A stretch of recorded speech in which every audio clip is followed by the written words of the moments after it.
Chapter 726, Heaven Earth Rings. Hanli fiddled with the jade slip in his hand as he pondered. Then with a flash of azure light, the jade slip vanished and Hanli began to walk in large strides towards the location it described. After passing through a majority of soaring heaven city, Hanli arrived at a remote corner of the city where an ordinary mixed goods store was located. This store had a black wooden sign on its entrance, reading the Jade Union Pavilion, in large flamboyant calligraphy. Hanli examined it before slowly walking into the building. The interior wasn't large, he only walked into a hall that was about 20 meters in length. A majority of the items being sold were common materials and talismans. To the side, there was an exquisite side door that led to the back. There was a middle-aged man in gray robes behind the sales counter near the entrance. He appeared to be looking through a small ledger. Hanli swept his spiritual sense past him and saw that his cultivation was very low, only in the realm of chi condensation. Furthermore, the shopkeeper's appearance was rather ordinary. The middle-aged shopkeeper immediately smiled and stood up upon seeing Hanli enter, and he quickly welcomed him. "Senior, what is it you wish to look at? My store is filled with all sort of goods. It will definitely be to your satisfaction." Hanli smiled and he flipped his hand, revealing the green jade slip in his grasp. After he placed it in the shopkeeper's hands, the shopkeeper had a vast change of expression and he quickly placed it away. He asked with a respectful tone, "May I ask for Senior's name?" Hanli casually answered, "Hanli." So it turned out to be Senior Han. Martial Ancestor has already mentioned Senior Han would be coming, but I hadn't expected it to be this soon. "Please follow me." The middle-aged man invited Hanli to the back once he finished speaking. Hanli nodded his head and silently entered. To his surprise, it led to a warehouse with all sorts of cabinets and trunks placed all over. The walls were particularly filled to the brim. The middle-aged man stepped forward and walked in front of wood cabinet. He gently pushed one of the corners, causing two of the adjacent cabinets to separate and reveal a stairway. The middle-aged shopkeeper led the way and explained, "Out of fear that occasional guests would sense any restriction, we had a mechanism placed from the mortal realm." Hanli didn't feel particularly surprised by this. The middle-aged man then stepped on a tile and caused a wall to open with a muffled creak, revealing an eerie passageway down. The shopkeeper stood to the side and smiled, "This junior doesn't have the qualifications to enter. Senior must go on his own." Hanli frowned and swept his spiritual sense downwards and felt faint spiritual chi fluctuations in the passageway. When he examined further, he found a layer of restrictions there, but Hanli was able to judge it with his spell formation knowledge to be a simple spirit obstruction barrier. Although Hanli could forcefully break through it, the people within it would be sure to notice it. Hanli revealed slight hesitation. Although he was sure that the Heaven Peak sect elder wouldn't try anything foolish within soaring Heaven City, he didn't wish to enter a sealed area with someone whom he didn't know was friend or foe. As Hanli hesitated, the people from within formation seemed to guess what Hanli thinking. A moment later, the barrier was removed, allowing Hanli's spiritual sense to see within. Hanli's heart stirred at the deliberate show of trust, and he was amazed by what he discovered. "It's him. That's a surprise." Hanli muttered to himself and walked down the passage without any further hesitation. When the middle-aged man saw that Hanli descended, he sealed the passage and returned the cabinets to normal before going back to tend to the shop. The passage was very long, and descended about 100 meters deep to preserve its secretive nature. Eventually, Hanli saw the light from within the darkness and knew that he had arrived at an exit. He quickened his pace and found himself in a stone room. The room was rather large, but it was completely empty apart from a few praying mats. Facing its entrance were two men that were sitting cross-legged on such a mat. They both looked at Hanli with a smile. Hanli remained silent, choosing first to find an empty prayer mat to sit on. Hanli smiled to one of the two and returned the smile. I absolutely didn't think that fellow Daoist would find me. It is truly a surprise to find you here. This person wore a tall crown and blue robes. Marquis Nanlong wryly smiled and said, "Truly, even I found it difficult to believe that I had escaped calamity. When we separated, I believed I had escaped, but they had tracked me down using a secret technique. They had caught up to me at the edge of the Milan Plains. However, the heavens favor the persistent, and I later found a group of high-grade spell warriors that were looking for us. In the resulting confusion, I was able to fortunately return as my pursuers were vastly slowed down by the spell warriors." After that was said, a hidden intensity appeared on his face. His face was far more pale than Hanli had remembered, and his eyes were listless.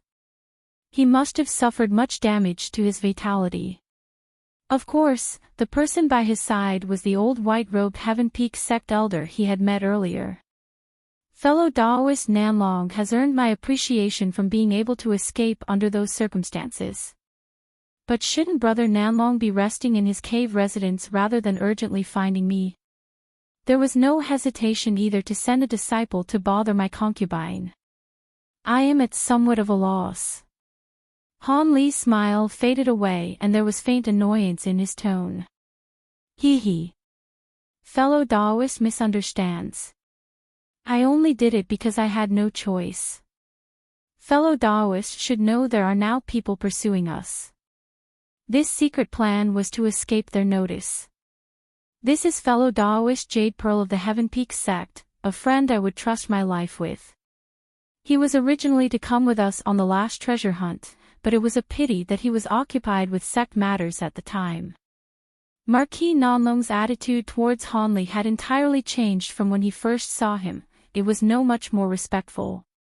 It seemed that he was deeply moved when he saw Hanli killing another nascent soul cultivator.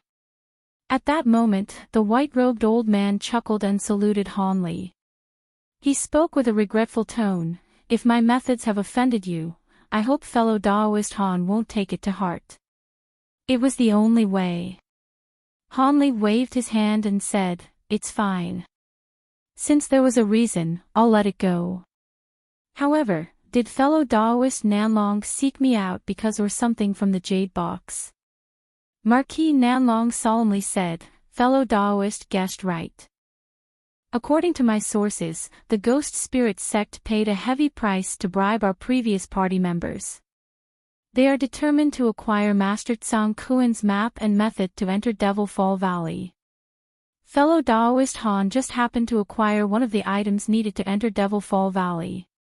When combined with my map, we will be able to avoid a majority of dangers in the valley, allowing use to acquire the treasure." Something soon came to Hanli's mind, an item essential to entering Devil Fall Valley. "Do you mean the black ring?" Marquis Nanlong grew excited and a bit of color returned to his complexion. "The Heaven-Earth ring is true within Hanli's possession." "This is great. The Heaven-Earth ring." Hanli frowned and felt the name to be somewhat familiar. He suddenly grew alarmed and looked towards Marquis Nanlong. He bewilderedly asked, "The Heaven-Earth rings that wise Huang refined from meteor iron? I heard that the ring doesn't possess great ability, but when it came across Great North Essence Light, it is able to control the Essence Light to kill others and become formless. It is considered a magic treasure of little interest. Fellow Daoist is truly knowledgeable. It is precisely that item. The Heaven-Earth rings are divided into Yin and Yang. The Yin rings are able to protect oneself from Essence Light while the Yang rings are able to control the Essence Light to attack. Fellow Daoist Han should be in possession of the Yin ring. Originally, Master Tsang Kuan drew assistance from the ring and managed to pass through the valley's Essence Light area unscathed. To my knowledge, although there are other methods to pass through the Great North Essence Light, but it would require an extensive formation placed down by many cultivators or treasures that are lost or incapable of being acquired.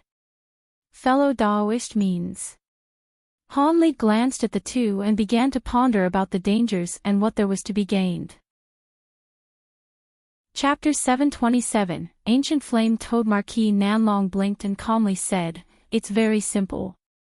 Fellow Daoist Master Jade Pearl, fellow Daoist Han, and I will act as one and seize the treasure inside Devil Fall Valley.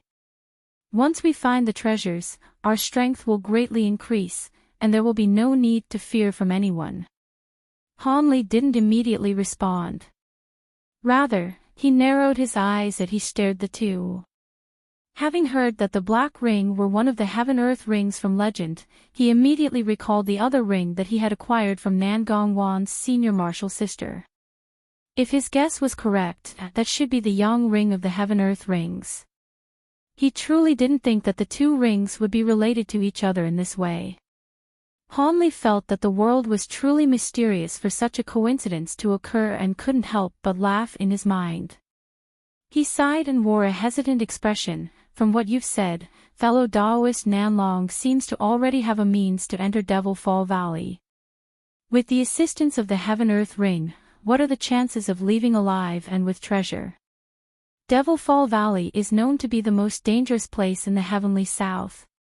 It is no laughing matter, and I have no wish to meeting my death there and becoming feed for any passing animal." When they heard Han Li's words, the two glanced at one another. A short moment later, Marquis Nanlong spoke with a deep voice, "Since fellow Daoist Han asked, I don't conceal this from you. According to what Master Tsang Kuan left behind, Devil Fall Valley is still an extremely dangerous place. If one is not careful, they will be absorbed into a shifting spatial tear or find themselves in a remnant of an ancient restriction. To tell the truth, there will be no problem entering. We have an almost certain chance of safely entering, but if it's hard to say when we're searching for treasure. The more dangerous the area, the higher likelihood of getting treasure. Even Master Tsang Kuan is unsure what we will find within these areas. Because Master Tsang Kuan suffered extensive damage to his cultivation at the time, he didn't treat deep into the center of Devil Fall Valley. He simply found a few treasures around the outer area. However, this also illustrates there are truly treasures within the valley that had been left behind from times of desolate antiquity. By braving these dangers, we will be certain to return with vast rewards. At the end of his words, his voice seemed to carry a tone of temptation. Master Jade Pearl then said, "Of course, if fellow Daoist is truly unwilling to brave the danger, you can simply give the ring to us. However, we'll only be able to give you a few spirit stones. But I must say that the medicine pills of ancient cultivators are many and their effects are beyond imagination. If you acquire them, it will only be a matter of time before you break through mid and late nascent soul stage. Perhaps you may even be able to find some lost secrets that have to do with deity transformation stage cultivators. After all, we have no idea what truly happens after they enter deity transformation stage as to whether they truly ascend to the spirit realm or whether they undergo some other transformation. Could it be that fellow Daoist doesn't wish to find the truth?" Han Li's eyes glinted and he muttered to himself for a moment before saying, "If I am not mistaken, you too wish for me to enter Devil Fall Valley for some reason. After all, you have plenty of nascent soul allies, and have no need for me." Once that was said, their faces immediately froze before revealing a trace of embarrassment. Marquis Nangong pursed his lips in a wry smile and chuckled. With a helpless tone, he said, "To tell the truth, I would have mentioned this even if fellow Daoist Han hadn't raised the point. Not only are there spatial tears and remnant restrictions, there are also a few ancient beasts that had remained since ancient times. Among them is the ancient flame toad that have gone long extinct. Although this flame toad still hasn't become intelligent, it has lived for countless years, and has grown incredibly powerful with scales of otherworldly demon fire. According to what was left behind by Master Tsang Kuan, its demon flames are several times more intense than our own nascent flames. With the blue ice flames that you use to instantly freeze a nascent soul cultivator, you should be able to restrain the flame toad." Han Li blinked with surprise before revealing an awed expression. "Are you saying that the flame toad is blocking your route into the valley?" Master Jade Pearl calmly answered, "Not at all. Rather, the beast has something to do with an ancient cultivator's remain. While there are no restrictions or spatial tears nearby the body, the ancient flame toad happened to place its nest nearby. Master Tsang Kuan planned on acquiring the remains, but he quickly retreated after battling with the flame toad. However, he still suffered from its flame venom afterwards and nearly died as a result. Han Li chuckled and said, "I understand now. You two fellow Taoists wish for me to deal with the ancient flame toad and allow you to seize the treasure." Marquis Nanlong excitedly added, "Dealing with the flame toad will be far more preferable than dealing with the ancient restrictions and the spatial terrace. So long as we use an appropriate strategy, we should have no problems dealing with it given your ice flames. Not to mention that we don't even need fellow Taoists to exterminate the beast, only to capture its attention while we acquire the treasure. Once we have the ancient cultivator's storage pouch, we can simply disengage." After a moment of thought, Han Li indifferently said, "According to what you've said, it'll be safer to deal with the ancient flame toad once we've entered rather than risk other areas of Devil Fall Valley." Marquis Nanlong nodded his head. If luck would have it, the treasures in the ancient cultivator's storage pouch will be worth the danger. Han Li smirked and formed a mysterious smile. "Even if that's the case, you should be able to draw from the power of the Heaven Peak sect and act together. That should be much better than just us three acting alone. I don't believe the Heaven Peak sect can't find other cultivators that have ice attribute techniques." Marquis Nanlong sighed and said, "It seems fellow Taoist Han still doesn't know the fearsomeness of the Great North Essence Light. Even with the Heaven-Earth Ring, we'll only be able to use its power to shelter 3 at most. It doesn't have the strength for a 4th. As for the Heaven Peak sect, I'm sure fellow Taoists should know how difficult it will be for me to trust others after what had happened with the Ghost Spirit sect." At that moment Marquis Nanlong's listless eyes suddenly revealed a cold glint. When Han Li heard this, he simply smiled without revealing the slightest surprise. "It seems Brother Nanlong trusts me quite deeply. I am truly honored." Master Jade Pearl took quick breath and stared at Han Li, asking, "Fellow Taoist Han, we've already handled our other affairs. Will you tell us your answer?" Han Li skirted the question and asked, "Could it be that you plan on going to Devil Fall Valley soon?" Marquis Nanlong quickly answered, "No. Although the majority of spatial tiers constantly change, every 50 years there comes a year where the spatial terrace are comparatively calm. I particularly looked into it before we entered the Milan Plains. This calm period will become in about 4 years. During this time, we will have to make a few preparations." Han Li stroked his chin before eventually coming to a decision. "Since it is still a while away, I will have to deliberate carefully. How about I give you a reply a year before the period of calm for Devil Fall Valley? Even if I can't enter Devil Fall Valley, I'll still be able to give you the Heaven-Earth Ring to you." The two weren't very satisfied with his answer, but Han Li wasn't about to rashly agree to head into such a dangerous area. After all, he was different from the two. He could tell from a glance that Marquis Nanlong and Master Jade Pearl were far older than he was and were even nearing the end of their lifespans. They were willing to brave the danger as this was likely their last opportunity. On the other hand, Han Li was still young and was hesitant to face such dangers. After all, changes occur quickly in the world. He would still be able to come to a decision after seeing how things have changed. Fortunately, Han Li had already agreed that he would give the Heaven-Earth Ring to them and the two hadn't further pressed the issue. After chatting a bit more on matters related to Devil Fall Valley, Han Li tactfully took his leave. Before he left, Master Jade Pearl gave Han Li a medallion. He said that so long as Han Li showed the medallion to any Heaven Peak disciple, he would be able to contact Master Jade Pearl through his disciple. Han Li took the item without any reservations and left the stone room. Once he reached back to the store on the ground level, he made way to the street under the shopkeeper's respectful farewell. Han Li was certain that not long after he left, the two would change locations, particularly due to Marquis Nanlong's heavy wounds. He would surely be anxious to find a safe area to recover. However, it would be incredibly difficult for Marquis Nanlong to completely recover after a sparse few years. It was quite possible that his injuries could cause his cultivation to fall an entire level. Han Li inwardly shook his head and tossed the matter to the back of his mind before calmly heading back to his residence.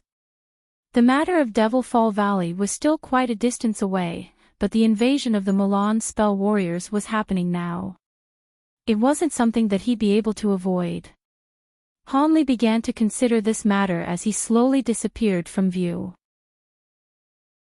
Chapter 728, Providing Assistance. Once Han Li returned to his residence, he found Senior Marshal Brother Lu and the Child Fire Dragon waiting for him in the hall of the first floor. Mu Peeling was currently sitting to the side just like one would expect of a hostess. When she saw Han Li enter, she immediately stood up and said, "My lord, Senior Lu and Senior Lan have been waiting for you for quite some time. Did something happen?" Han Li gave Mu Peeling a rare smile and gently said, "It's nothing. You can go up first and rest. I'll be having a proper chat with my two senior martial brothers." "Yes, my lord." Mu Peeling gave a charming curtsy and climbed up the stairs without another word. When Han Li glanced at her from behind, he felt satisfied at the woman's intelligent response, but when he recalled the matter with Nan Gong Wan, he couldn't help but sigh.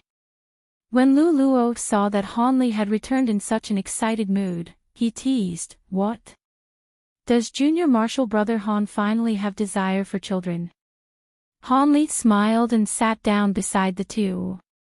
He calmly said, "Hee, Senior Marshal Brother jests. Since you two are here, it must be about the treaties meeting earlier today." Lu Luo slowly said, "Junior Marshal Brother guessed correctly. It is about the Milan invasion. We've already delivered the news to the other sects in the Alliance and the matter has spread to our fellow Alliance members in the city. A majority of these fellow Taoists are willing to send reinforcements in acknowledgement that the matter will not be solved by hiding. They are willing to assist the Nine Nations Union in resisting the Milan vanguard. Of course, these nascent soul cultivators will require a sizable amount of spirit stones as compensation. I'm sure the Nine Nations Alliance will be more than willing to pay. After all, the Milan are a fearsome opponent, but it is true that the Nine Nations Union does bear the brunt of the invasion." Han Li nodded his head and spoke with slight puzzlement, "Since that's the case, what is there to discuss? Although I've reached nascent soul stage for only a few years, I am still capable of fighting enemies." The Child Fire Dragon then spoke with a solemn expression, "Fellow Taoist might not know that a group of righteous and devil Tao cultivators paid us a visit and spoke of a few matters. I feel that it is reasonable to tell you what they said." Han Li blinked several times before wearing a mysterious smile. "What did they say?" "Don't tell me that they said the Nine Nations Union was using this as an opportunity to weaken the other three powers." Lu Luo replied with a wry smile, "Junior Marshal Brother Han is truly intelligent indeed to have guessed correctly after only a moment. However, the Nine Nations Union would find it difficult to deal with all three superpowers at once. It is quite possible that they will ally with one or two parties and take down another. This isn't something that our Heavenly Tao Alliance is willing to see happen. The cultivation world will become unstable when the Milan spell warriors retreat. Our alliance cannot allow this to happen and upset the balance of power." Han Li smirked and calmly asked, "Oh. You mean?" The Child Fire Dragon said, "It's quite simple. Although the three superpowers will listen to the Nine Nations Union for the time being, we will not allow them to weaken any of us. We had discussed this together with the devilish and righteous Tao, and we came to a conclusion to have further discussions on some rules tomorrow in the official hall. At the very least, the Nine Nations Union will be forced to send their own elders into battle alongside ours, instead of covertly weakening our nascent soul cultivators. We will require Junior Marshal Brother Han along with the other cultivators to back this proposal." Han Li replied without further thought, "It is no problem. I also have no wish for cultivators to secretly plan behind my back while I fight spell warriors. Lu Luo sighed and said, "That is good. In addition to Junior Martial Brother Han, we will contact other fellow Taoists and ensure that the Enlightened Leaf Sect and the Flowing Mind Sect will not be able to do this. I hope this war will end as soon as possible, else, the losses in the Heavenly South will be untold." The child fire dragon wore a cold smile and ominously said, "Hee hee. With our cultivation, so long as we are careful, we will be able to preserve our lives in the war. In the last Milan invasion, I managed to slaughter a good number of spell warriors. This time, I will want to also slay a good number." Han Li glanced at the child fire dragon with astonishment. This cultivator had the appearance of a boy, but his cultivation was at early nascent soul stage. The baleful chi his body emitted was also far more heavy than his peers. It appeared many lives had been slayed by his hand. The three chatted a bit more about the concrete details for tomorrow's discussion and had a few brief words on the sudden appearance of the huge beasts and the strange spell warriors before they departed. When Han Li saw the two to the residence's entrance, Lu Luo hesitated for a moment before asking Han Li, "Junior Martial Brother, did anything happen from your meeting today with your old acquaintance?" At that moment, Lu Luo was staring at Han Li's face as if wishing to see if he would betray anything from his expression. Han Li blinked and calmly answered, "Nothing happened. We merely discussed about the past." "That is good. I am relieved." Lu Luo felt most of his worries disappear with his response and happily said a few more words with Han Li before leaving with the child fire dragon. Han Li stood in front of his residence and watched the two enter another building nearby, presumably to meet with another cultivator. It appeared that the two had been assigned a duty within the Heavenly Tao Alliance. Otherwise, the devilish and righteous Tao representatives wouldn't have sought them out. Han Li stroked his chin and pondered for a moment before going back inside. The second day of discussions had nearly doubled the number of nascent soul cultivators. In addition to the elders of the three superpowers, there were also a few vagrant cultivators. This sudden change had caught the hosts of the conference, the Flowing Mind Sect's Lady Qi and the Enlightened Leaf Sect's Kuan-Peng, off guard. They had been forced to agree to the many cultivators' conditions regardless of what they had in mind previously. The most important of these conditions being that high-grade assignments must be participated by an equal share of cultivators among the four powers, avoiding any machinations the other powers may have in store for another. Han Li had been particularly surprised to see that the coalition of nascent soul cultivators from the Heavenly Tao Union, after being informed by Lu Luo and the child fire dragon, had already came to decision to ascend nascent soul elders and core formation cultivators to support soaring Heaven City. Of course, since they were still quite a distance away, Lu Luo and the other cultivators already present would have to delay the Milan invasion in the meantime.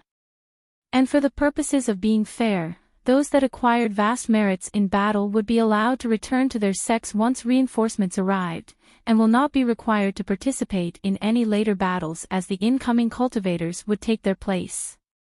Additionally, whether it be the child fire dragon, Lu Luo, or any others, all the cultivators in the hall have each been assigned various duties to support the front line.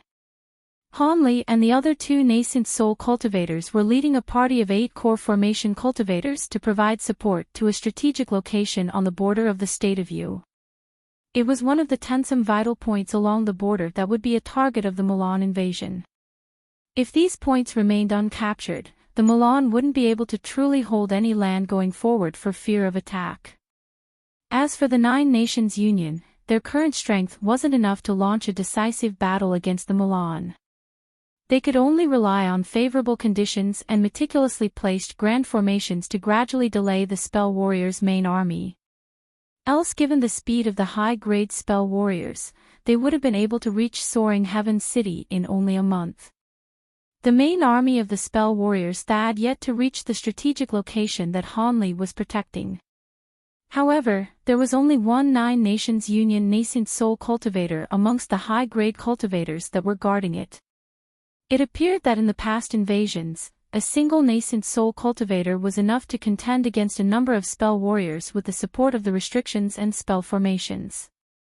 However, this was nowhere near enough to top spell warriors' current attacks. As for the other nascent soul cultivators, there was Old Man Ma from the Righteous Tao's Grand Pavilion, a lean old man with a healthy appearance, and there was also the green-robed old man that he saw the other day in the discussion hall named Gu Shuangpu.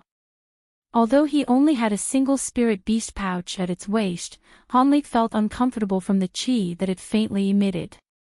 It appeared that it was quite unordinary.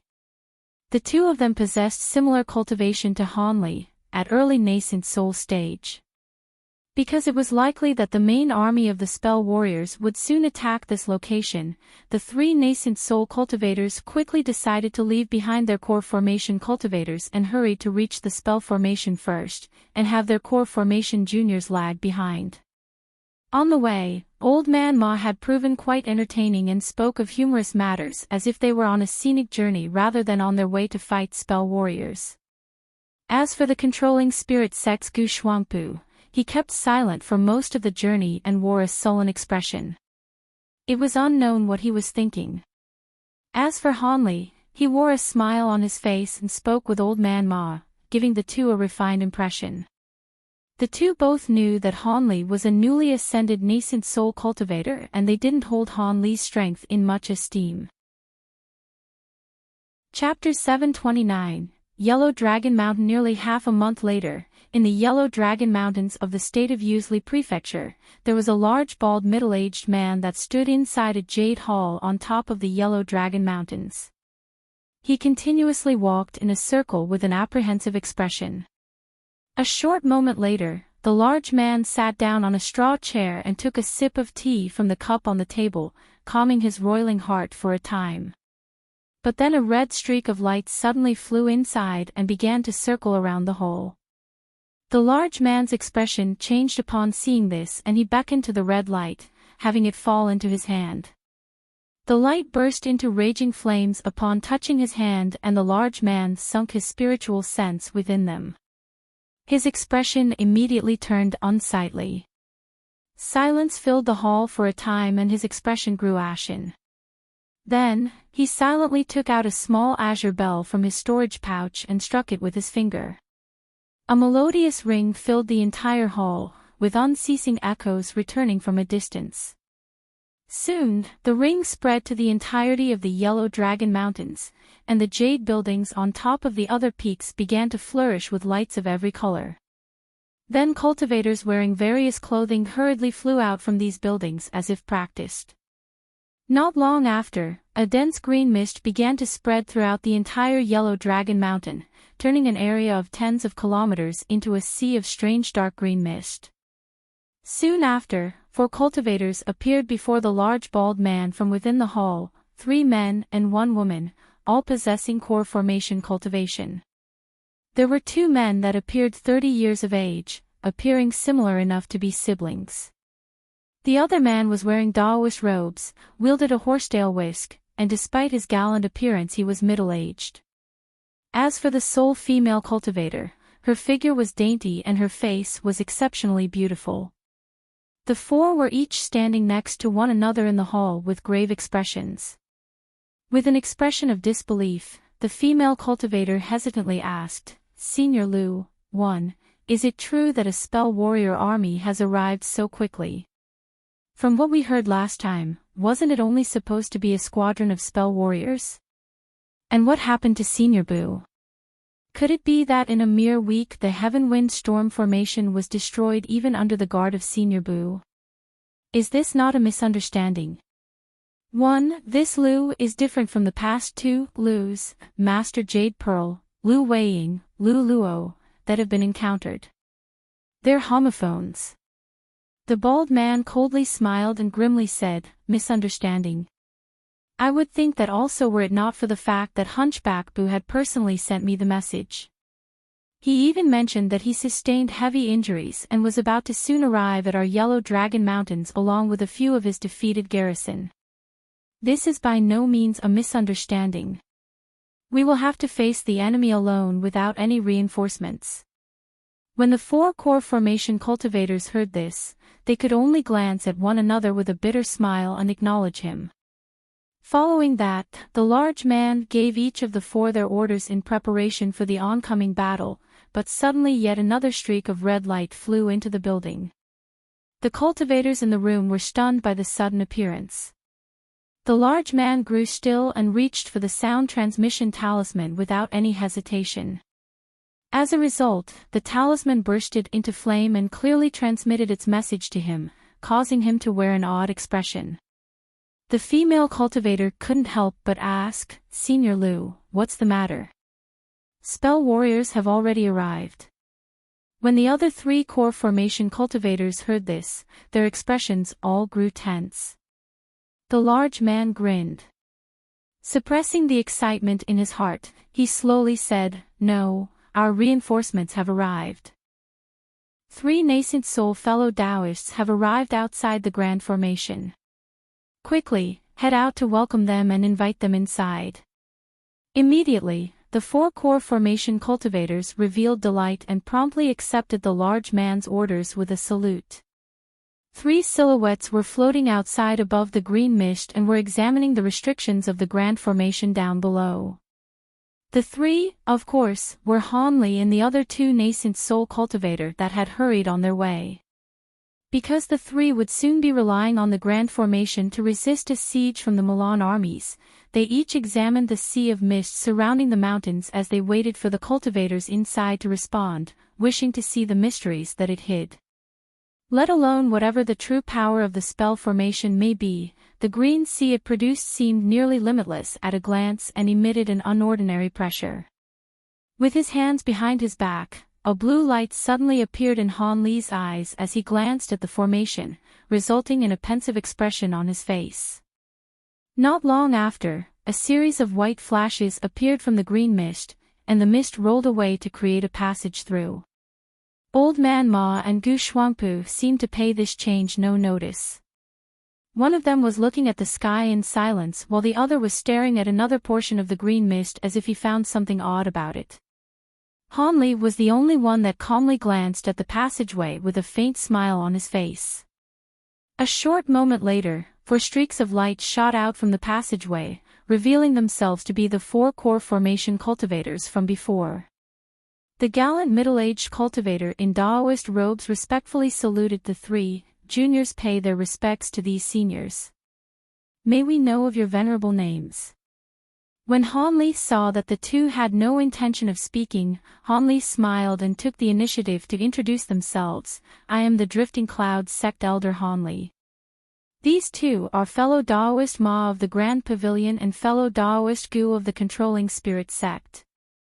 There are still another 8 core formation cultivators on their way. Us 3 left them behind in fear that we would be too late.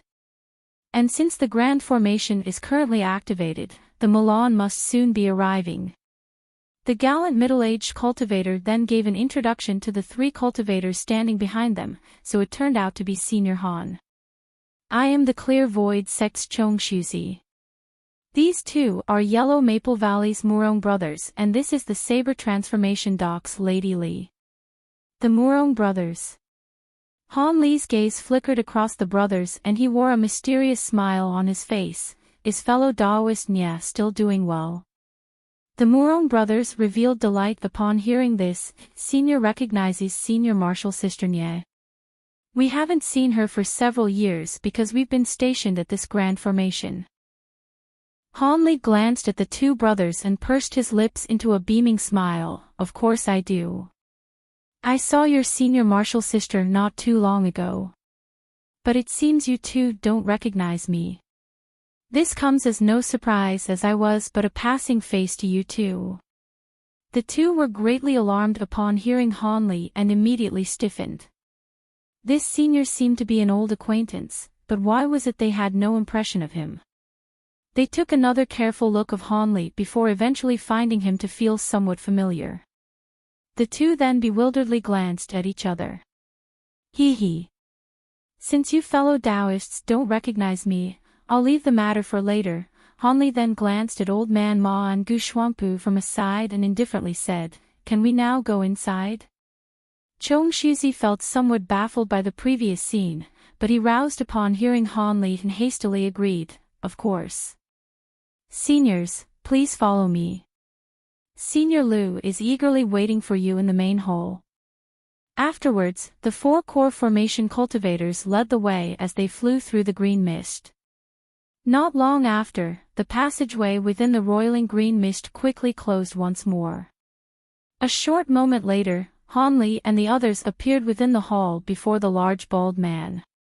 When the bald man saw the 3, his stern expression was replaced with a smile. I welcome you 3 for supporting our defenses. Aren't you brother Ma and fellow Daoist Gu? As for this young fellow Daoist, who might you name be?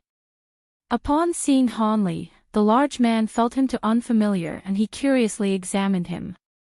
Old man Ma chuckled and said, it is no surprise that brother Liu doesn't recognize him. Fellow Daoist Han just condensed his nascent soul a few years ago. His future prospects are limitless. A trace of disappointment momentarily appeared on the large man's face when he heard that Han Li was a newly ascended nascent soul cultivator, but he soon wore a grateful expression. Oh? So it turned out to be a newly ascended fellow Daoist. It is no wonder why I've never seen you before. But regardless of how it is said, I am most grateful for your support.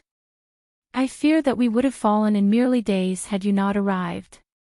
The bald man's momentary lapse hadn't escaped Han Li's notice.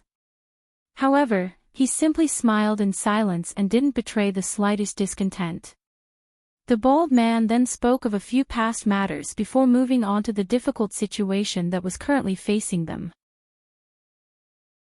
Chapter 730, Reappearance of Yingning. Skipping further pleasantries, the large bald man bluntly said, you 3 fellow Taoists arrived just in time. I just received information that an army of spell warriors attacked fellow Daoist Bu Sky Terrace Valley and are coming here in passing. In less than half a day, our defeated allies from Sky Terrace Valley will arrive. I hope when the time comes, you 3 fellow Taoists will be able to rescue them. Showing not the slightest dissatisfaction at the request, Old Man Moss said, this will be handled, it is but a trivial affair. I'll be able to do it myself, so there's no need for fellow Daoist Han and brother Gu to act. This caused Han Li and Gu Shuangpu to glance at each other with slight surprise. The old man twirled his beard and wore a mysterious expression. Fellow Taoists, don't be surprised. It isn't that I wish to show off, but there is a recently acquired treasure that I wish to test. Surely you won't fight me on this. Gu Shuangpu chuckled and indifferently said, hee hee. Fellow Daoist Ma must feel confident. I'll definitely leave it to you. That's good. Let's have fellow Daoist and brother Gu take a rest first and leave it to fellow Daoist Ma. However, I'll have the Murong brothers accompany fellow Daoist Ma on the trip. The 2 have cultivated the lightning bind spell technique. It should prove quite powerful. The old man had no intention of opposing him. After all, having allied accompaniment in an unfamiliar area was proper conduct. Afterwards, Old Man Ma and the Murong brothers immediately set off to receive the defeated 9 nation cultivators. As for Han Li and Gu Shuangpu, they were led inside the hall by the remaining 2 core formation cultivators and were given a place to rest for the time being. Along the way, Han Li and the old man separated, and Han Li was led to a small serene building by the young woman. The dainty woman pointed to the building and stood to the side as she spoke, Senior Han, this place is normally strictly prohibited from low-grade disciples.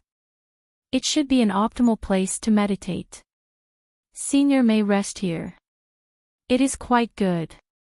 Han Li nodded with a trace of satisfaction on his face. The woman didn't immediately depart. Instead, she hesitated and asked, Senior, is fellow Daoist Nye Yin doing well? I haven't seen Senior Martial Sister in a long time. With some surprise, Han Li shot the young woman an appraising look and calmly asked, What, are you familiar with young lady Nye?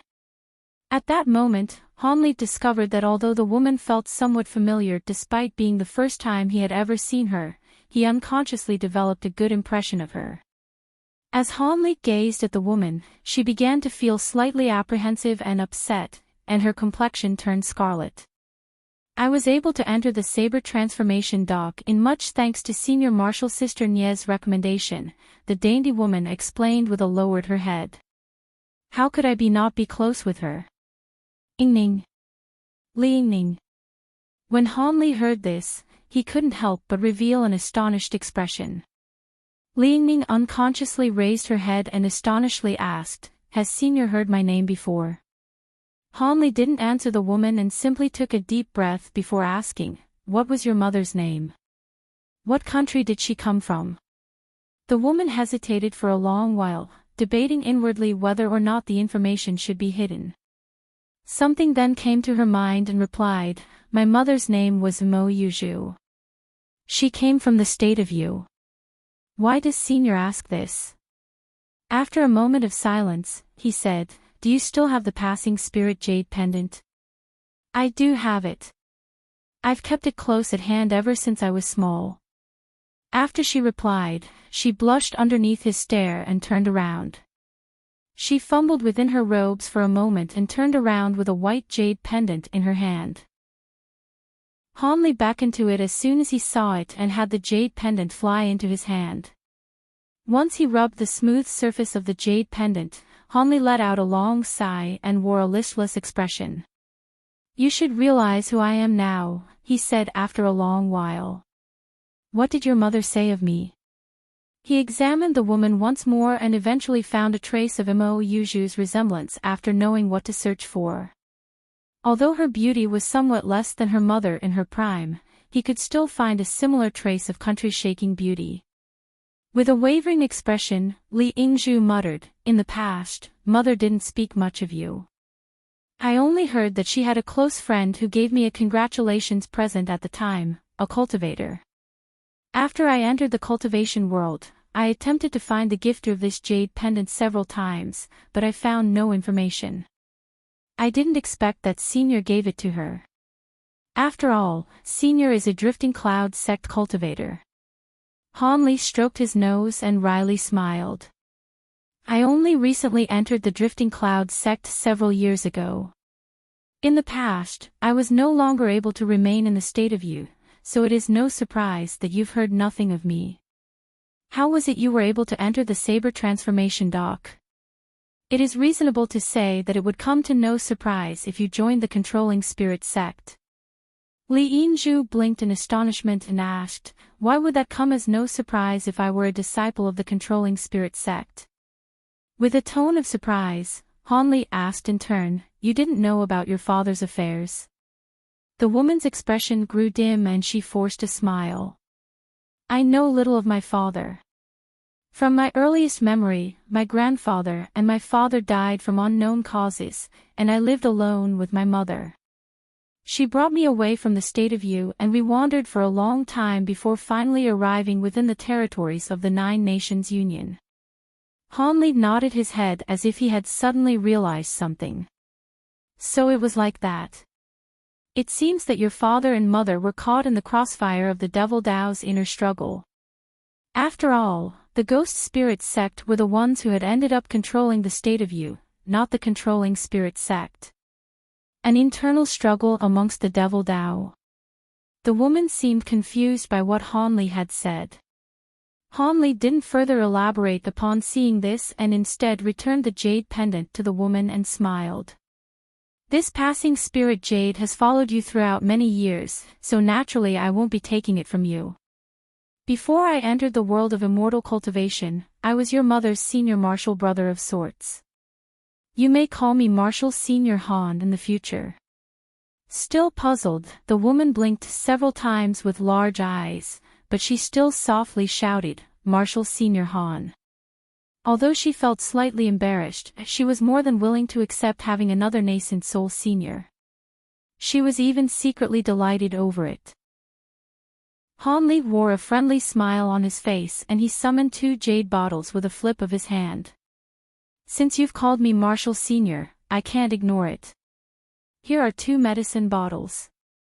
They are quite useful for breaking through bottlenecks at core formation stage. In his point of view, if he could assist the descendant of an old friend, he wasn't going to be petty about it.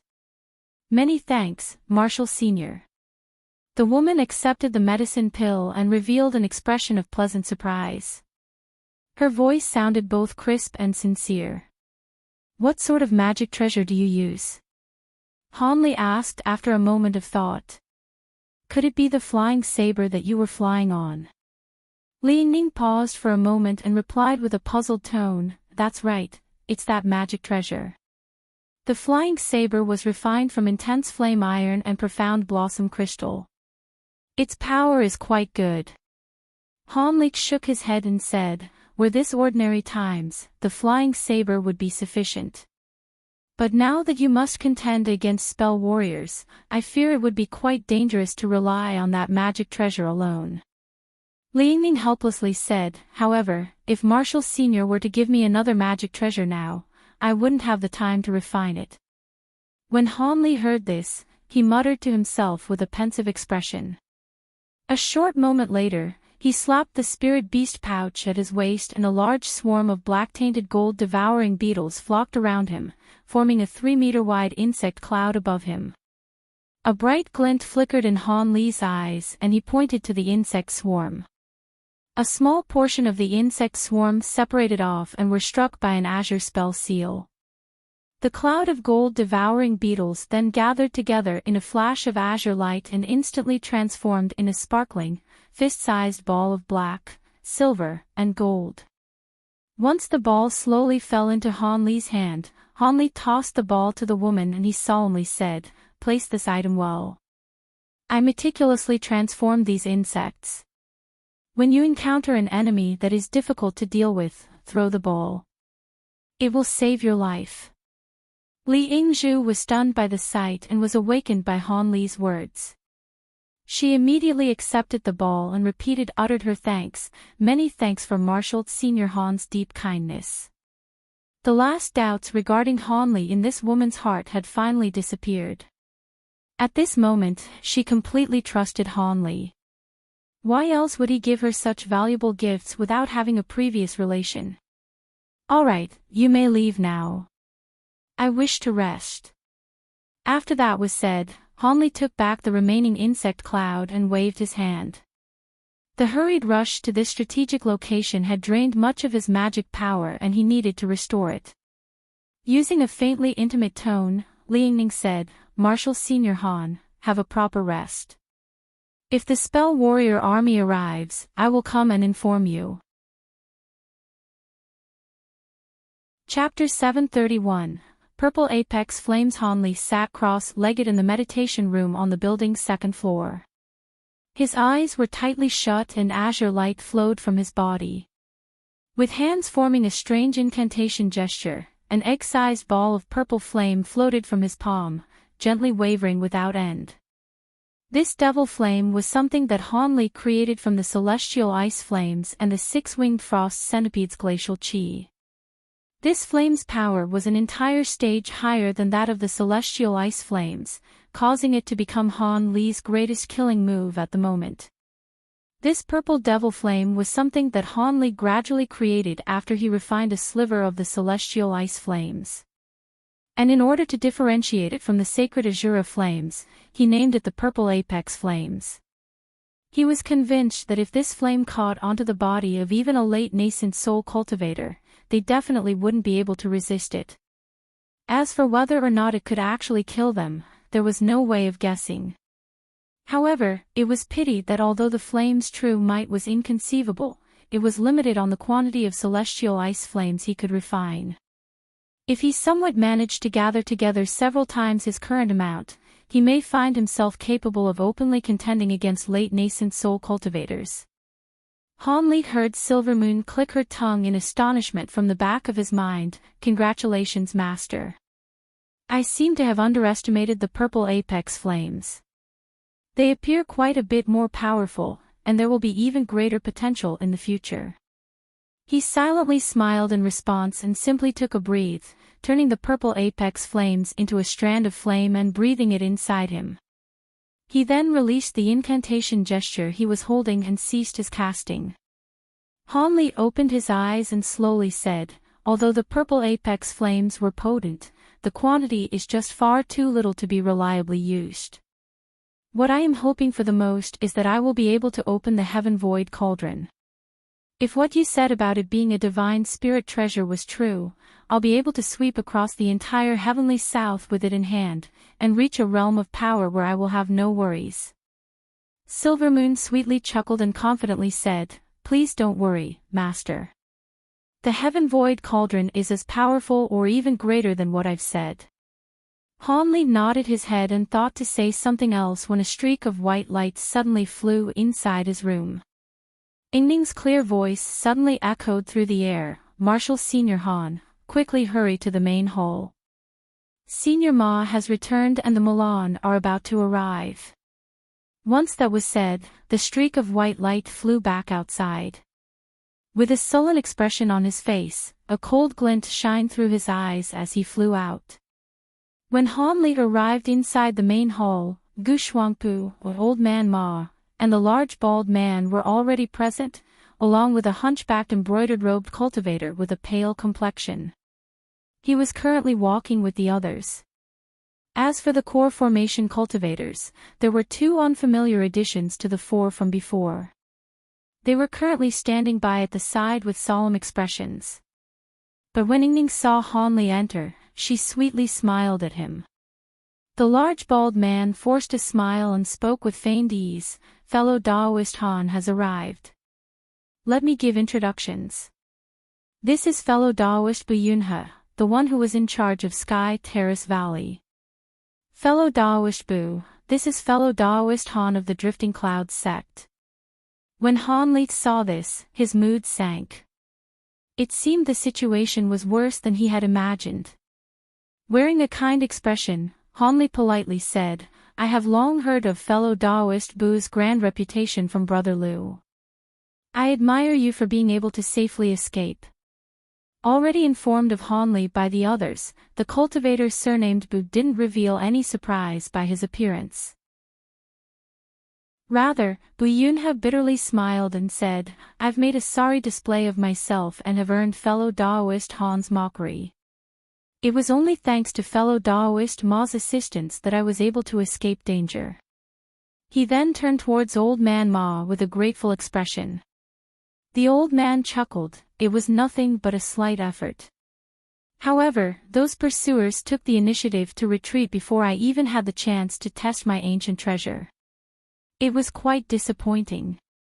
With trepidation on his face, Bu Yunhe said, "Fellow Daoist's ancient treasure possesses truly astonishing might. The pursuing spell warriors naturally didn't wish to encounter you as they felt uncertain of their victory. But it must be said that the current Milan invasion is far different from the ones in the past. Not only do the spell warriors have far better training, they are supported by ancient, ferocious beasts.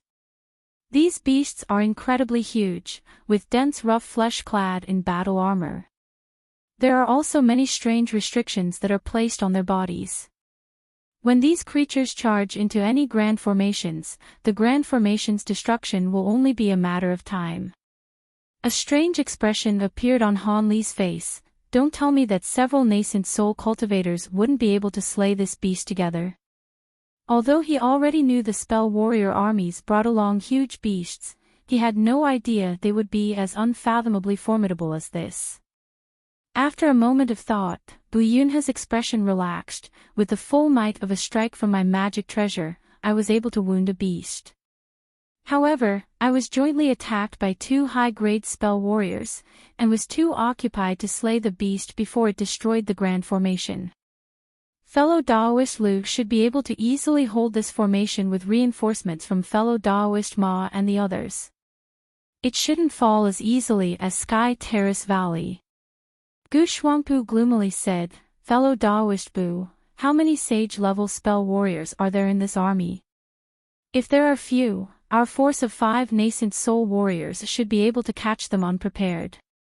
Even if we can't slay one or two of their nascent soul-grade spell warriors, we should be able to gravely injure them. Bu Yunhe sighed and said, I'm afraid I must disappoint Brother Gu. I spotted one of the strange spell warriors that had been earlier described together with two of the sage-level spell warriors. While that strange spell warrior didn't attack, his body carried an extremely strange aura, perhaps due to some transformation. Moreover, I suspect there were more high-grade spell warriors hidden amongst their army. The large bald man nodded, so it seems that we still have much to ponder if they're hiding their strength. If they are too powerful, we will have to drag them into the grand formation.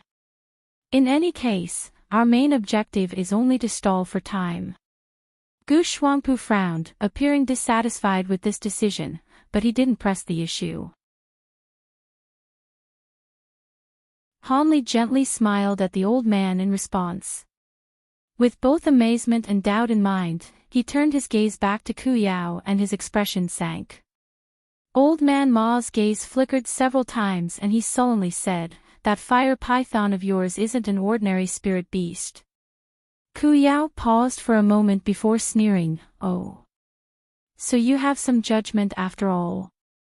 My fire python is formed from a worldly fire spirit.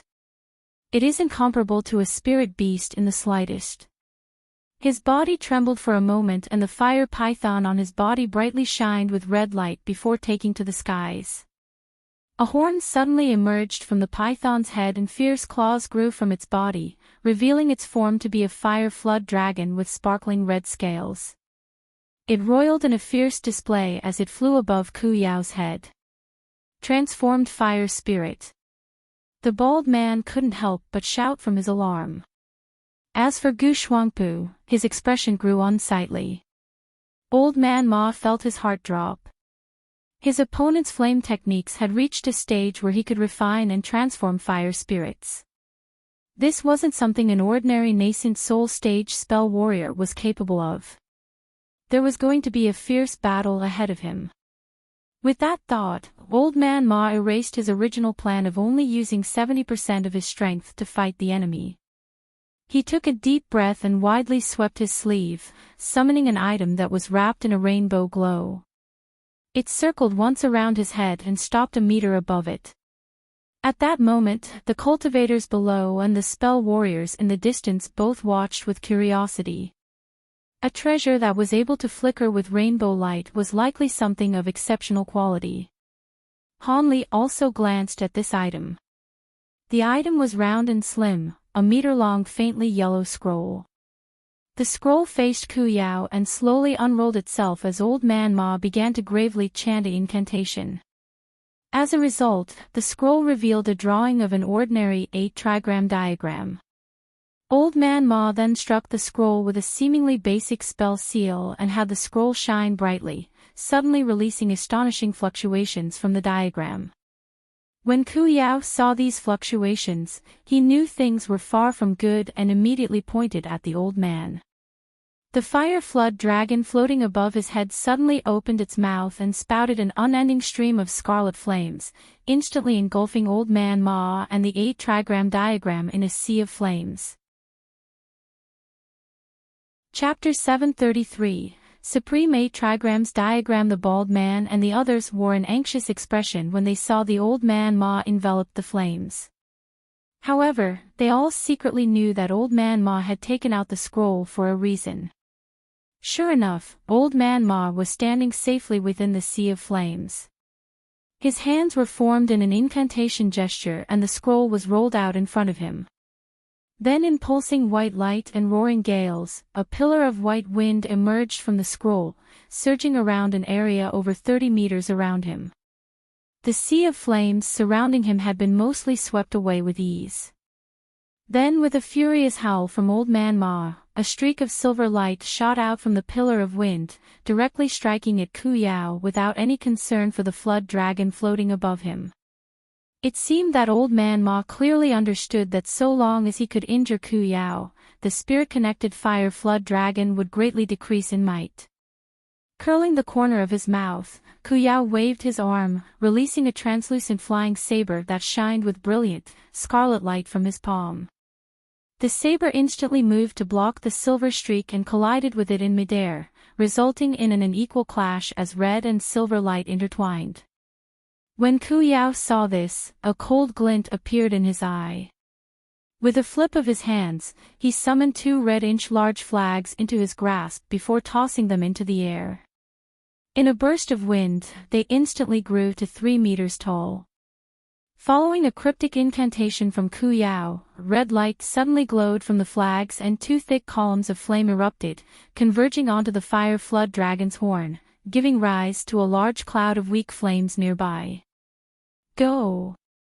Ku Yao ceased his incantation and puffed a mist of red chi onto the fire flood dragon above him.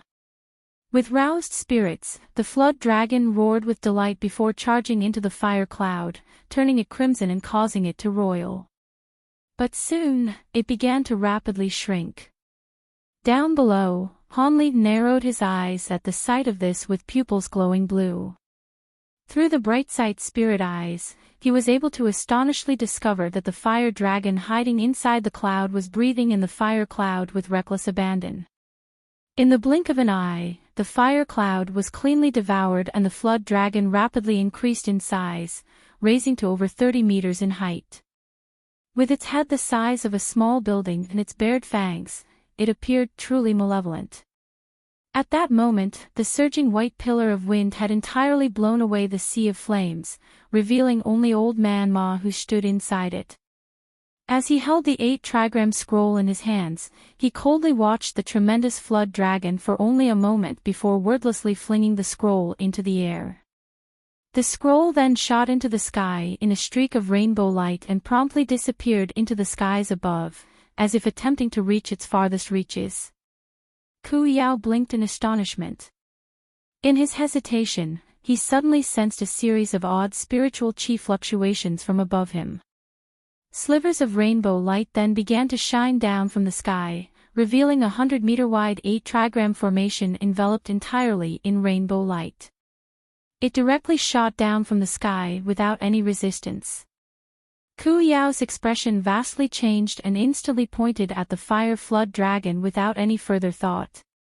The flood dragon immediately raised its head and spouted a scarlet stream of light from its mouth, directly striking at the bottom portion of the formation.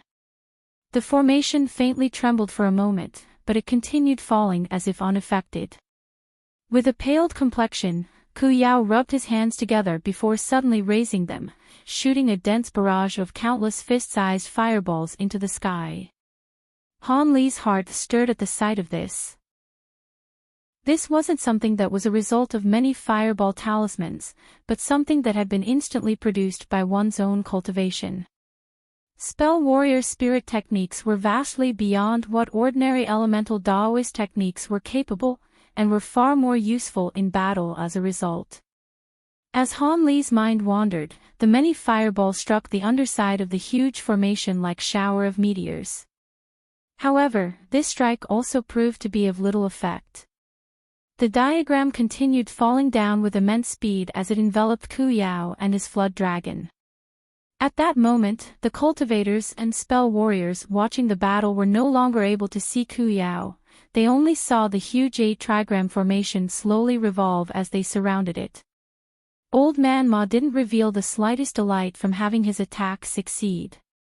Rather, he solemnly sat cross-legged with his hands forming an incantation gesture as soft white light twirled around his body. At that same moment, the huge diagram seemed to have merged with the rainbow light and suddenly released rolls of deafening thunder, pulsing with light as it flickered. The shriveled spell warrior wore a worried expression on his face. He turned to the black-robed figure and politely asked, "Sir Heaven Weep, will Sage Ku Yao be fine in there? If it's dangerous, we don't need to respect the agreement for a one-on-one, we can just go in and rescue him." It is truly beyond belief that this nascent soul cultivator could possess such an odd ancient treasure. The black-robed figure softly laughed. "Don't worry about him," he said with a careless tone. "While that supreme 8-trigram diagram is a truly formidable ancient treasure, this cultivator still hasn't grasped the true method to use it. He is barely able to use it by forcing his spiritual power into the treasure." This won't be able to hold fellow Daoist Ku for much longer. This brutish method of using the formation diagram will surely consume a great amount of magic power. How foolish. But still, it is no surprise that few know the true method to use such a rare ancient treasure in this remote area. His words seemed to carry a tone of disdain towards the cultivators of the heavenly south. The shriveled spell warrior relaxed when he heard this and decided to temporarily hold on his plan to organize a party of spell warriors to rescue Ku Yao. As for the bald man and the others, their expressions possessed both worry and joy. They had been excited when they saw the spell warrior trapped by the 8 trigrams formation. But when they saw Old Man Ma still maintaining the formation with a solemn expression with strange sounds occasionally sounded out from within the formation, they knew that the battle was far from over. For a time, the old man had actually been cursing without end. This treasure was something that he had only recently acquired, and he had only previously used it against core formation cultivators. Those cultivators had been entirely powerless before this treasure and were each killed with ease. Chapter 734, Heaven flashed devil arts. When the old man saw that the scroll was in tatters, his face greatly paled. It was clearly ruined beyond use. What a pity. The black-robed figure spoke with a trace of regret. If fellow Daoist Ku Yao hadn't been in such a rush to break free and used his fire spirit's vitality to stall of time, that cultivator's magic power would have been exhausted and he would have taken the initiative to dispel the formation diagram regardless. The shriveled cultivator pondered for a moment before he found himself agreeing. With the spell warrior broken free, Old Man Ma's complexion turned sickly pale as he grasped onto the scroll. He quickly placed it away in his storage pouch, and viciously gazed at Ku Yao. Ku Yao snorted in response and had the flood dragon beneath him surge once more with flames and red light. The shriveled spell warrior suddenly shouted from above, "Sage Ku Yao, cease." He then turned to the heavenly south cultivators and said, "How about ending this battle in a draw? Both of their magic power is nearly exhausted. Nothing will result from having this battle continue." The bald man was somewhat surprised to hear this. After exchanging a look with Gu Shuangpu, he nodded his head, "That is fine. Let's have this battle end." Although Old Man Ma felt somewhat opposed this decision, he knew that it would be futile to continue the battle and flew back without any better option. Ku Yao also felt gloomy at this decision and begrudgingly recalled his flood dragon before flying back into the spell warrior ranks. Old Man Ma returned down below and received a few consoling words from the bald man, easing the tension from the old man's face. But at that moment, the black-robed spell warrior and the shriveled old man was muttering something to each other. As a result, the black-robed figure gently floated in the air and arrived at the location of the previous battle. He gloomily swept his gaze past the other cultivators and a trace of contempt was revealed from his eyes. In his hoarse voice, he said, "This time, you will be fighting me, but I will say this first. This battle will last until someone is dead. Don't have any delusions of stopping this battle while it is in progress." The black-robed figure's arrogant words infuriated Gu Shuangpu and the bald man. However, the two didn't dare to rise up to the challenge. They both knew that 2 nascent soul cultivators have already perished at the hands of these strange spell warriors. As they still greatly valued their lives, they were hesitant. "Let me try him on," Han Li indifferently said. The bald man blinked in surprise upon seeing Han Li take the initiative to fight, but soon, he inwardly sighed with relief. "Ah! Fellow Daoist Han wishes to go. You must take care. If there is something amiss, we will naturally go to rescue you." Han Li smiled and said little else. Azure light glowed from his body before he streaked across the skies. In the blink of an eye, he arrived before the black-robed figure, and expressionlessly stood in the air with his hands held behind his back. The black-robed figure appraised Han Li for a moment before his eyes began to turn from black to green in what appeared to be a monstrous display. Hanli narrowed his eyes and asked, "Are you demon or ghost?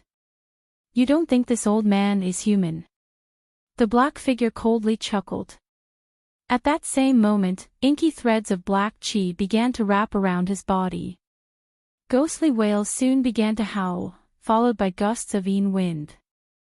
Hanli took a short breath and calmly said, "So you were originally a man, but it seems that you've cultivated the Tao of a demon or ghost." "Humph. Junior, you speak too much rubbish. There is no need to examine me any further as you will soon die by my hand. Don't waste your effort." With that said, black chi suddenly surged around his body, nearly hiding him entirely from sight. Soon after, an astonishingly powerful wave of devilish chi suddenly erupted out of thin air, and the huge man shot out from the black chi, instantly arriving before Hanli as he left afterimages in his wake. With a slight movement of his arms, an impenetrable flurry of black-green claws immediately surrounded him. It seemed that he intended to use his claws to cut Hanli into countless pieces. Hanli took a deep breath and wore an awed expression as he remained in place. He slapped his hands together before spreading them out, summoning a net of golden lightning around him. With thunder ringing in the air, Hanli glanced at the claws around him with complete fearlessness. Without any further thought, the huge black figure then ordered the claws to strike Hanli without mercy. From the huge black figure's point of view, common devilish arts might be subdued by lightning attribute techniques, but the Heaven Flash devil arts is by no measure common. It wouldn't be stopped by some trifling lightning. However, the cultivator he faced seemed to know quite a bit, much to his unease. He felt it best to immediately dispose of him. But before the black figure finished his thoughts, he suddenly felt his own claws grow hot, soon followed by an unimaginable pain. Golden light then brightly shined from before him. The golden lightning net had actually broken through the claw phantoms and was making its way to envelop him.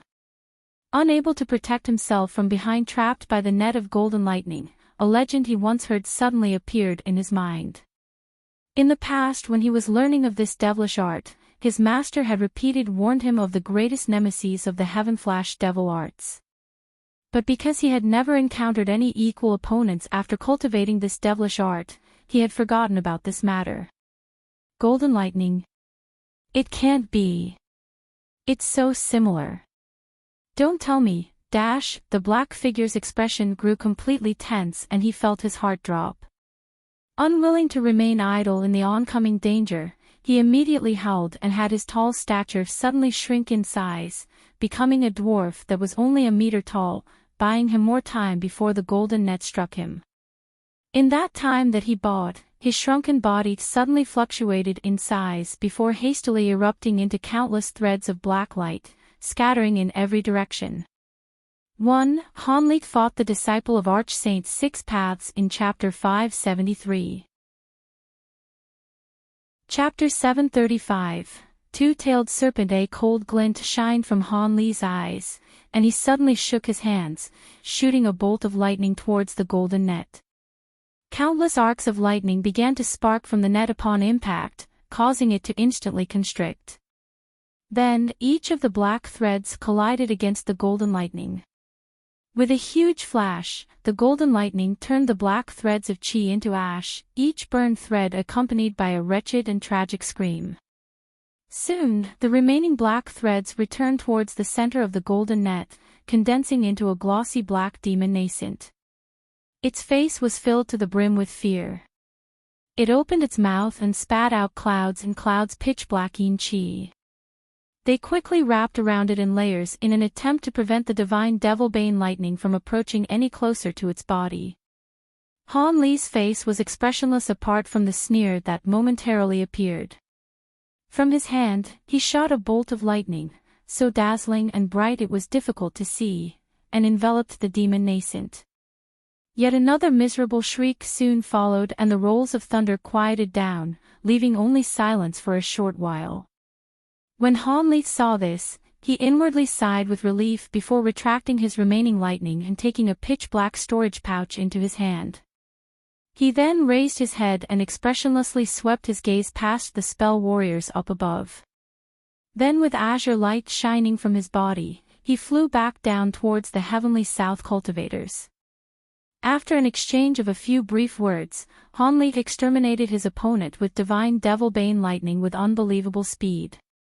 Not only were the heavenly south cultivators dumbfounded, the Milan spell warriors completely shaken with disbelief. While the heavenly south cultivators didn't know about the finer details of the black-robed figure, they had a general idea. These mysterious cultivators should have arrived at the Milan plains from a great continent. Although they didn't know why these cultivators suddenly appeared at the Milan plains, they reached some sort of agreement with the three divine sages of the Milan tribes. And it was clear to see that these cultivators had abilities far beyond cultivators of a similar grade. Before the true war even started, 2 heavenly south nascent soul cultivators had perished one after another, earning the confidence of these 2 Milan sages. As for why the black-robed figure participated in the second battle, it was because he felt that there were too many nascent soul stage cultivators that were guarding the grand formation, and he felt it best to first exterminate one while he could. But who could have known that this ordinary-appearing youth would actually be able to kill the black-robed figure with ease? Not even his nascent soul was able to escape, much to the shock of the 2 spell warriors. When the shriveled spell warrior and Ku Yao regained clarity of mind, he glanced at each other with terror and hesitated for a moment, not knowing whether or not they should continue the battle, or deal with the uproar of the spell warriors behind them. But at that moment they suddenly heard a faint, nearly inaudible voice speak in their ear. "Retreat for now. Our momentum has already died. Let us further consider our plans tomorrow. When that time comes, that formation may already be, he. While Heaven Weep's death will be inconvenient, I'll personally explain the matter to the divine sages."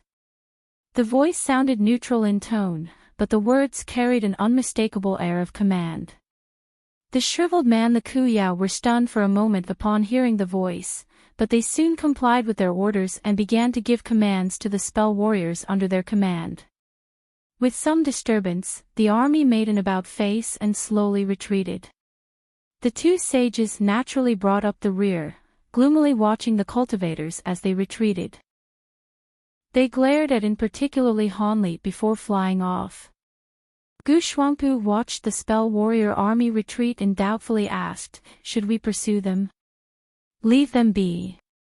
The bald man shook his head and said, "Although they're retreating, they still haven't been defeated. If we were to pursue them, we could find ourselves surrounded. Also, we have to guard the grand formation. It'll be best if we nurtured our strength and bide our time. Our Yellow Dragon Mountain's 1,000 form formation isn't easily broken. If the Milan wish to seize it, they will need to double their forces at the very least." After that was said, the bald man couldn't help but turn his eyes towards Hanli. Due to the surprise of Hanli managing to kill the black-robed cultivator, the cultivators found themselves in an awkward silence, all at a loss of what to say. As of current, Hanli was wearing a faint smile as he fiddled with a black storage pouch in his hands.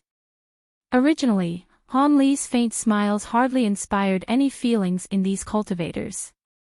But after he managed to kill a nascent soul cultivator, Hanli's smile now gave them a profound and odd feeling, not to mention that their original contempt for him was now completely gone.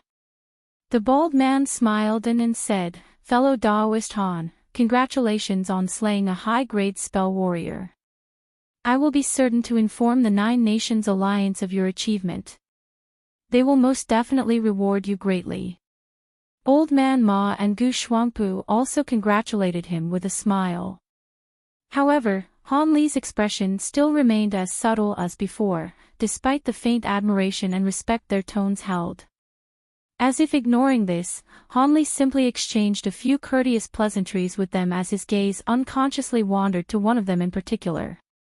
When nobody noticed this, he couldn't help but wear an indistinct smirk. Once the spell warrior army disappeared from sight, the bald man opened a passageway into the mist down below and the party hastily disappeared from sight, the mist closing its entrance soon afterwards. Now, the surroundings of the Yellow Dragon Mountains grew peaceful once more. When Hanli and company returned to the hall, they had a quick discussion about the battles that occurred today before returning to their own residences to rest. Old Man Ma in particular not only had his treasure destroyed, but his vitality had greatly suffered as well. He was in dire need to rest and recover. Thus in the blink of an eye, only the bald man remained in the hall. He sat in the main building and lowered his head, his mind lost in thought. A short moment later, he suddenly raised his eyebrow and a strange expression appeared on his face. He softly shouted, "Who is there? Come out." Then with a flash of light, another person appeared in the hall. He. Brother Lu's abilities are truly profound. Just as I entered, he was able to perceive me. It is not wonder why the Nine Nations Alliance had you guard the formation alone. Could it be that you've discovered something amiss after I arrived at the Yellow Dragon Mountains? The bald man shook his head. Of course not. How could I suspect an elder of the controlling spirit sect without cause or reason? I was merely given a warning from someone else. I originally felt unsure of the matter, but now it has been made certain. He then turned his head to the sides of the hall and shouted, "Fellow Daoist Han, Brother Ma, you may come out." When Gu Shuangpu heard this, he was no longer able to maintain his gloomy expression. Alarm was betrayed from his face. Then in a flash of yellow light from both sides of the hall, a calm Hanli and a grave old man Ma walked out.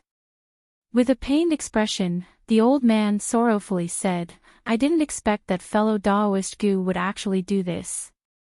What kind of benefits did the Milan offer you to do such a deranged thing?" Gu Shuangpu stared at the old man and coldly snorted. Deranged?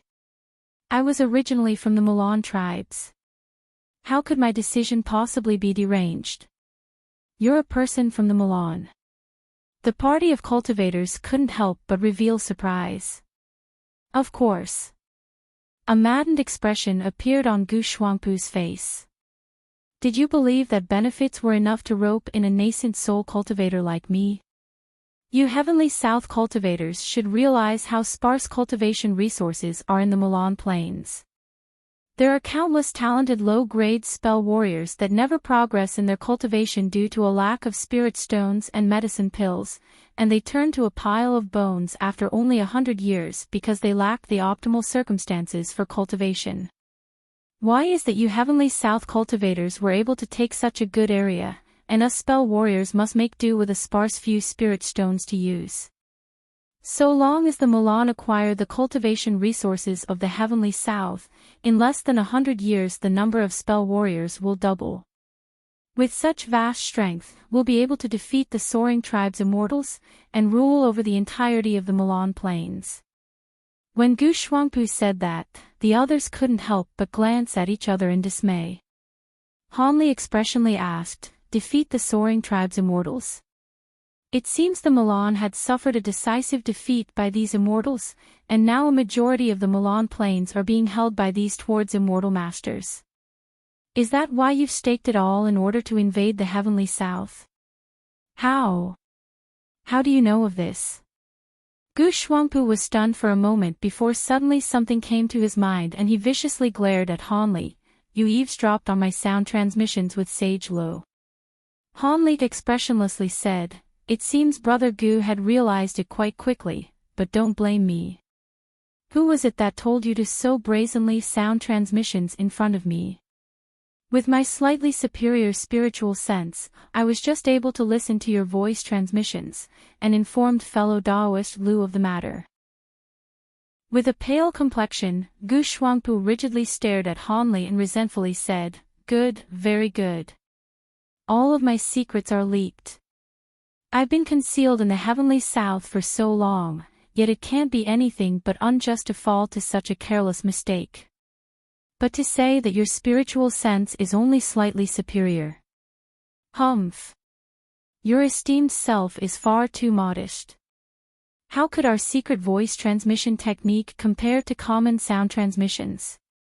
Unless your spiritual sense is as strong as a late nascent soul cultivator, there was no other way you could have eavesdropped on my conversation.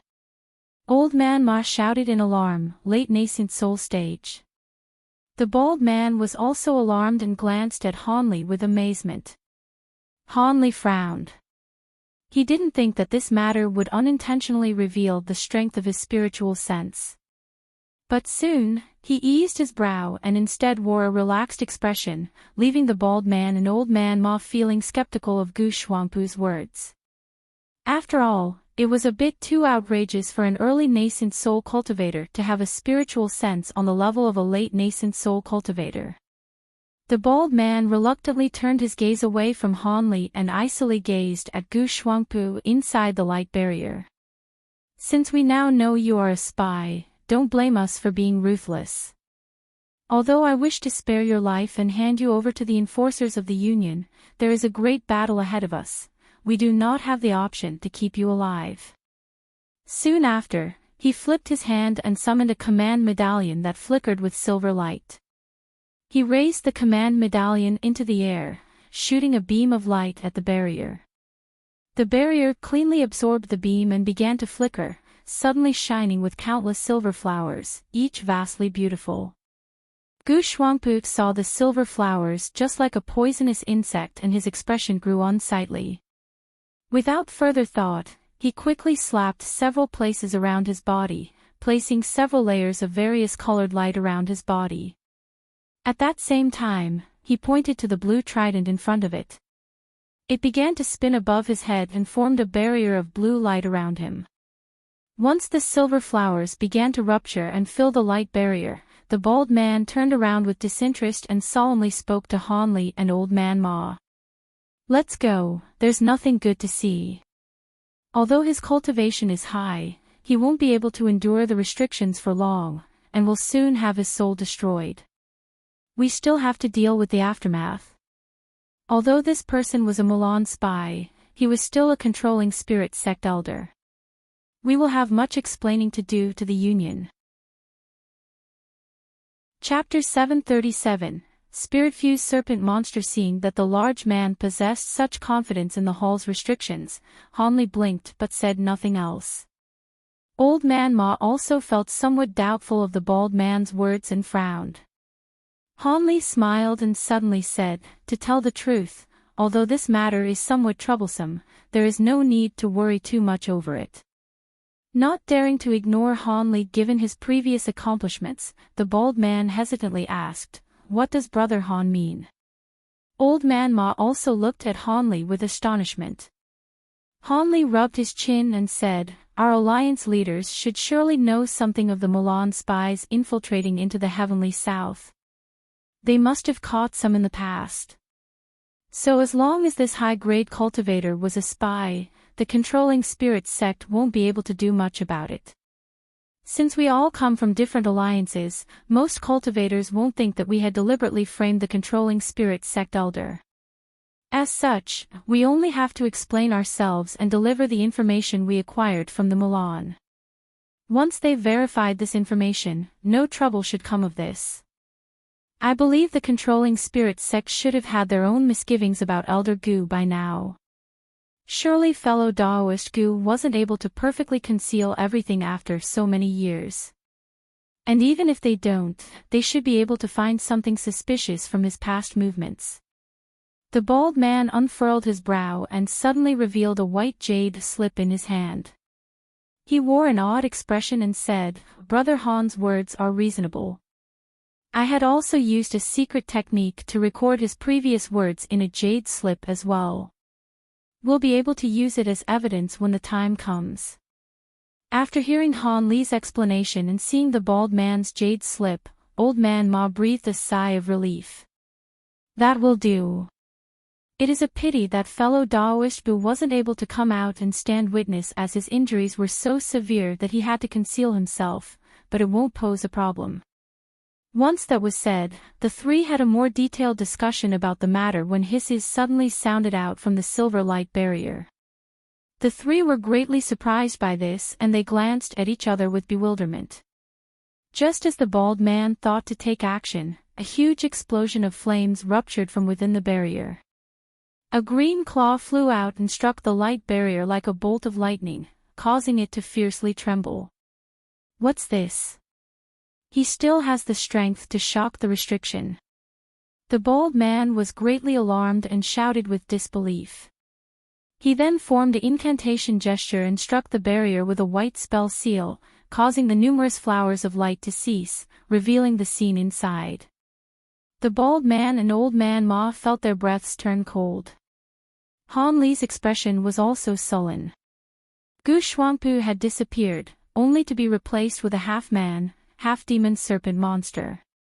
This monstrosity was wearing Gu Shuangpu's clothes but its face and limb was entirely covered by green scales. Its 2 eyes were icily eerie and its 10 fingers were razor-sharp. It also had 2-meter-long tails that were gently tapping the floor. The scaly face had clearly belonged to Gu Shuangpu. When it opened its mouth, its serpent tongue flickered and it uttered serpent hisses, much to the disgust and fear of those present. When Old Man Ma clearly saw the monster's appearance, his face turned deathly pale, and he flusteredly shouted, "This is the spirit fuse technique." He had turned into one with the twin-tailed jade serpent. When the bald man heard the old man, he also wore an expression of furious alarm. Spirit fuse technique? Isn't that a lost secret technique? Does he not fear being banished from the cycle of reincarnation? Soon after, he rigidly stared at the serpentine monster as if it were a great enemy and hastily slapped his storage pouch. In a flash of silver light, the restriction command talisman appeared in his hand. The large man puffed a breath of spirit chi on the medallion before tossing it into the air. But just as he began to hurriedly utter an incantation, the monster inside the barrier began to take action. It sullenly swept its gaze past the three outside the barrier, and quickly flicked its tongue before splitting open its cheek and spitting out a purple-black liquid towards the three. At that moment, the bald man saw this and ceased his incantation, pointing towards the command medallion instead. The medallion began to radiate with silver light and shot over 10 silver spell seals at the barrier, each absorbed seal releasing a dragon's cry. The barrier then flashed violently several times and grew thicker. And the countless silver flow within the barriers then began to condense at the top.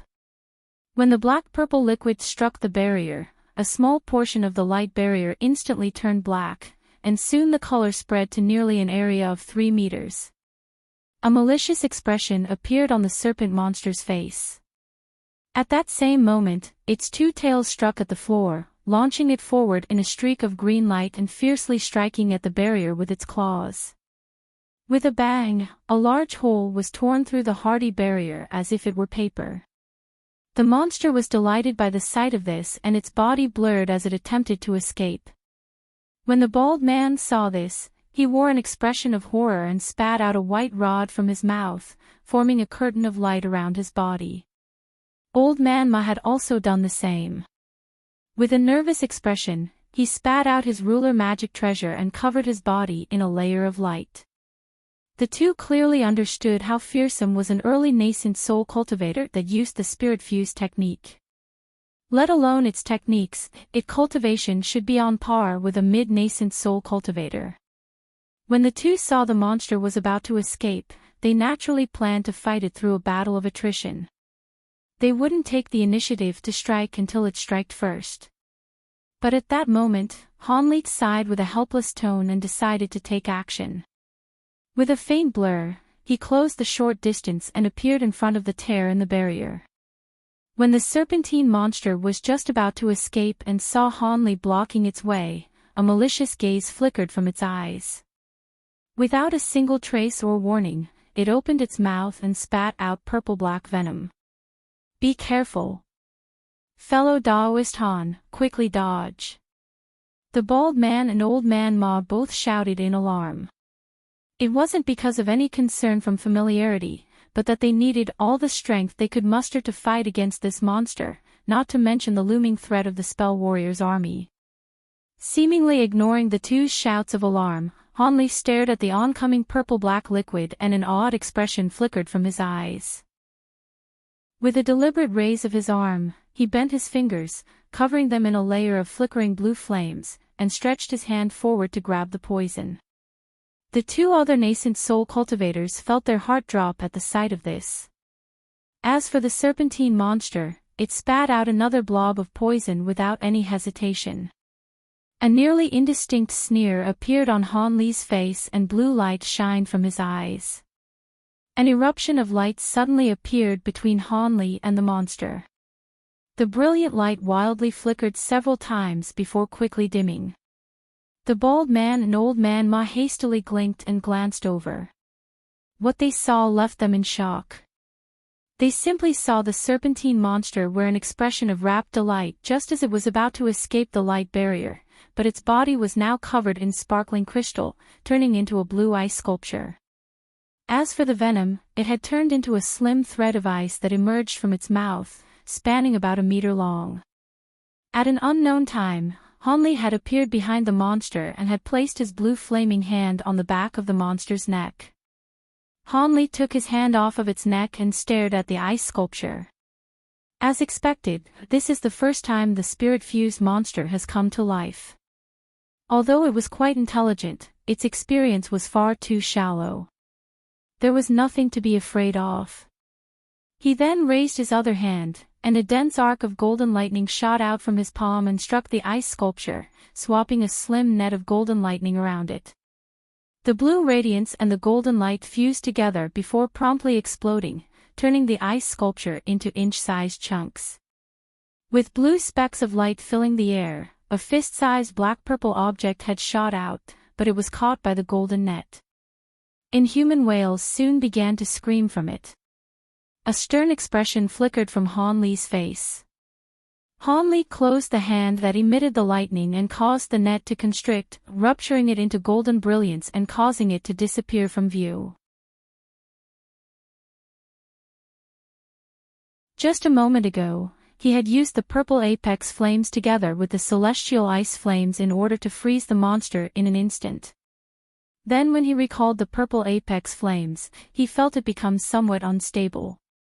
It seemed using the full might of these flames required a certain level of higher cultivation, as he had expected.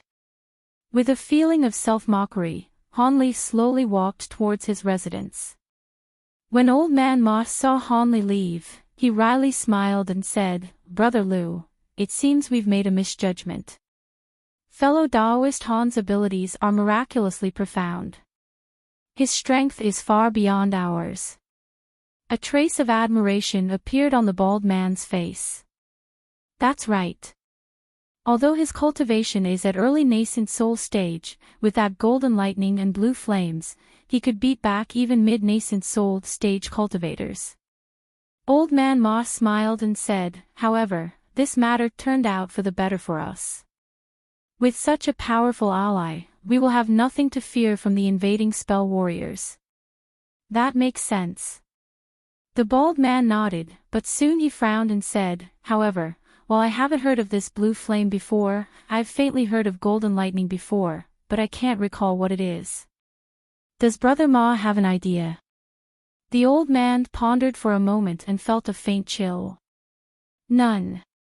This was also the first time I've ever seen golden lightning. This technique is so incisive, even a nearly incorporeal nascent soul was unable to escape it. Let's leave it be. Regardless of what great abilities fellow Daoist Han cultivate, it is a fortunate matter for us." The bald man frowned as if unwilling to speak further of the matter and said, "We still must talk about the matters for tomorrow." Old Man Ma was stunned and bafflingly asked, "What do you mean by tomorrow's matters?" A cold glint appeared in the bald man's eyes and he sinisterly said, "Since the Mulan set off a spy to break the formation, why don't we beat them at their own game?" Something immediately came to Old Man Ma's mind. "Brother Liu, you mean? It's quite simple. Old Man Ma and the old man suddenly spoke in a whisper, their voices faintly echoing throughout the hall. A short moment later, The bald man wildly laughed as if rejoicing at the brilliance of his own plan. On noon of the second day, just as the burning sun rose to the center of the sky, the beats of rumbling war drums traveled through the air. The spell warrior army gradually made their way from across the horizon, this time bringing along a huge monster at the center of their ranks. From a single glance it seemed to be a huge rhino that was enlarged by several tens of times. At the top of its nose was a lustrous blue horn that was over 3 meters long. The beast's extremely huge body was covered in a layer of glowing black battle armor that had talisman characters floating above it. It appeared extremely precious. The green-robed woman smiled with indifference. Such a wild guess is pointless. Considering the enemy's cultivation, we have a very high certainty of victory. However, we cannot be careless. A miscalculation could lead to death or capture. Ku Yao hesitantly said, then, Sage Lumines. The woman calmly said, regardless of whether or not this is a trap, we've come to break the formation. Let's move in accordance to our original location. It will be worth it to sacrifice a few men to gain an understanding of the true situation, as our most crucial resource is time. We've acquired information that the other powers of the Heavenly South are jointly sending reinforcements. It will take 2 to 3 months for them to arrive. We must charge our main forces towards Soaring Heaven's city for the best opportunity to capture the city. If we allow the 9 Nations Union and the other powers to first join together, we will lose far too much strength even if we won the battle against them. Then let us do as Sage Lu proposes. The shriveled spell warrior hesitated before agreeing. As for Ku Yao, he didn't particularly care about the lives of the lower-grade spell warriors and offered no objections. The woman nodded and her lips moved, sending a voice transmission to an unknown party. Then, nearly 100 similarly dressed spell warriors slowly advanced towards the top of the Yellow Dragon Mountains under the lead of a core formation spell warrior. The nearly 100 spell warriors gradually turned to black dots as they made their way through where the Sea of Mist originally existed towards the mountain. Their journey was unhindered as the 100 spell warriors arrived at the mountaintop without problem, much to the shriveled spell warrior's relief. With a smile, he said to the green-robed woman, "It seems this area has truly been abandoned, let us have the others start a search." Since they were in such a hurry, they must have left much behind. The woman coldly said, "Do not be hasty. Continue the search." The shriveled spell warrior was startled upon hearing this and said nothing else. At that moment, the 100 spell warriors have begun to search through a jade platform as well as a half-burned building, occasionally finding a few spirit stones and other materials. These spell warriors were beaming as they bluntly took these items as their own and placed them into each of their storage pouches. The spell warrior army was originally comprised of different, various-sized Milan tribes to begin with. Apart from the resources acquired from spirit stone mines and such, the rest of the spoils in the war were each their own. When the main force outside saw this, they began to grow restless. They were extremely envious of the opportunity to acquire spoils without life-threatening battles or any hardship. Who knew how many good items were held in the buildings there? Not long after, the shriveled man and Ku Yao were no longer able to keep still. Ku Yao hesitantly said, "Sage Lu, look." Since a majority of the army's spell warriors came from their tribes, they naturally didn't wish for the spell warriors from their own tribes to miss this opportunity as they were always lacking cultivation materials. As for the 100 spell warriors already looting, they came from a small tribe that wasn't particularly powerful. What they already gathered should be enough for them.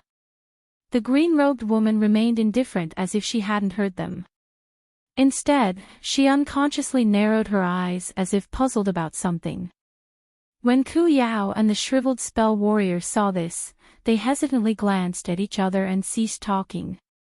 After the time it took to finish a cup of tea, the 100 spell warriors had scavenged about a third of the mountain peak. At that moment, the woman finally said, "The two of you will each send 100 men into the area, and destroy the remaining restrictions in passing. There is no need to sweep the entire mountain with your spiritual sense. I won't be allowing any others to enter the mountain. Yes, we will do as Sage Lu commands. Delighted, the two sent words to their own personal disciples in their respective tribes. As a result, 200 more spell warriors entered the mountaintop and began to rummage through the buildings like ravenous wolves. With this much people, my magic power will not be able to hold. Old Man Ma's voice suddenly broke the silence in some area of the Yellow Dragon Mountains. The bald man sighed with regret and said, "It is truly a pity that none of the Milan Grand Sages entered the trap." No long after that was said, a quake began to shake the entire mountaintop. The 300 spell warriors currently present were completely shocked. Without the slightest orders, they scattered in every direction. As for the 3 core formation cultivators that were leading each party, they were naturally the fastest, traveling 100 meters in the blink of an eye. But even if they were capable of mustering further speed, they wouldn't be able to escape the vast perimeter of the formation. Lights of all colors suddenly shined from the mountaintop and the green mist began to return, instantly surging through the air, enveloping a vast area around the mountain in a sea of green mist once more with the Yellow Dragon Mountains as its center. When the shriveled spell warrior and Ku Yao saw this, their expression became unsightly and even a bit pale. As for the green-robed woman riding the huge beast, her gaze remained cold as always as well as her expression. "What a pity," she said with an emotionless tone, "it was a trap as expected. If we didn't have Gu Shuangpu take action, perhaps he could have remained hidden and displayed an even greater effect." Ku Yao formed a fist with both his hands and stared into the mist. The core formation spell warrior that he sent inside was a direct descendant that he particularly favored. Not thinking that he would fall into a trap, he anxiously felt the need to rescue him. With eyes lit aflame, he said, "Sage Lu, those inside." The green-robed woman glanced at Ku Yao and carelessly said, "Don't waste your breath. With those nascent soul cultivators' abilities, dealing with the core formation cultivators will be very easy. They are likely already dead." After his expression wavered, he wore a fierce expression and said, "If that's the case, Sage Lu, have me lead the charge to break the formation. I am able to release my fire spirit's essence and destroy the formation in a single breath. Afterwards, let us incinerate the remains of each of the cultivators inside." The woman raised her brow and said, "Your fire spirit's essence. That's fine. Since you've already made up your mind, I will have the giant rhino accompany you. However, it is best that you save your fire spirit's essence and use it during a crucial moment. We must also pay particular attention to that youth that killed Sir Heaven Weep. I suspect he is also the cultivator that destroyed the body of the Heavenly Wind tribe Sage Mu. If that's the case, his abilities are great, not to mention his strange blue flames. If you aren't careful, you'll meet your end." The shriveled cultivator's expression stirred and he revealed a trace of fear. "He's the cultivator that slayed Sage Mu's physical body. I heard that he was capable of the legendary lightning movement. Is that true? Sage 1, your techniques are weakest against cultivators that are able to close the distance in combat. Take particular care of yourself to never fight with this cultivator. It'd be best if you left him to me." With a cold glint shining from her eyes, she proudly said, "I cultivate the soft wind arts. Its speed should be no less than his lightning movement. Despite how deadly his devil flames and golden lightning may be, if they do not land on me, they cannot cause me harm. As for his other abilities, he is still only an early nascent soul cultivator. How can he hope to compete with me? That is fine. Only Sage Lu will be able to handle him. Against the sage that was able to rival Saintess Tianlan of the Soaring Tribe, he will certainly be outmatched." The shriveled cultivator sighed with relief at the confidence that the green-robed woman displayed. When she heard this, she immediately grew sullen and coldly snorted. Saint is Tian Lan. The shriveled cultivator was alarmed by this. He suddenly recalled that Sage Lu considered the battle her defeat and loathed when others mentioned the matter. This, really? The shriveled cultivator muttered in an attempt to change the subject, but the woman waved her arm and restored her calm. Enough. We must break the formation. Cease other talks, and order the start of the assault. Yes. To the shriveled cultivator's relief, he instantly objected alongside Ku Yao. In the dark mist, the corpse of a core formation spell warrior laid headless. Not far away, a figure flashed with azure light. Han Li glanced at the headless corpse before raising his hand and recalled the streak of blue light from the corpse before flying off. As Han Li calmly flew forward, he examined the spell warrior's storage pouch only to reveal disappointment. The storage pouch only possessed junk, nothing of relating to spirit techniques or anything else of value. Han Li frowned before releasing a long sigh. At that moment, loud war drums were beating outside the sea of green mist. Several waves of astonishing spiritual chi fluctuated from the direction of where the drums were beating. Afterwards, a low thunderous howl shook the air and earth, causing even the mist to faintly roil. Han Li's expression remained calm as he coldly swept his gaze around and raised his head to look above. After wearing a pensive expression for a moment, he sneered and released a scarlet-red fireball in his hand, turning the corpse nearby into ash. He then turned around and flew towards the center of the mist, disappearing without a trace. At the center of the mist, there was a strange occurrence. All the damaged buildings had returned to becoming completely intact, with cultivators occasionally scattering to various portions of the mist. Old Man Ma and the bald man were floating about 100 meters above the buildings. They were standing at each other's side as they all gazed in the direction of the spell warrior army, their expressions grave.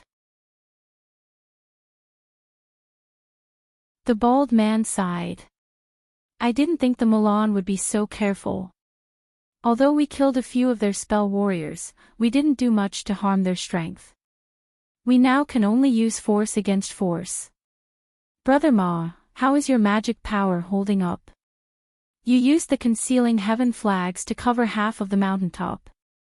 Old Man Ma twirled his beard and casually said, with the magic power I have left, I won't be able to defeat the enemy, but I should have no problem distracting a Milan sage.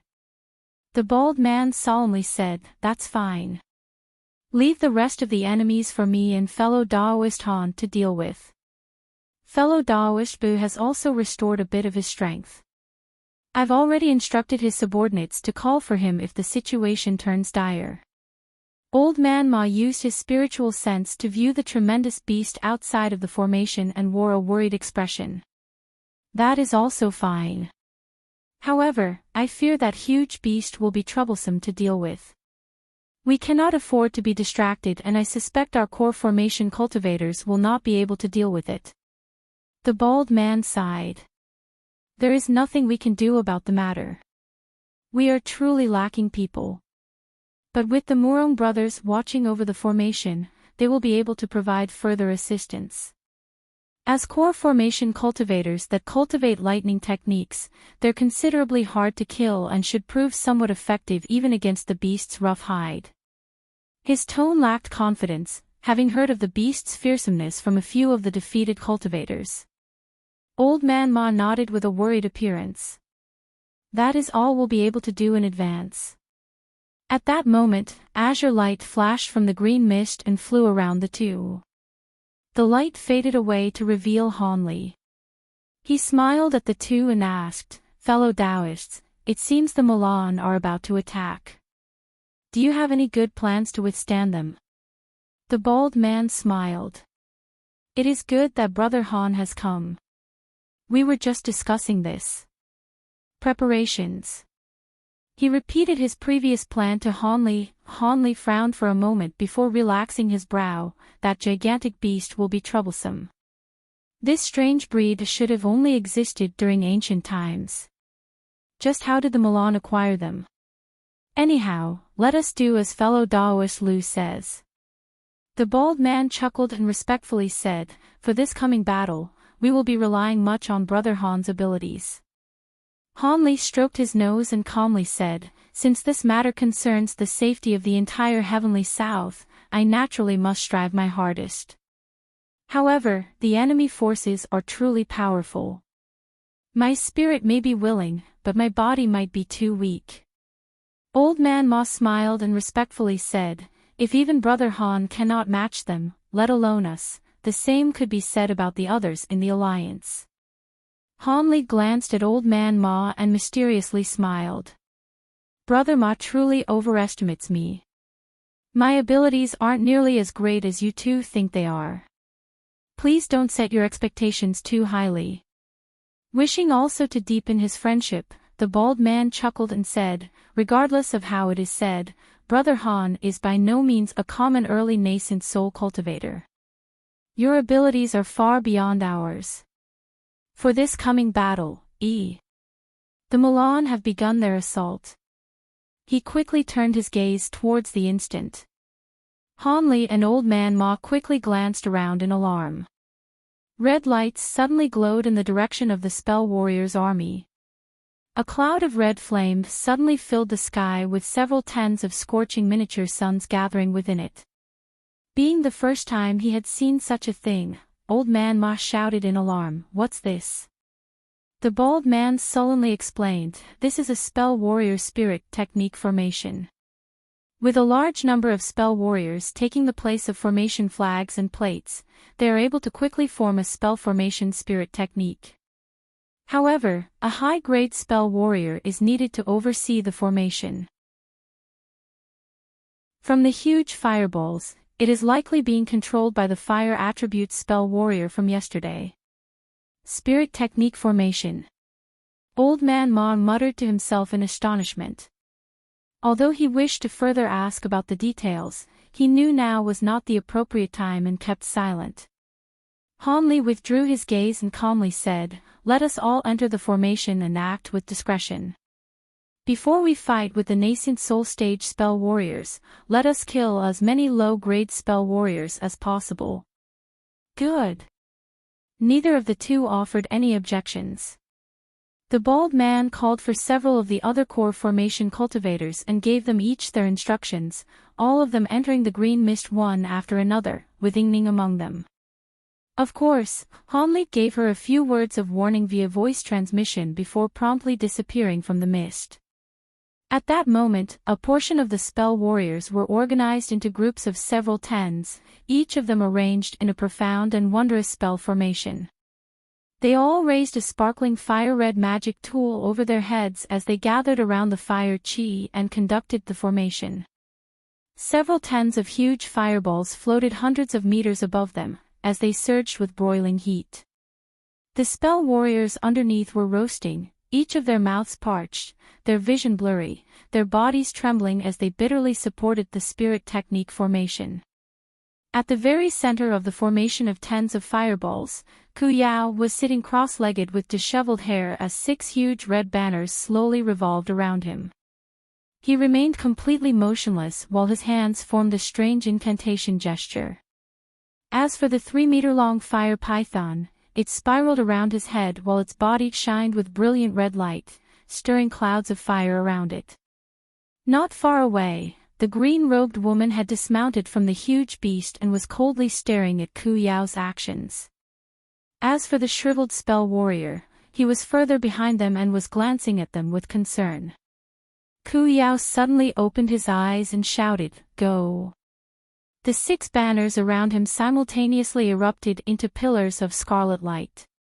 At that same moment, 6 fireballs that spanned over 40 meters in length appeared in the air. Suddenly, the pillars of scarlet light were completely absorbed by the 6 fireballs, and they began to tremble for a moment before spurting out flames that were 3 meters tall. Then, as the war drums continued to beat, the fireballs shot towards the sea of green mist like huge meteors in a single line, as if wishing to forcefully open a passage through the mist. The combined casting of these many spell warriors had condensed fireballs of extraordinary might. As meticulously placed as the green mist grand formation may have been by the Nine Nations Union formation experts, these meteors of flame caused an earth-shattering explosion as soon as they touched the green mist. With several successive bursts of 100-meter-tall flames accompanying each explosion, the green mist was scattered by the wild flaming winds that soon followed, wiping them entirely away in an instant. Although green and yellow formation lights still shined, they were clearly outmatched and weren't able to withstand the assault in the slightest. In the blink of an eye, 6 huge areas were completely devoid of mist from within the formation. A cold glint flickered from the green-robed woman's eyes and she flipped her hand, summoning a golden circle in her hand. She then raised it in the air and it flew down to the giant rhino, which was already positioned at the edge of the sea of green mist. With a loud ring, the golden circle fell onto the blue horn of the giant rhino and tightened in an instant. The huge horn was then sheathed and began to sparkle with dazzling light. Perhaps spurred by the blinding golden light or some action by the green-robed woman, the giant rhino's eyes quickly turned blood red and it released thunderous roars. As it treaded on the blue clouds underneath it, it wildly rushed down towards the green mist. A short moment later, the beast's roars filled the air as yellow and green light brightly glowed. Let's go in. Sage Ku Yao will continue to use fire spirit techniques and destroy the restrictions. We will bring this formation down. The green-robed woman's clear voice spread throughout the sky. The spell warriors on standby cheered upon receiving their orders and they began to enter the green mist while in groups ranging from 5 to 10. The green-robed woman indifferently said, "Let's also head in. Once Sage Ku Yao finishes casting the technique, he will follow after us." She then glowed with white light and flew down in a streak of light. The shriveled spell warrior hastily agreed before following after her in a trail of black light. A short moment later, there were only several hundred spell warriors that had yet to enter the restriction. At that moment, the remaining fireballs were being absorbed by the 6 banner of flame surrounding Ku Yao. They then fell onto the sea of mist in an arrangement of lines at the same location as the previous 6 meteors, causing several tens of pillars of flames to erupt, nearly breaking apart the entirety of the restriction. With wild roars of laughter, Ku Yao suddenly stood up and waved to the spell warriors around him.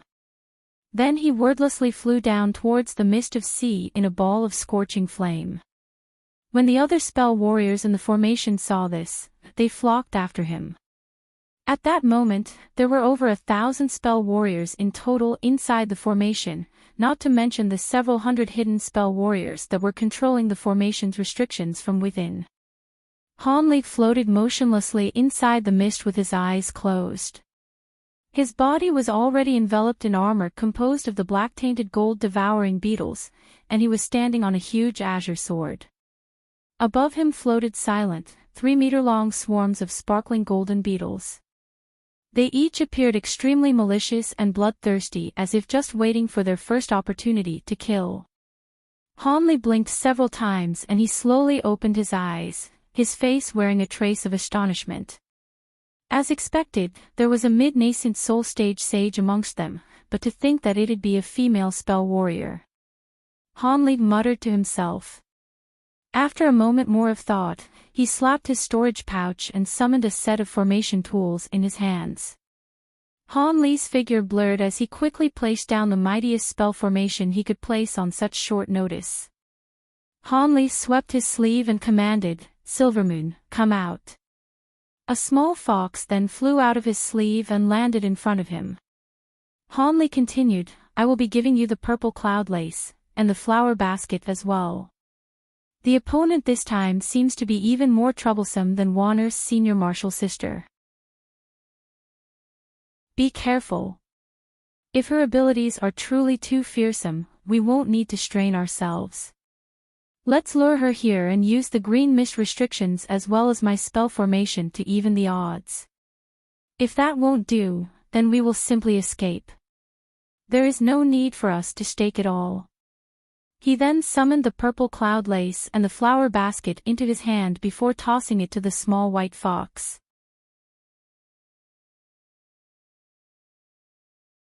Yes, master. In that case, I will act the same as last time and stay hidden as I bide my time for an appropriate time to act. Hanli nodded.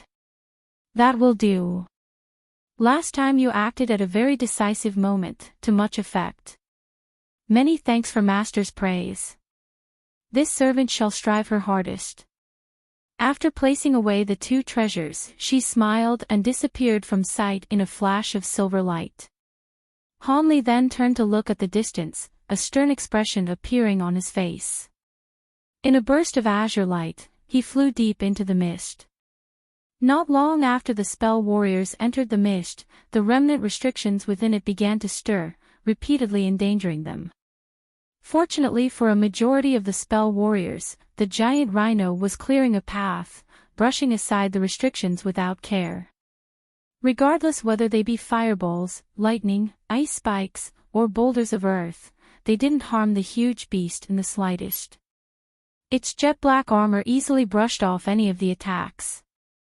Paying no heed to any of the attacks, the huge rhino straightforwardly lowered its head and rushed forward.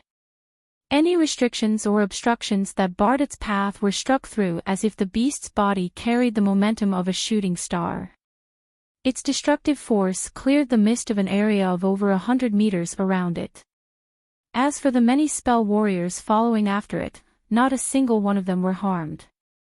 However, it was quite baffling that within the group of spell warriors, those with the greatest cultivation were the four at core formation stage.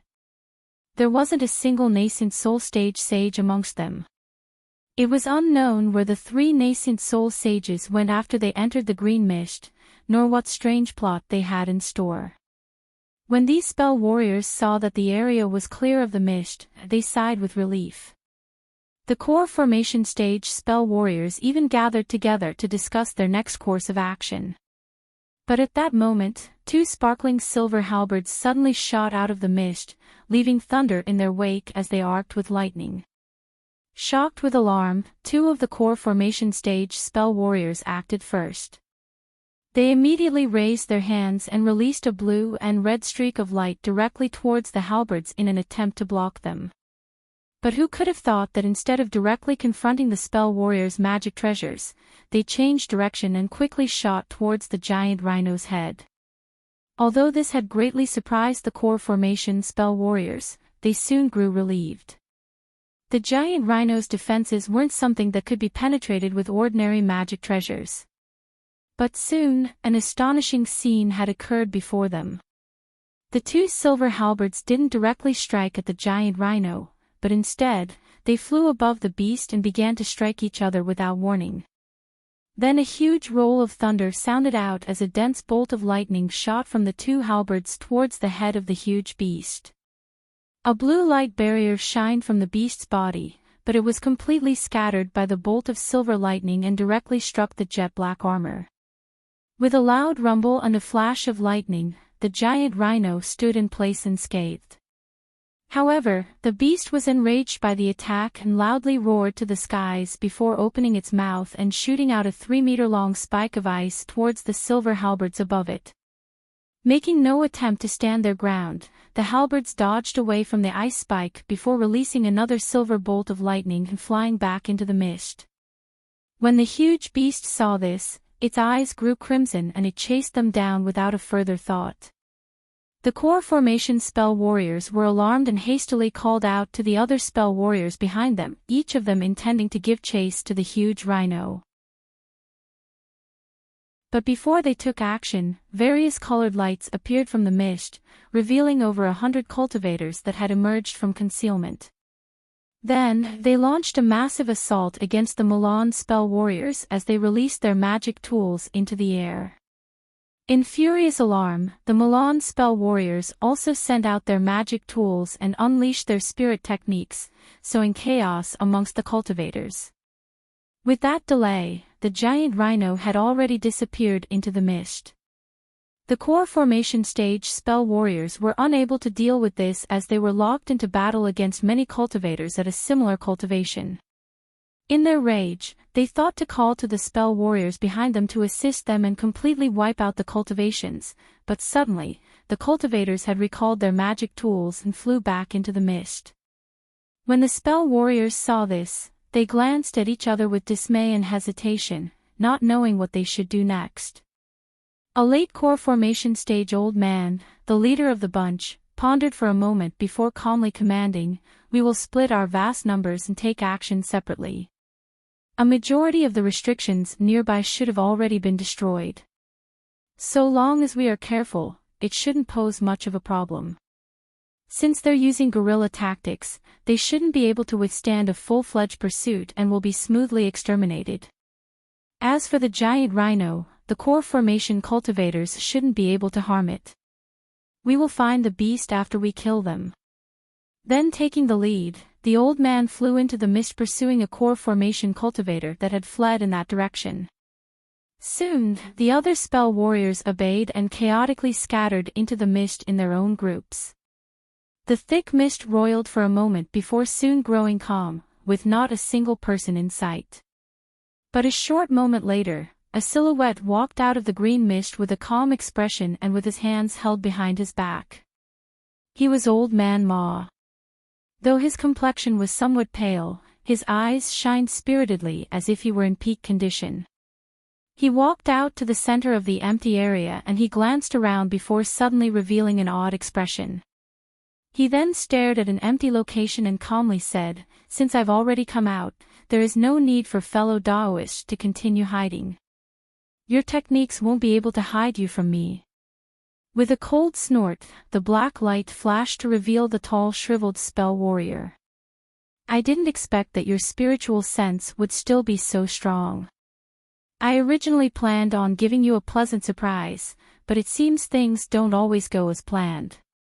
As soon as he appeared, he twisted his hands and raised them towards Old Man Ma. In the following instant, several tens of thumb-thick black streaks shot out in a barrage towards the old man.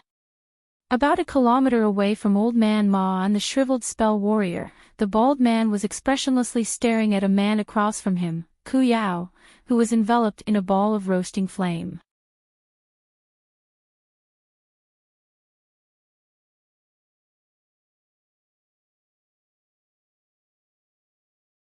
Soon after, he flipped his palm and a small blue shield appeared in his hand. With a slight tremor, the blue shield grew several times larger, extending to 3 meters in length. Lustrous blue light fluidly wandered from its surface as if it were truly made of liquid, making for an exceptionally odd sight. At that moment, the azure sword streaks had shattered the blades of wind and were about to strike the hawk. The hawk showed no fear and flapped its wings, sweeping away the azure chi before continuing its sweep down towards the huge blue shield. Hanli coldly snorted and pointed to the shield, causing it to shine with greater magnificence. Consequently, the hawk's claws struck an icy surface, leaving only ripples behind. But in that instant of delay, an icy glint flashed from Han Li's eyes and he raised his hand. A black light suddenly emerged from his palm, transforming into a black-red hand that was 3 meters wide. It shot out at a speed greater than lightning and forcefully grabbed the huge hawk. Whoosh! Flames suddenly emerged from the hand and enveloped the hawk in pitch-black flames. The hawk attempted to escape its grasp as it miserably wailed and fiercely picked the hand. Hanli grew relieved at the sight of this and turned his head towards the woman. The woman didn't appear to mind that her hawk was captured. Instead, she was muttering an ancient incantation with a solemn expression. Upon closer inspection, Hanli wasn't able to understand it in the slightest, much to his shock. Soon after, the woman spread out her fingers in the style of a lotus flower and white light began to flicker, forming what seemed to be a white lotus. Although Hanli didn't know what she was planning, she was still a mid-nascent soul-stage cultivator. Anything that took an incantation this long was certain to be powerful. He couldn't allow her to smoothly succeed. Once that was thought, Hanli flung out his sleeve with a grave expression, summoning several tens of azure flying swords in a swarm. They then condensed together into a mist and charged towards the green-clothed woman. Taking advantage of this delay, Hanli raised his other arm towards the huge hand that was tightly gripping the bird. The black-red hand suddenly gripped with further force and instantly dragged the bird before him. Without a thought, Hanli spat a sliver of blue icy flame onto the struggling bird. Crackling, the blue flame instantly covered the bird in a layer of sparkling frost. The resulting ice sculpture captured its desperate struggle in a lifelike image. A trace of satisfaction appeared on his face. But just when he thought to collect it, he heard a series of divine rings in front of him. Blinding white radiance suddenly erupted from the woman, covering the surrounding area of 300 meters under a layer of white light. Hanli inwardly cursed and hastily looked at the strange scene from across him. The green-clothed woman had finished her incantation, but now, the white lotus had left her hand and was floating 3 meters above her head. It continuously unfolded its petals as it shined with dazzling light. As for the cloud of sword chi that he unleashed, it was stopped about 40 meters away from her as it attempted its hardest to make its way towards her. It seemed to be blocked by something invisible. Hanli unconsciously narrowed his eyes. It appeared the white lotus wasn't something that was created from a treasure, but was rather something that was formed from the woman's own magic power. Hanli was truly amazed that something this powerful was solely produced by a technique. However, this amazement only lasted for only a moment. He took a deep breath with a sullen expression and quickly raised his arm, cover it in a layer of faint black chi. The black chi appeared alive as it continuously lashed around and grew thicker.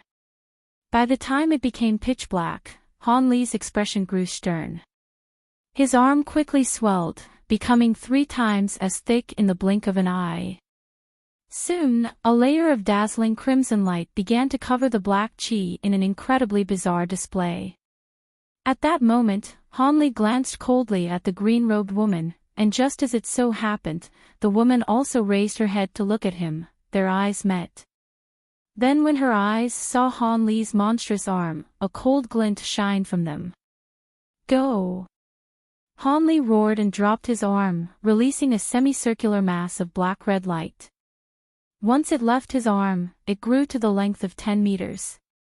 It ripped through space as remnants of light dragged behind it, instantly arriving before the white lotus. The green-robed woman raised her brow at the sight of the Yin devil execution and spat out a mist of lustrous white chi onto the lotus.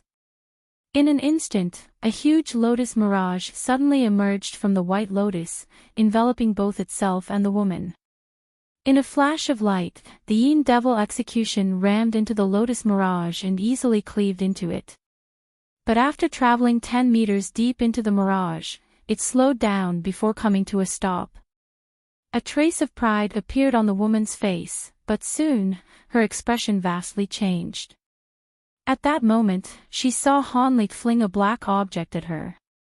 As soon as it left his hand, it began to exponentially expand and overbearingly pound downwards on both woman and lotus. The thousand-fold mountain. When the woman saw this huge towering mountain, she couldn't help but shout its name. This ancient treasure was renowned amongst spell warriors. Even if a mid-nascent soul-stage spell warrior like her were to use a secret Buddhist technique from antiquity, they wouldn't be able to receive an attack from the mountain unscathed.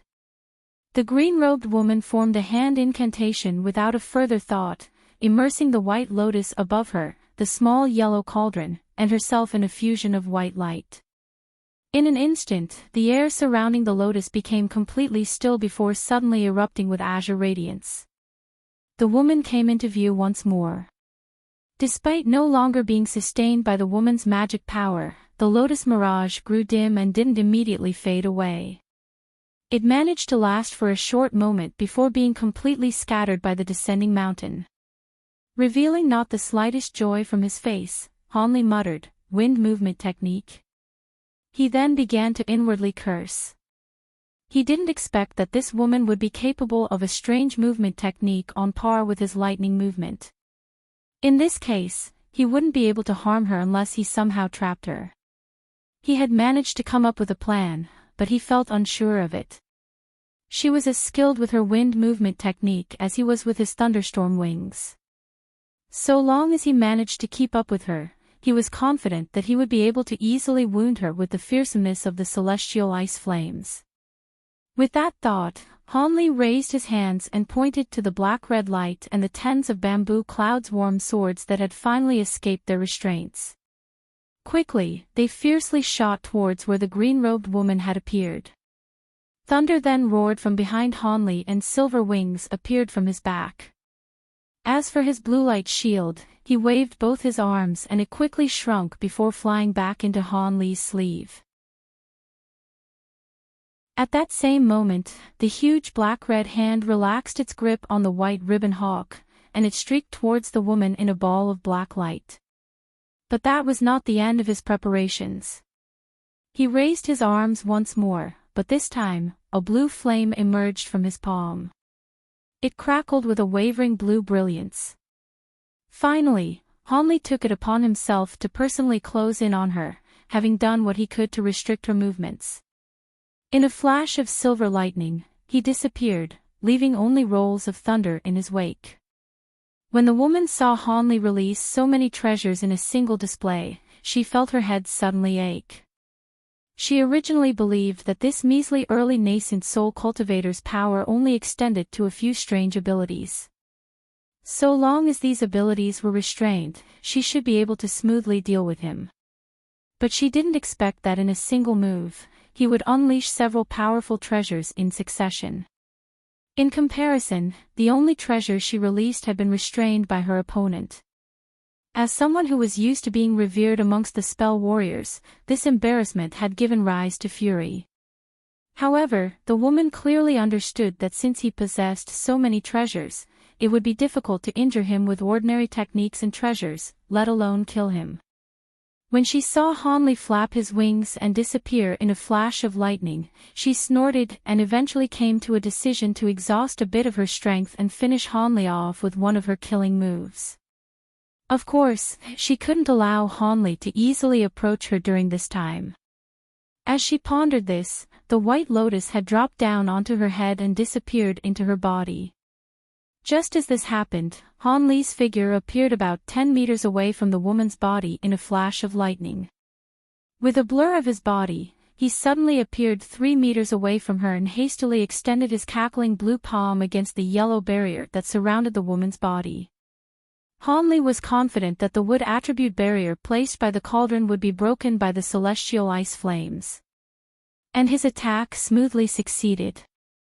However, the woman remained still and showed no indication that she was going to use her wind evasion technique.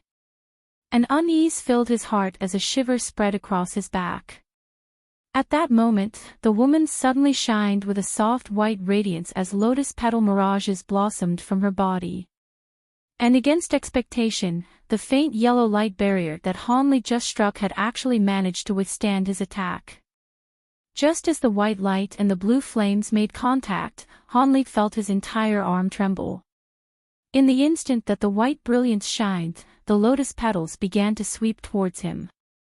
Although they appeared slow, he wasn't able to evade their attacks, and he could only helplessly stare as the petal struck his body. Astonished, Hanli was struck back, a wave of pain assailing his chest. He was launched 100 meters away before he managed to barely stop himself, his body swaying.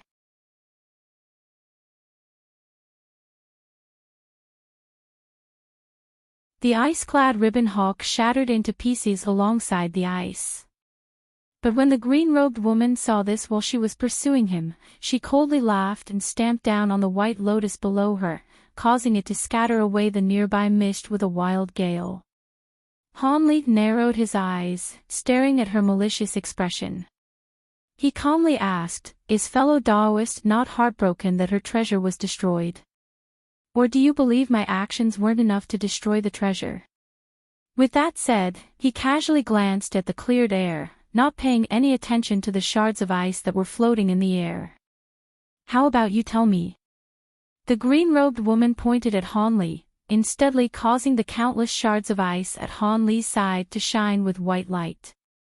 Han Li was stunned and immediately raised his arm, unleashing an azure mist to engulf the glowing ice.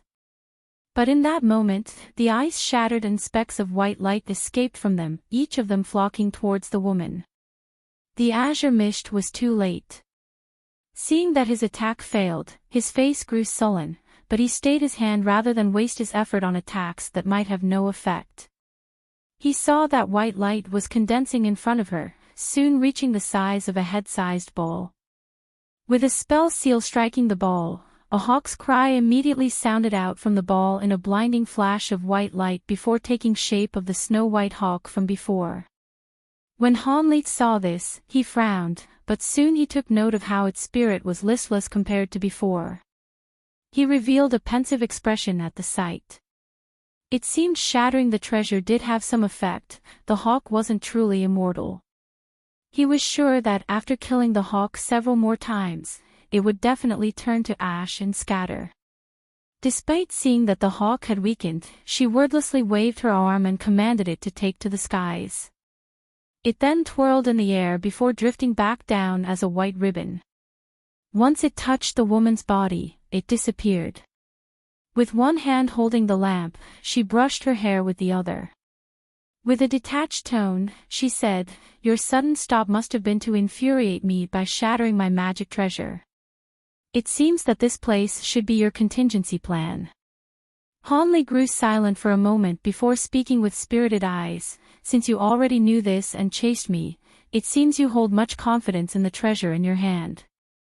Perhaps you might tell me something of it. This is the first time I've ever seen a lantern-type ancient treasure." The woman's face grew sullen. She said without reservation, "No, rather how about I send you off to the underworld?" She then opened her mouth and spat a ball of nascent flame into the lantern. Specks of azure light then began to slowly rise up from it. Han Li sighed and he swept his arms, summoning a green formation flag and a red azure formation plate into his hands. He took a deep glance at the woman before tossing the small formation flag in the air. He quickly struck it with a small seal and hurriedly muttered an incantation. The formation flag flashed with light, instantly causing a green mist to suddenly form. It extended 100 meters around the sky and scattered with the wind before transforming into a 40-meter-long flood dragon of green mist. At that same time Han Li ordered the flood dragon to attack the woman. He had the formation plate in his hand shine with radiance. He tossed it underneath him and had it immediately transform into white mist as it disappeared further from sight. Suddenly, the seas of mist down below began to roil and release countless threads of red azure light that shot towards the green-robed woman in a dense barrage. He then took out a small silver bell with a wave of his sleeve. It wildly expanded in the blink of an eye and began to release silver sound waves with a loud ring. Then with all of that done, he streaked towards the green-robed woman's head. Since he wasn't able to grow close to the woman, he would make use of silver sound waves to attack. Perhaps a formless attack would have some effect. Of course, against the green-robed woman's white lotus flower and the unknown bronze lamp, Han Li's killing move wasn't any of the attacks he released, rather, it was Silvermoon, who had burrowed herself earlier in the earth. At that moment, Silvermoon had already begun to unravel the purple cloud lace and was standing at the center of the formation. She was waiting for when the green-clothed woman would let down her guard so she could deliver the fatal blow. Although the green-clothed woman didn't know that there was someone lying in ambush, she turned a blind eye to the restrictions and attacks that Han Li unleashed. She only lowered her head to look at the lamp that was flickering with weak azure flames.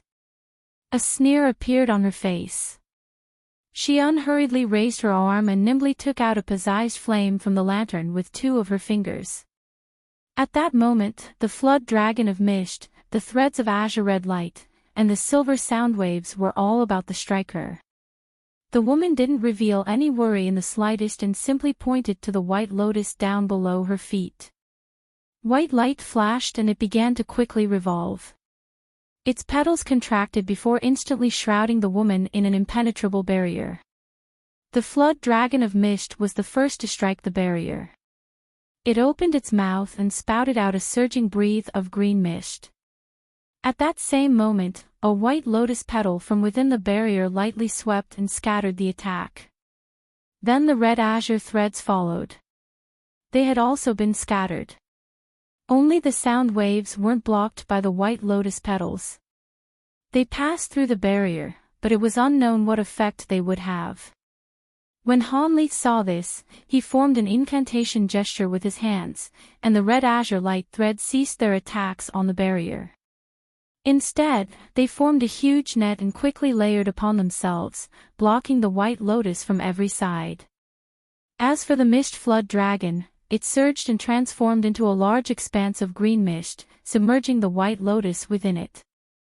As for the silver bell, it quickly arrived before the white lotus and was controlled with Han Li's full strength. The silver sound waves became stronger and continuously struck at the green-clothed woman through the barrier.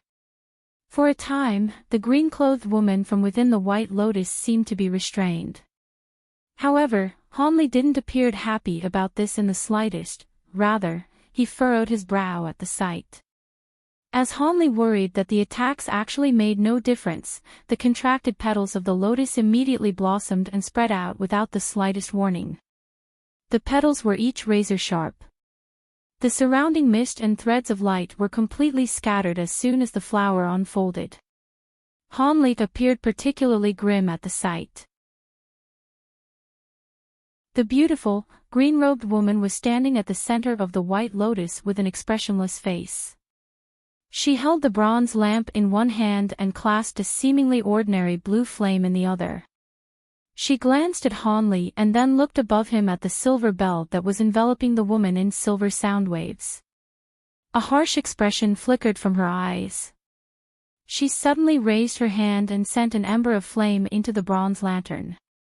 It crackled and trembled before instantly disappearing from sight. In the next moment, the huge silver bell was struck by an azure fireball out of nowhere, and was enveloped by it. When the woman saw this, she uttered an incantation, and had the surface of the silver bell scorched by the unknown azure devil flame. The silver bell wailed for a moment and released silver light in an attempt to resist the flames. But after an instant, the silver bell was deformed by the silver flames and turned into molten silver. After that, the azure devil flame scattered without a trace. Han Li's face paled at the sight of the ancient treasure being scattered. At that moment, the green-clothed woman swept her hand and picked off another azure ember from the lamp with practiced ease, and malicious glanced at Han Li. Han Li inwardly cursed and flapped his thunderstorm wings without another thought. He then disappeared, leaving only thunder in his place.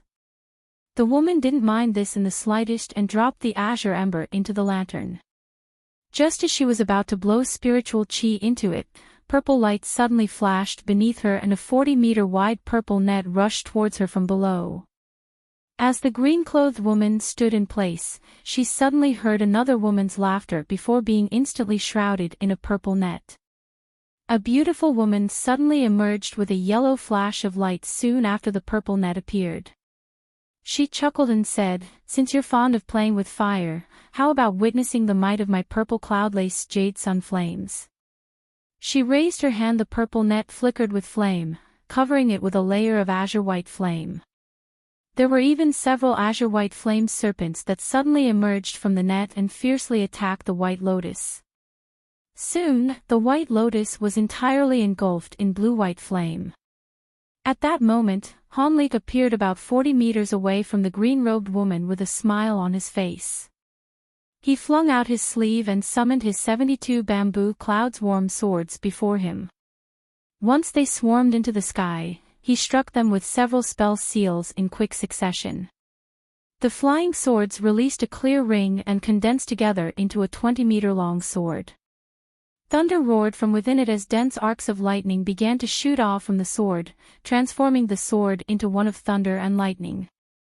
However, Han Li didn't stop there. He took a deep breath and he spat a thread of celestial ice flame onto the sword, adding a layer of faint blue flames onto the surface of the sword. Han Li pointed at the sword with an icy glint shining from his eyes. It trembled before cleaving directly towards the White Lotus. At that moment, the green-clothed woman finally realized what had happened. In furious alarm, she flung the azure ember above her.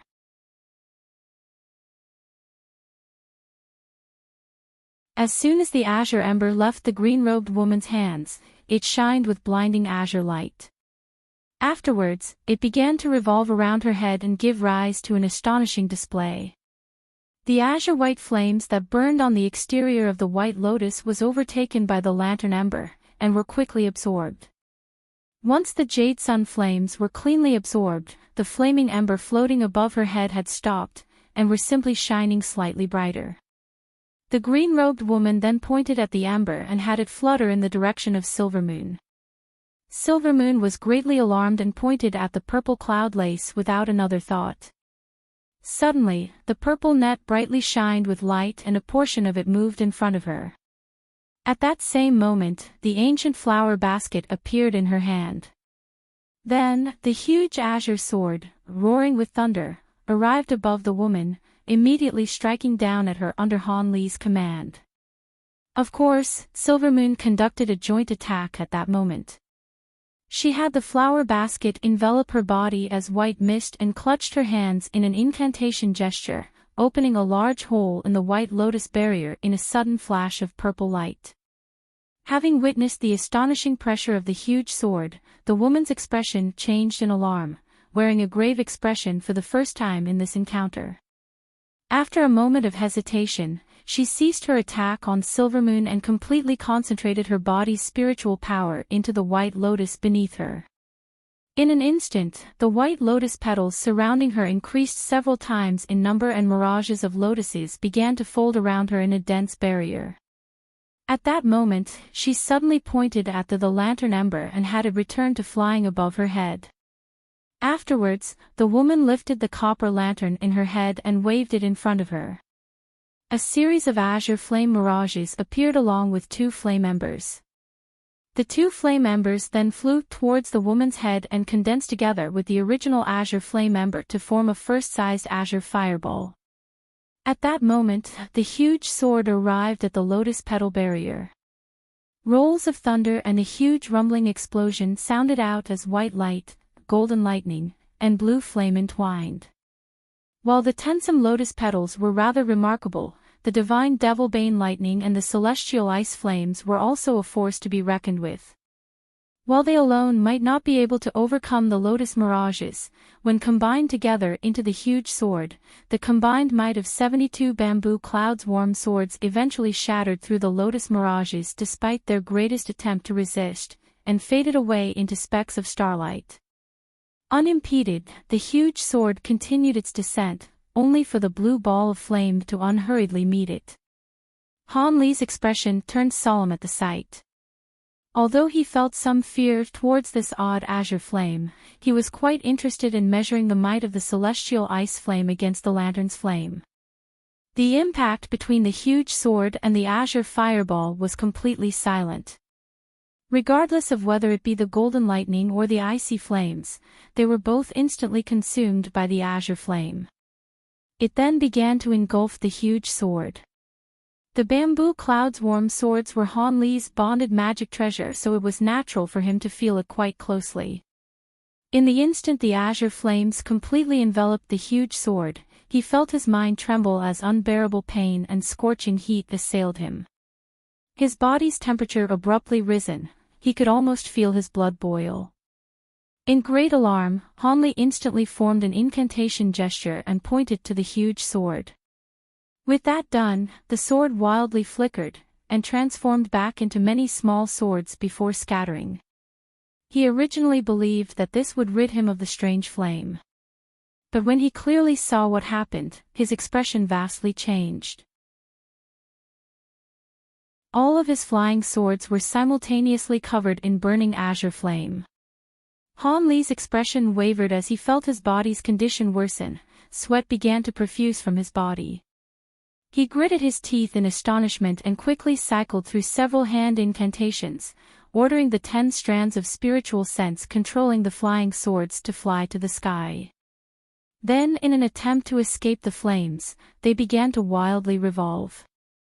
Having saw the silver bell melted into silver liquid, he grew even more fearful of having his own bonded magic treasure destroyed. If this were the case, his vitality and spiritual sense would suffer a great decrease. At that moment, the destroyed lotus mirages had been replaced as more lotuses emerged from below her to restore the gap. The woman then coldly glanced at Han Li's flame-clad flying swords. The woman sneered upon seeing the swords flutter around in an attempt to extinguish the flames. However, she didn't rush to act. She simply waited for Han Li's bonded magic treasure to be destroyed, for his cultivation to be greatly damaged. A short moment later, the woman's sneer had froze, soon to be replaced with astonishment. The bronze lamp in her head was no common magic tool. Strictly speaking, it didn't even belong to her. It was one of the 2 lineage treasures that were passed down by the Mulan tribes.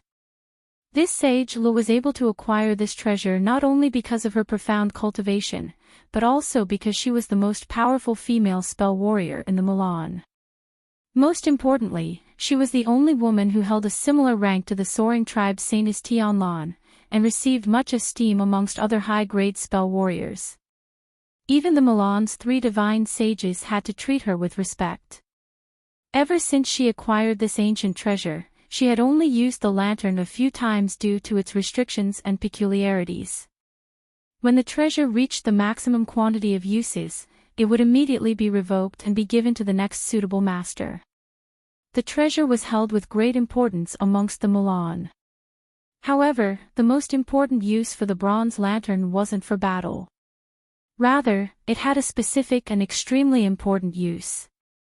Of course, this treasure was obviously powerful in battle, and was used by its masters to slay many formidable enemies and destroy countless treasures.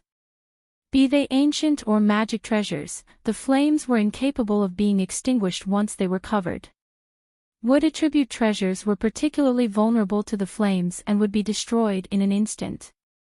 But while Han Li's set of flying swords were obviously wood attribute magic treasures, they had been enveloped in the lantern's flames for quite a while and didn't show the slightest indication of becoming ash. But in the instant that she was absorbed by her surprise, purple light suddenly flashed above her head along with the abrupt appearance of a purple cloud.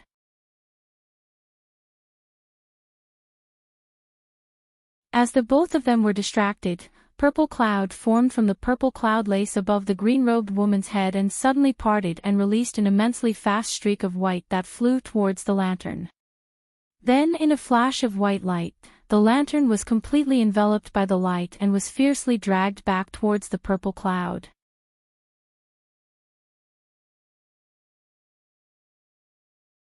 Han Li rejoiced at seeing the bronze lantern seized, much to the green-robed woman's despair. In an instant, her face paled with an expression of furious alarm. Soon after, she raised her arms, sweeping a white mist around her. The white lotus below her began to wildly revolve, producing a lotus mirage that appeared as large as a mountain. Once the white light holding the lantern returned to the cloud, the huge lotus mirage had already launched after it in pursuit. The purple cloud then transformed into a large purple net and dropped down. In the next instant, the lotus struck the net, releasing a glow of purple and white light. Silvermoon's sweet chuckle soon followed. After the purple net was released, the white light faded away to reveal Silvermoon. She laughed as she held on to the ancient flower basket. Its interior shined with white light as it rigidly trapped the bronze lantern. Once the green-robed woman's spiritual sense was wiped from it, it would be capable of being used by anyone. But before Han Li could bask in his excitement, a silhouette staggered towards them and spotted both Han Li and the green-robed woman engaged in battle. The silhouette shouted to Han Li in panic, "Fellow Daoist Han, quickly run. A Mulan divine sage has arrived. He's already killed fellow Daoist Lu. Hurry and run." This silhouette turned out to be Old Man Ma, but his hair was disheveled and one of his arms was missing. A Milan divine sage. Hanli felt his heart drop upon hearing this. Just as he thought to ask further of the matter, Old Man Ma flew away in a flash of white light, not daring to stay a moment longer. But at that moment, an indifferent man's voice soon arrived. "You're too late. I've already found you. You had abandoned your arm to escape calamity, but let's see what other secret techniques you have. Surely you didn't refine a substitution puppet out of your other arm as well. If that's the case, I will truly hold you in admire. Is this not the bright origin lantern? You cunning scoundrel, your courage is quite great. A little fox such as yourself dares to take a lineage treasure of the Milan." The words were spoken in quick succession and the speaker of the voice soon arrived before them. A silver streak of light shot out from the sea of mist in a seemingly slow manner, but it instantly arrived before Silvermoon. Silvermoon's complexion grew deathly pale and she hastily waved her arm, summoning a purple net in front of her. At that same moment, she instantly took off without a further thought. The silver streak paused for just a moment before immediately transforming into a large silver hand. It forcibly took the purple cloud lace in its grasp and formed a fist before striking at the air in the direction that Silvermoon had fled. As Silvermoon flew off in a streak of yellow light, she was suddenly struck by a silver ball of light out of seemingly nowhere. With a miserable wail, her yellow light disappeared and she fell from the sky. But in her cunning, she gritted her teeth and bore through the pain, throwing the ancient flower basket towards Hanli in a streak of white light. "You're courting death." The man's voice grew furious and in a flicker of light, the silver hand split into two with one chasing the flower basket, and the other chasing after the falling Silvermoon in an attempt to crush her. The action was conducted as swiftly as a flash of lightning. Silvermoon turned pale with fright and she hastily attempted to draw on her magic power to escape. However, silver light flashed from her body and she found herself incapable of drawing any of her magic power. That surprise strike from before had not only heavily injured her, but it had placed a simple restriction on her body. Although it could be easily broken, she was caught by surprise and didn't have the time to dispel it. The huge silver hand approached her with the momentum of a falling mountain, and she felt her heart tremble. She could only shut her eyes as she waited for death, but at that moment, she heard thunder roar behind her. With an arm holding her by the waist, she had somehow escaped from the silver hand's grasp. "We're going." Hanli made a clear appearance before disappearing from sight with Silvermoon in tow. The huge silver hand had missed its mark by just a sliver. In the next moment, Hanli appeared 100 meters away at the edge of the mist with a sullen expression. He carried Silvermoon in one hand, and the huge sword blazing with azure and purple flames in the other. Lightning movement. An astonished voice came from the huge silver hand. As for the other hand, it returned with the flower basket in its grasp. The two silver hands then combined together in a brilliant glow of light, disappearing to reveal a middle-aged spell warrior in scholar robes. He held on to the purple cloud lace with one hand, and he grabbed the ancient flower basket with the other. He was examining Hanli in the distance with a calm expression. When Old Man Ma had seen this person appear, his face became deathly pale, and despite the light that continuously pulsed from his body, he didn't dare to flee. Hanli's gaze flickered as he carefully examined the very first late-nascent soul-stage cultivator he had seen for the first time. Apart from the few sparse cultivators that managed to reach deity transformation stage, late-nascent soul-stage cultivators were peak existences in the cultivation world. At that moment, the middle-aged spell warrior glanced around and spotted the green-robed woman surnamed Lu. With a wave of his hand, he tossed the ancient flower basket containing the bronze lantern towards her. "Many thanks for divine sage Zhong's assistance. Had Brother Zhong not come." The green-robed woman was delighted that she managed to regain possession of the bronze lamp and felt immense relief. Even as arrogant and cold as she may be, she was facing one of the 3 Milan divine sages, and she didn't dare to offend him in the slightest. The scholarly middle-aged man calmly said, "It's nothing. I've simply heard that the heavenly south cultivators were sending reinforcements towards this grand formation. After hearing about Heaven Weep's death, I grew somewhat worried and came over to take a look. It'd be best to give those from the state of Great Gene a reasonable explanation as we are currently intertwined with them. But since our enemy is capable of using lightning movement, it is no wonder even Sage Lu has a problem dealing with him." Afterwards, he turned to look at Han Li and asked, "That small fox is yours. It is quite courageous to dare to act against our Milan's lineage treasure. Since you're her master, then I'd best deal with the both of you." Han Li narrowed his eyes and took a deep breath. He snorted and icily replied, "Your tone is quite arrogant, but even if we didn't touch that lantern, would you still let us go free?"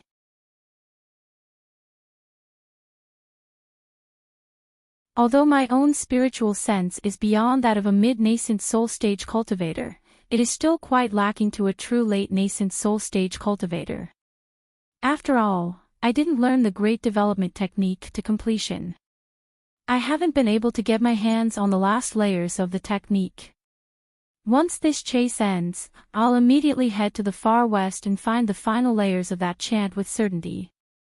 In the past, I've never had this problem because my spiritual sense was always superior to my opponent's. But now, my hands are tied and I find myself helpless in spite of whatever methods I use.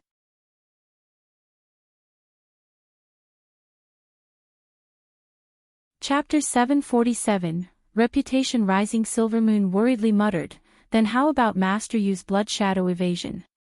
In a single use, he'll be able to traverse over 50 kilometers. Surely you'll be able to break free of his spiritual sense tracking." Although Silvermoon hadn't mentioned anything about Han Li saving her life, she was touched by it nonetheless, causing her tone to feel particularly concerned. Having already considered the matter, he wryly smiled and said, "A single time won't be enough. I'll have to use the blood shadow evasion at least 2 times in succession, perhaps even 3, and exhaust all my remaining divine Devilbane lightning for a good chance at escaping. Although my magic power is slightly greater than ordinary early nascent soul stage cultivators, it is still quite dangerous. Even if I come out unscathed, I will be weakened for quite a long while. Now that no other methods will work, this is the only option left." "Master, you..." Han Li's expression suddenly changed and he turned his head behind him. He gloomily snorted. "That person is grower closer to the second. I can no longer continue like this. I can only take the risk." When Silvermoon heard this, she chose to keep silent. Soon after, Han Li deeply sighed and his hands quickly blurred as they formed a series of strange hand incantations. At that same moment, his body began to pulse with azure light and an astonishing spiritual pressure suddenly released from his body. He then spat a mist of scarlet blood essence from his mouth. It scattered in the air and seeped into the azure light surrounding his body, transforming it into a demonic fusion of crimson and azure light. Soon, Han Li's hands and face became dark red, and countless threads of crimson blood began to spurt from all over his skin, making for a frightful sight. Han Li didn't seem to mind this in the least and continued forming hand incantations at great speed. Spitting out another 2 mouthfuls of blood essence, Han Li became completely enveloped in a mist of blood and could hardly be seen. At that moment, radiance began to shine from the distant sky. 3 silver balls of light were slowly moving towards them. Silhouettes could be seen moving from within them. They were Divine Sage Xiong and his 2 incarnations. Their scholar robes fluttered as they calmly flew in Han Li's direction, however, they moved at an incredible speed in spite of their appearances. In an instant, they had already traversed a distance of over 400 meters and could see Han Li from the naked eye. One of the men wore a surprised expression, but he soon frowned. The azure crimson blood mist suddenly bursted with dazzling crimson light. As Han Li stood in place, he coldly glanced at the incoming Milan divine sage before unfolding the thunderstorm wings behind his back. In the following moment, space itself warped around him, and Han Li's figure blurred from sight. A sharp ear-piercing shriek faded into the distance as suddenly as it had appeared. The three scholarly men simultaneously wore a face of astonishment, and the three glanced at one another before joining together with the man at the center. With a flash of silver light, the three men then returned into one. He immediately shut his eyes and released his spiritual sense in the direction that shriek had traveled in. The scholarly man glanced where Han Li had disappeared and revealed a trace of surprise. What kind of movement technique can travel 50 kilometers in an instant? It seems similar to the Devil Dao's blood movement, but the distance is astonishing. Having chased Han Li for several days, the divine sage had experienced quite a bit of surprise at having continuously pursued him for several days without rest. Even if an early nascent soul cultivator was capable of lightning movement, their magic power should have long been exhausted, leaving them helpless to their fates, unless one possessed a heavenly treasure capable of instantly restoring one's magic power, or a secret technique that drained from one's vitality. Now that Han Li employed a strange movement technique, it appeared he hadn't shown his full strength before this. But this was no matter. Although he had already traveled 50 kilometers, divine sage Zhong was still tracking him with his spiritual sense. It would only be some more time before he caught up. Just as the scholarly man threw this, he narrowed his eyes, and his spiritual sense targeted Han Li once more. With a cold smirk, his body glowed with white light before setting off once more to give chase. But at that moment, the scholarly man suddenly felt Han Li's aura mysteriously disappear once more. He ceased his movements in shock. He suddenly thought of something and hastily expanded the perimeter of his spiritual sense by twofold before spotting Han Li once more. Yet before he could set off once more, Han Li's aura disappeared yet again. This time, the scholarly man simply stood in place with a face of amazement. Although his spiritual sense was vastly powerful, it could only reach a distance of a little over 100 kilometers. He could forcibly stretch his spiritual sense to acquire an approximate understanding of the environment, but it was beyond him to track someone at that distance. Of course, unless something impossible occurred, like Han Li waiting in place for him to sweep his spiritual sense past him. Han Li was a truly cunning opponent. The moment he felt the divine sage's spiritual sense speed past him, he employed that strange movement technique several times in succession and slipped away. This was perhaps the first time in many years since the scholarly man had ever been played around with in this manner. He was a magnificent Milan divine sage. Once it became known that an early nascent soul cultivator was able to escape him, his reputation would be greatly tarnished. However, he didn't have any intention to immediately continue the chase. Without any spiritual sense tracking along with Han Li's strange techniques, it would be difficult to track Han Li down again, even with the use of secret techniques. Not to mention that he had already wasted several days chasing Han Li down. He couldn't continue the pursuit, especially given the uncertainty of success.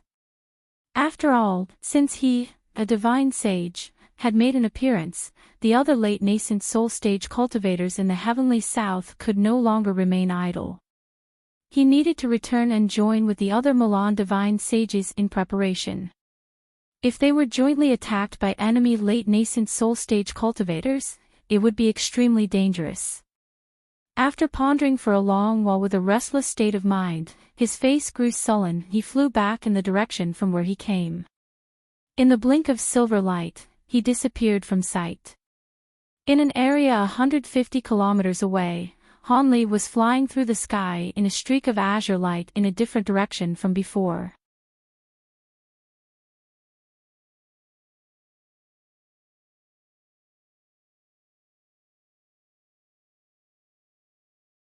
Of course, what truly made Han Li's reputation soar was the news that he managed to escape from the grasp of a Milan divine sage.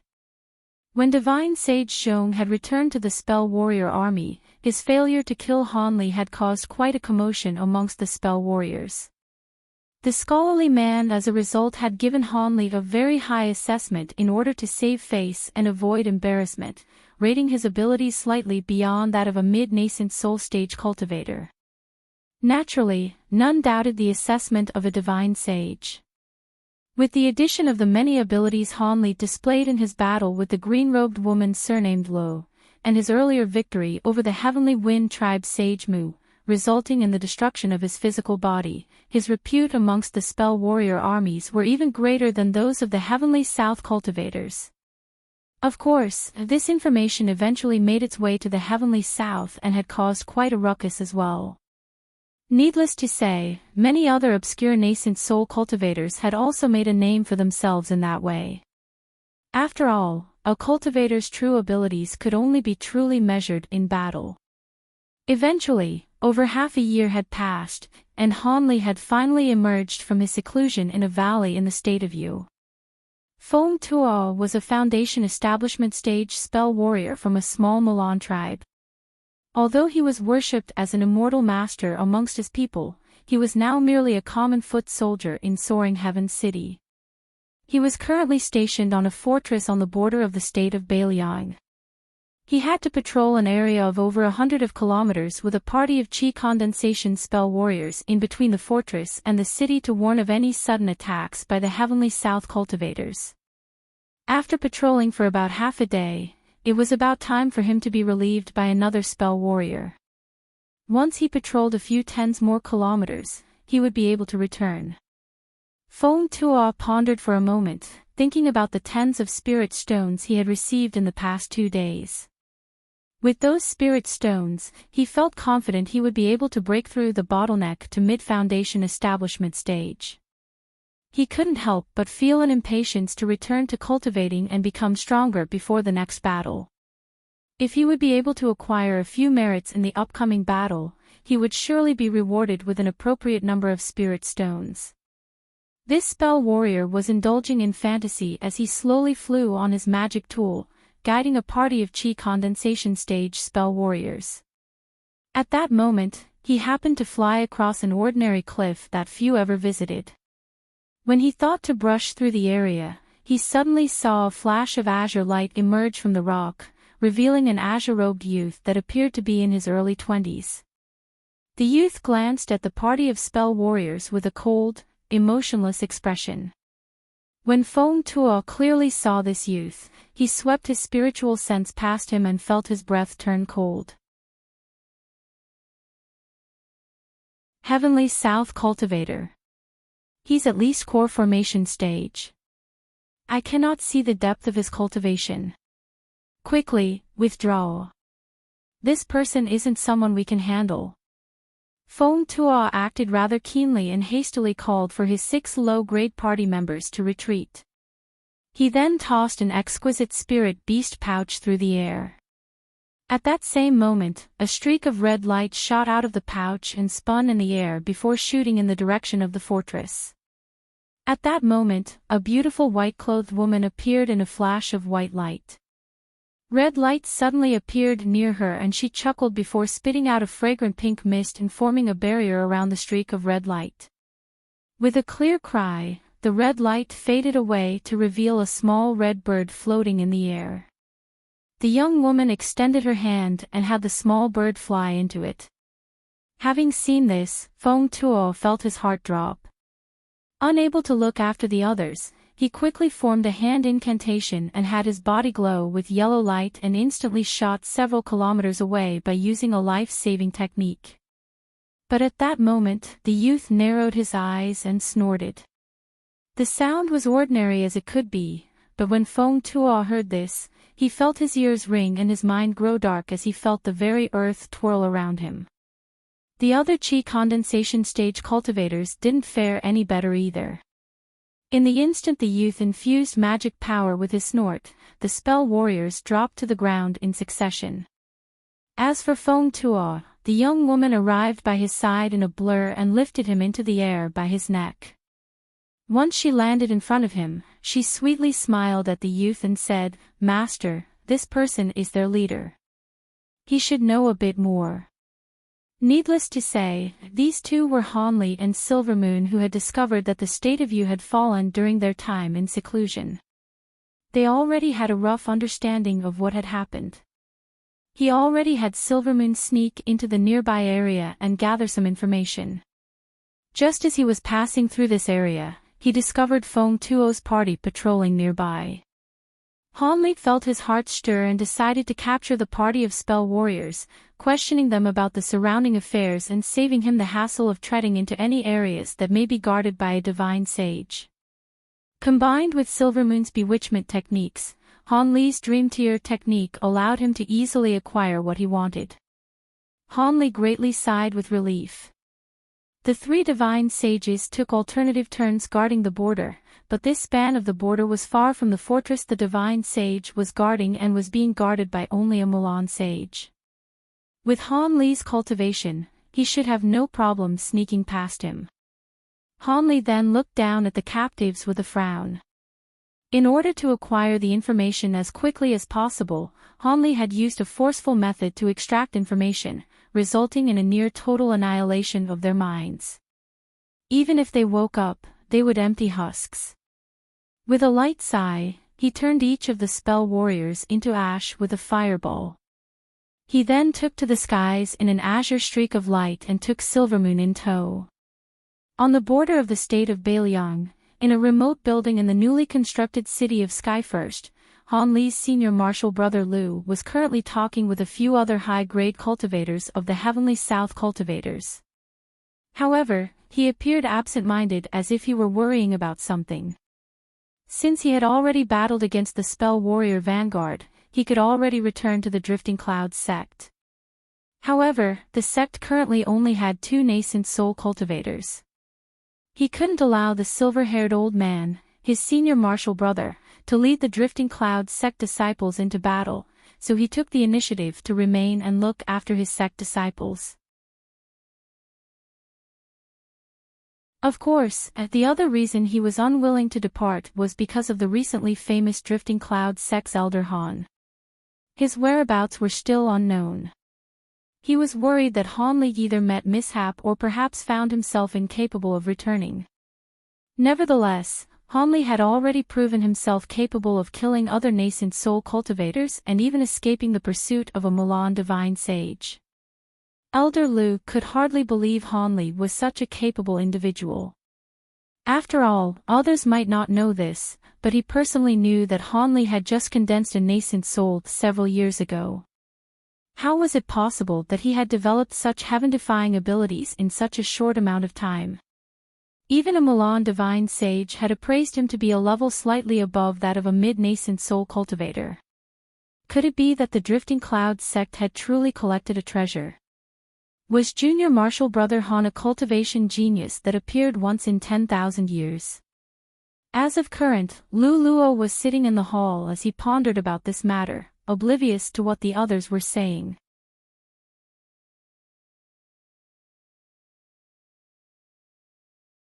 Chapter 749. An adopted sister. A white-haired old man sitting across from Lu Luo politely asked, "Brother Lu, did you receive any information about Elder Han?" He was an early nascent soul cultivator by the name of Su Changjing, an elder of the Heaven Dao Alliance's Water Mirage sect, and a longtime acquaintance of Lu Luo. He had arrived at Skyfirst City the day before. After a moment of pause, Lu Luo smiled and answered, "There is no news for the time being. But it seems that Brother Su is showing quite a bit of interest in Brother Han." Su Changjing chuckled. "It is only natural. From your tone, it seems that others have also asked the same. This should come as no surprise. Before I arrived at Skyfirst City, I've already heard many rumors with regard to fellow Daoist Han. TCH. An early nascent soul cultivator was actually able to escape a Mulan divine sage's pursuit. This isn't something that the likes of us are capable of. Furthermore, I've also heard that fellow Daoist Han had condensed a nascent soul only a few years ago. If that was true, then it'd be all the more shocking." As the old man spoke, the other cultivators nearby glanced at each other and turned their curious eyes towards Lu Luo. They were all interested in whatever rumors related to Hanli, not to mention the hearsay that Hanli was only a newly ascended nascent soul cultivator. That was something they had yet to hear anyone confirm. That. Lu Luo hesitated for a moment. Then, having recalled that this was a fact already known to quite a few people, he honestly replied, "It is true. Junior Martial Brother Han is a newly ascended nascent soul cultivator." The entire hall began to stir. There were even a few people that gasped in surprise. Amazed, Su Changjing spoke with even greater admiration. Since Elder Han possesses vast abilities at such a young age, surely he has a great chance to later rise to late nascent soul stage. I must congratulate Brother Lu. The Drifting Cloud sect will soon experience an era of prosperity, and in the future, a great cultivator will be joining the ranks of our Heavenly Tao Alliance. The others felt mostly the same and began to speak words of praise. Lu Luo felt somewhat pleased by this, but he uttered some humble remarks nonetheless. A middle-aged man with thick straight eyebrows frowned and said, "But Brother Lu, although Elder Han managed to escape the hands of a divine sage, I fear that his injuries must be severe. Why else hasn't he appeared until now? Brother Lu should probably send some men to find him. If you are lacking hands, I am able to send some of my sect disciples to assist you." His tone of voice seemed emotionless. Lu Luo couldn't help but grow tense upon hearing those words. But he soon calmly replied, "I am not too sure about his circumstances, but I am sure that he is merely recovering from his injuries in concealment." As someone who lived for several hundred years, Lu Luo was able to clearly see the middle-aged man's envy. He was an elder of the number 1 sect in the Heavenly Tao Alliance, the Phoenix's Cry sect. They were the sect that had the Tao companion cultivators that were capable of rivaling the 3 great cultivators of the Heavenly South. There were few other reasons why they stood at the top of the alliance. Now that he heard that a Drifting Cloud sect would later be able to enter late nascent soul stage, his mood turned for the worse. But from his expression, it appeared as if he were actually concerned, so none could say much about it. Just as the atmosphere turned awkward, a streak of red light suddenly entered the room, much to the surprise of those present. It circled once around before flying towards Lu Luo. With a face full of surprise, Lu Luo waved at the red light and it burst into a ball of flames before dropping into his hand. After he immersed his spiritual sense into it, delight appeared on his face. Junior Martial Brother Han entered the city.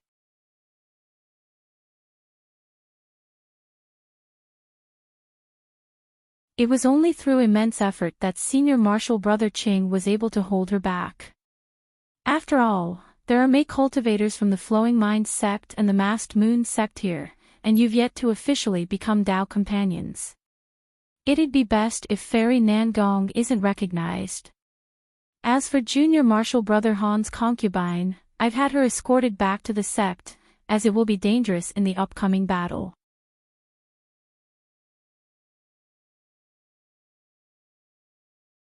Chapter 750. Conditions. Hanli felt somewhat apprehensive at the thought of Mu Piling and Nangong Wan meeting each other. However, he merely uttered a few words of thanks to Lu Luo. What does Junior Martial Brother Han plan on doing now? According to the arrangements, you no longer need to participate in any upcoming battles due to your previous service. However, a few days ago, the Righteous and Devilish Tao, the 9 Nations Union, and our Heavenly Tao Alliance held a meeting with regards to war countermeasures, and Junior Martial Brother Han was mentioned. Since you were able to slay the black-robed spell warrior in an instant, his techniques will be certainly capable of restraining the other black-robed spell warriors. As such, they hoped Junior Martial Brother would be able to participate in the battle soon to come. Lu Luo then revealed a hesitant expression before continuing. The representative of the Heavenly Tao Alliance also believes that Junior Martial Brother will be a great military asset, and that it would be inexcusable if he doesn't fight. That is. Somewhat to Lu Luo's surprise, Han Li didn't reveal any anger. Instead, he coldly smiled and asked, "I find it acceptable to continue fighting." If the Heavenly South was to be truly occupied by the Milan, nothing good would result of it for our Drifting Clouds sect. However, how will the previous agreement be dealt with? Surely it won't just be waved away with solely words. Lu Luo bitterly smiled and said, "Of course not." With the addition of Junior Marshall Brothers' merits of slaying the black-robed cultivator and ferreting out the Milan spy, the Alliance promises that it will adhere to any conditions Junior Marshall Brother will raise, given that he continues to fight in the war. So long as these conditions are fulfillable, they will attempt to satisfy you as much as they can as compensation. Han Li's expression stirred for a moment, but he remained calm. They are willing to compensate me. That is easy to say, but I'll need to have a discussion about these specific conditions with the person in charge. Lu Luo smiled and said, "That is also good. I was just about to bring Junior Marshall Brother to go see the acting leaders of the Heavenly Tao Alliance. So long as your conditions aren't excessive, they should be willing to agree." Han Li smiled and slowly said, "Be at ease, Senior Marshall Brother Lu. I will not attempt to overreach myself and make it difficult for you." Seeing that Han Li understood to act within reason, he felt relieved and said, "Junior Marshall Brother must be joking. There is no need to give consideration for my sake. This is a rare display of generosity from those old folks. You shouldn't hold back." When Han Li heard this, he wore a mysterious smile and said nothing further. Afterwards, Lu Luo promptly led Han Li out of the Drifting Clouds sect's encampment and directly head to the Heavenly Tao Union's official hall. Our Heavenly Tao Alliance's acting leaders are a coalition of Tensum elders from various large sections. They are replaced every interval of 10 years. Of course, this doesn't apply to the 3 founding sects of the Heavenly Tao Alliance, the Ancient Sword Sect, the Phoenix Christ Sect, and the Sailing Boundary Study. In truth, these 3 sects have the most sway over the Alliance. And amongst them, the Phoenix Christ Sect is a cut above the Ancient Sword Sect and the Sailing Boundary Study in terms of power. Surely you should know of fellow Taoists Feng Bing and Long Han of the Phoenix Christ Sect. They are Tao companions that are capable of contending against a late nascent soul cultivator. It is because of these 2 that we are capable of rivaling the other 3 factions. However, only fellow Taoist Long Han has revealed himself as Elder Feng Bing immediately entered seclusion upon arriving at Skyfirst City. It appeared as if she was at a crucial period of cultivating some secret technique. With a salute, he said, "Brother Lu, this must be your sect's Elder Han. In the past few days, we've heard much of your thunderous repute." After giving the middle-aged man an appraising glance, Han Li returned the salute and smiled. "So you must be Long Han.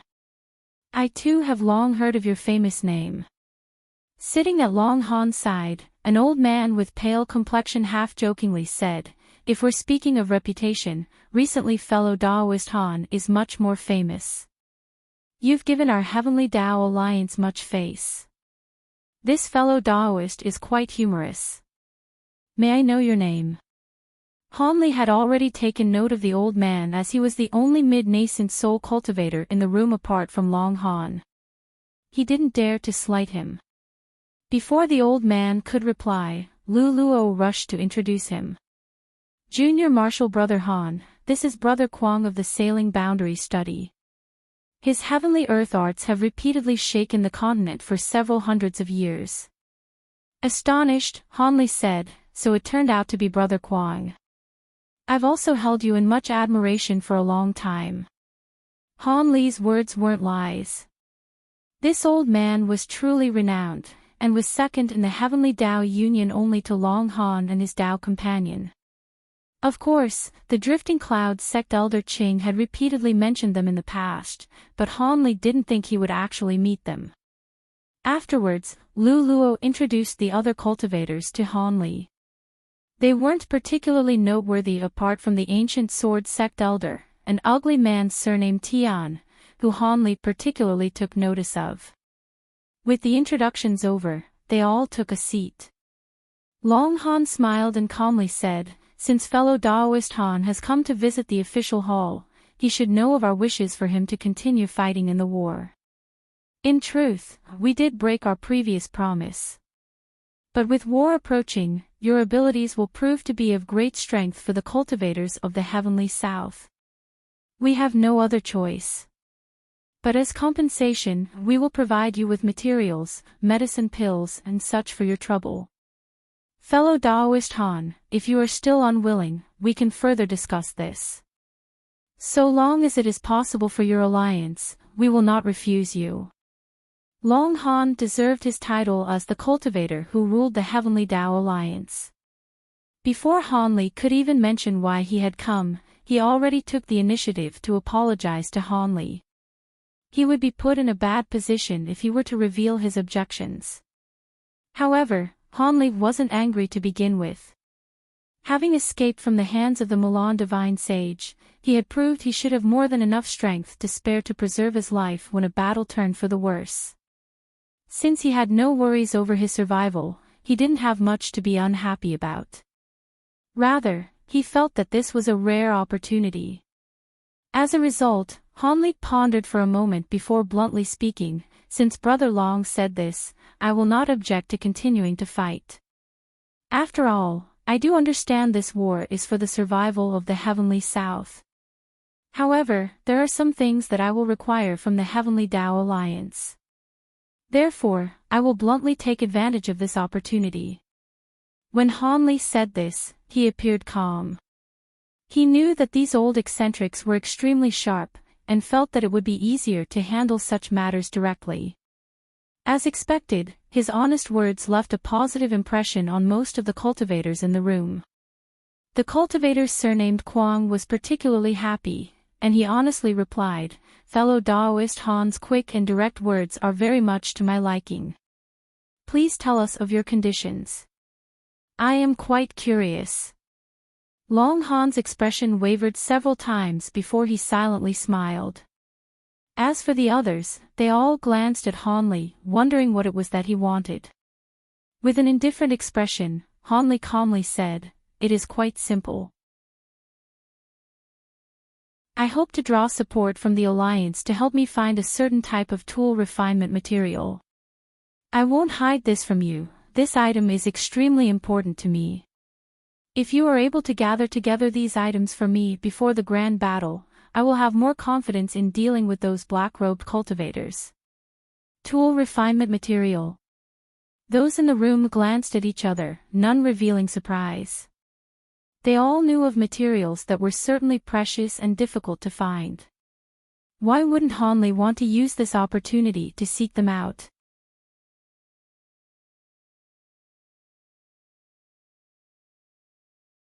Chapter 751. A surprise meeting. Lu Luo wore a pensive expression upon hearing Han Li and faintly recalled something. Luo Han slowly asked, "What is this material? Please tell us, fellow Daoist Han. I need auric essence to refine my magic treasure. The more, the better. But don't worry, I am willing to trade items of equal value for it.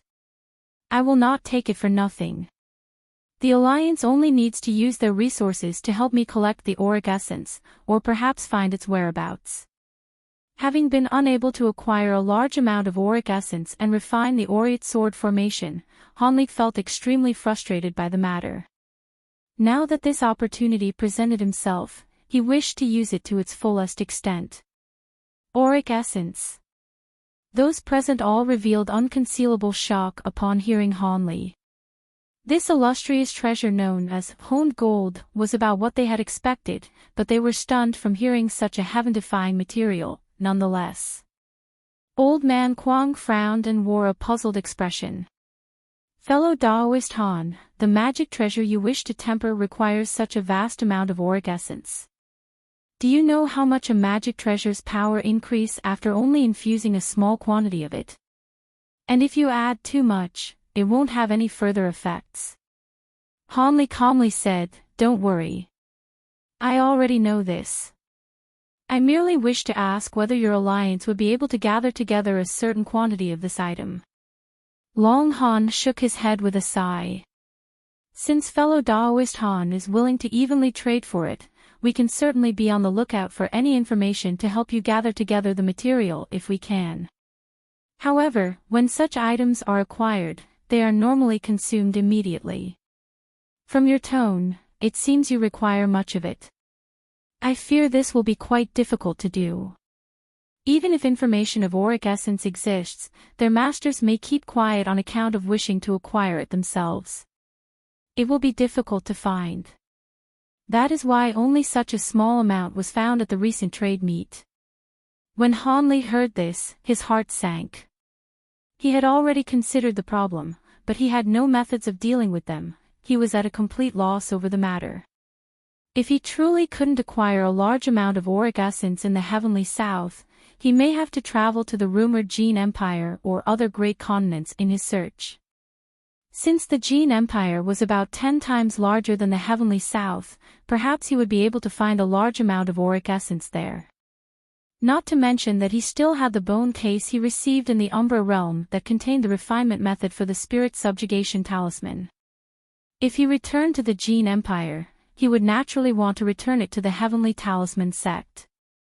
Han Li felt a wave of gloominess upon hearing this. Seeing Han Li's hesitant expression, Lu Luo couldn't help but console him. Junior Marshal Brother Han, let's change the condition. Auric essence isn't something that can be easily sought. Han Li unconsciously frowned when he heard him. After a moment of thought, he shook his head and said, regardless, auric essence is extremely important to me. Even if the chances are slim, I still want the alliance to agree to this matter. Once this was said, he wore a resolute expression. Seeing that Han Li made up his mind, Long Han eventually nodded. Since fellow Daoist Han decided, I will order the alliance's disciples to spare no effort over this matter. However, please don't regret this decision if we aren't able to find even a single piece of auric essence. Despite the great superpower the Heavenly Tao Alliance may be, the most it could do was order its low-grade disciples around, and pay particular attention to any news that may surface. Since this matter wouldn't prove particularly draining, Old Man Kwang and the others raised no objections. However, they also felt that this alone wasn't enough to compensate.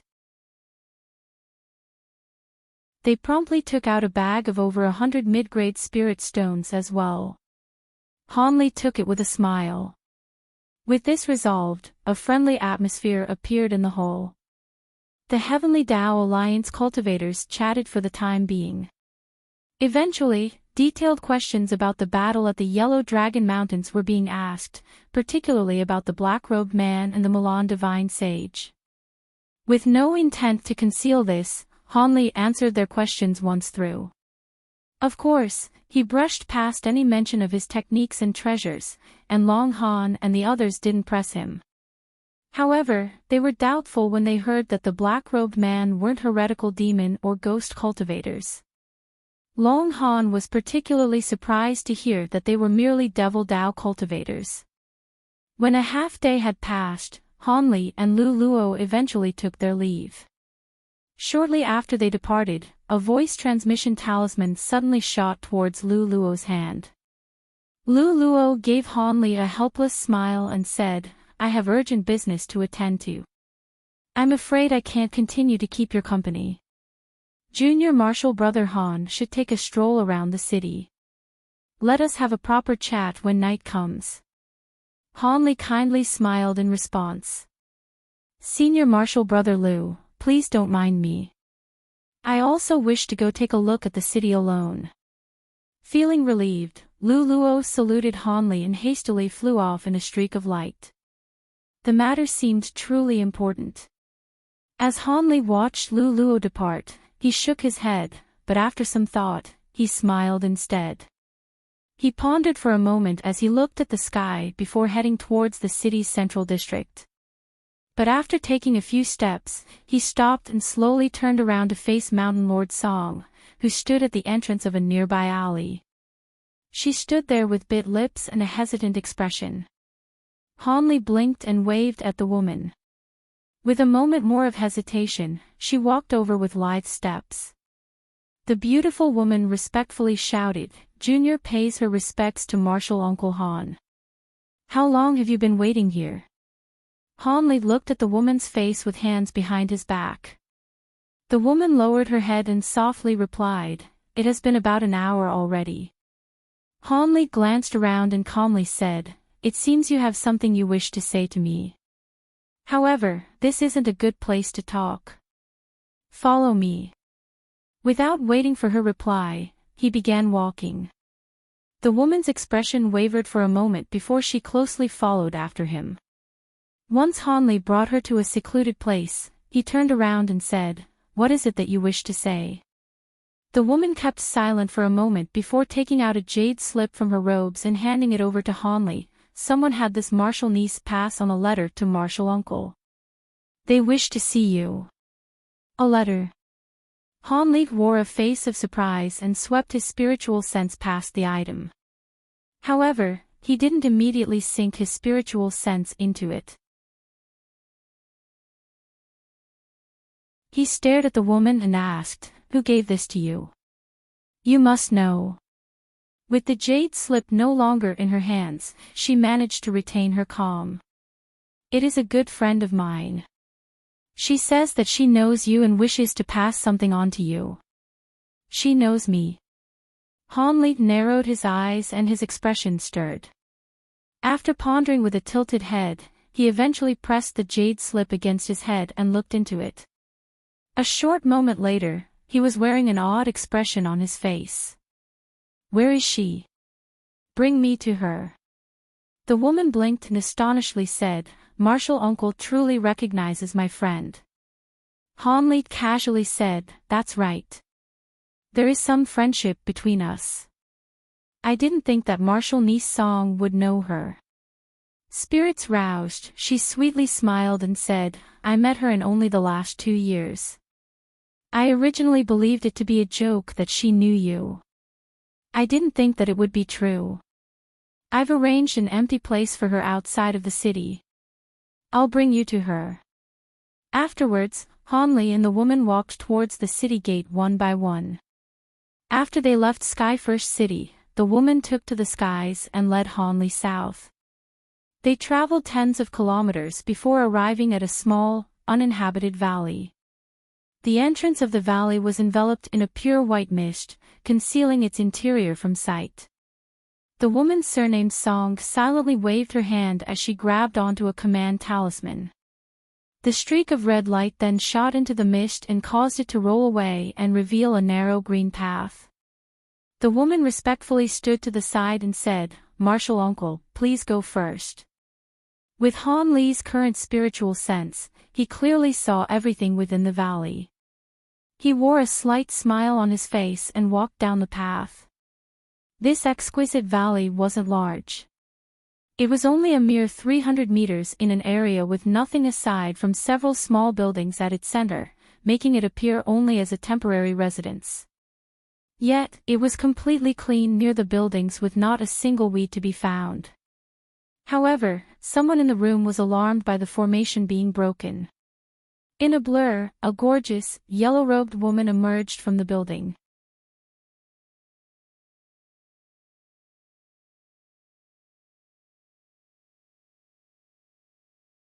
The two couldn't be compared. It makes no difference to me. However, if Lady Violet's spirit were to walk out of this valley with her true appearance, she will bring about chaos in the heavenly south. If any of those old eccentrics were to see you, I fear they would attempt to take you by force. It was only in the presence of this old friend that Han Li was able to say a seldom-heard joke. Violet's spirit smiled and gave Han Li a glance before calling out towards Cultivator Song, "I've troubled you quite a bit, big sister Song. Mei Ning and I found it difficult to travel into Sky First City. It's nothing. Since I am also involved in this matter, exerting a bit of effort is only natural." The woman still appeared somewhat astonished. Although she knew Violet's spirit and Hanley were truly old friends, she was quite astonished to see them acting so casually with one another, and it greatly bolstered her confidence in the matter to come. At that moment, Violet's spirit sweetly smiled at Hanley and casually said, "Every time I see Brother Han, it seems his cultivation has vastly increased. This unknown cultivation art of yours is truly astonishing, and now, Brother Han's resounding fame has left us at a loss for words. Rumors have spread everywhere that Brother Han's strength is greater than even a mid-nascent soul stage cultivator. Is this matter true?" Once that was said, Violet's spirit mysteriously smiled at Hanley, her eyes faintly revealing a trace of anticipation. Hanley's heart stirred, and he pondered for a moment. Rather than offering a direct response, he calmly asked, "Lady Violet's spirit, why is the first thing you ask me about is my strength? Isn't that too impatient? Can you tell me why you sought me out first? I hope to understand this before we move on to other matters." When she heard Hanley, she blinked and wore an embarrassed expression. "You're right, I was impatient. However, it should come as no surprise. This matter is truly important. If you have the abilities of a mid-nascent soul stage cultivator or greater, our plan will have a chance to succeed." Hanley's expression flickered and his smile disappeared. He calmly asked, "What is so important? If you need my help, you may as well ask me clearly." Violet's spirit's expression grew solemn. "It seems there is no need for me to say. Brother Han has already guessed. We truly sought fellow Daoist Han for help. But before this, I want to ask you a question. Not longer before, did fellow Daoist Han accompany a few nascent soul eccentrics to the Mulan Plains and acquire Master Tsang Kuan's remains?" With slight surprise, Hanley asked, "How do you know about that?" "This matter should only be known to a few people." Mei Ning sweetly smiled and said, "It was something we found out from a ghost spirit sect cultivator. They are of direct lineage with a ghost spirit sect elder. He accidentally saw Big Sister Violet's spirit's true appearance and became entirely captivated her. There is nothing he won't tell her." "Stupid girl, what nonsense are you saying?" Violet's spirit snorted and her cheeks blushed. It seemed the two had grown quite close over the years. Hanley nodded and suspicion appeared on his face. If the ghost spirit sect is involved, this matter can't be ordinary. Violet's spirit's bright eyes flickered and she said with a sweet voice, "I didn't expect brother to still be so cautious after entering the nascent soul stage.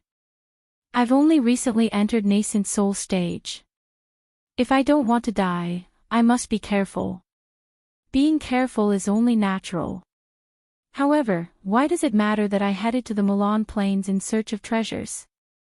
Could it be that you acquired another connected secret from the ghost spirit sect?" Hanley asked curiously. Seeing that Hanley was truly familiar with Violet's spirit, Cultivator Song felt more at ease and interjected herself, "Martial Uncle is truly insightful. This matter involves a treasure inside Devil Fall Valley. The ghost spirit sect disciple unintentionally revealed this as we were talking about it." After a moment of surprise, Hanley wore an odd expression and said, "Devil Fall Valley? I recall that only Master Tsang Kuan was able to leave there alive. How does the ghost spirit sect know of a treasure inside it? Were you not deceived?" Violet's spirit's eyes shined and she said, "That isn't the case. At the time, we were curious and joined hands to perform a charming technique on the man. Not only did we manage to acquire the treasure's name, but we also found out the treasure's approximate location. As for why the ghost spirit sect knows of this matter, the person in question also didn't know. However, this matter is most likely true." Hanley frowned. "If this matter is true, then this must be an unordinary ancient treasure. What is this treasure that you covet so greatly?" The three women quickly exchanged a glance. Cultivator Song then solemnly asked, "Has Martial Uncle Han ever heard of the spirit kindle fruit?" Han Li's calm expression was now replaced with astonishment. What? The spirit kindle fruit. If I remember correctly, the fruit itself should be extinct. However, Devil Fall Valley has been sealed since times of antiquity. Perhaps one is truly inside. It seems Brother Han knows about the spirit fruit, then he should also know of the nature origin pill. In legend, so long as one uses this pill, they will be able to break through any bottleneck short of the deity transformation stage. It is also said that cultivators who take this pill had their spiritual senses undergo a transformation and ascend to an inconceivable level. Although these rumors are unclear to the point that recorded results differ between each individual, the legend of cultivators breaking through a bottleneck was always consistent.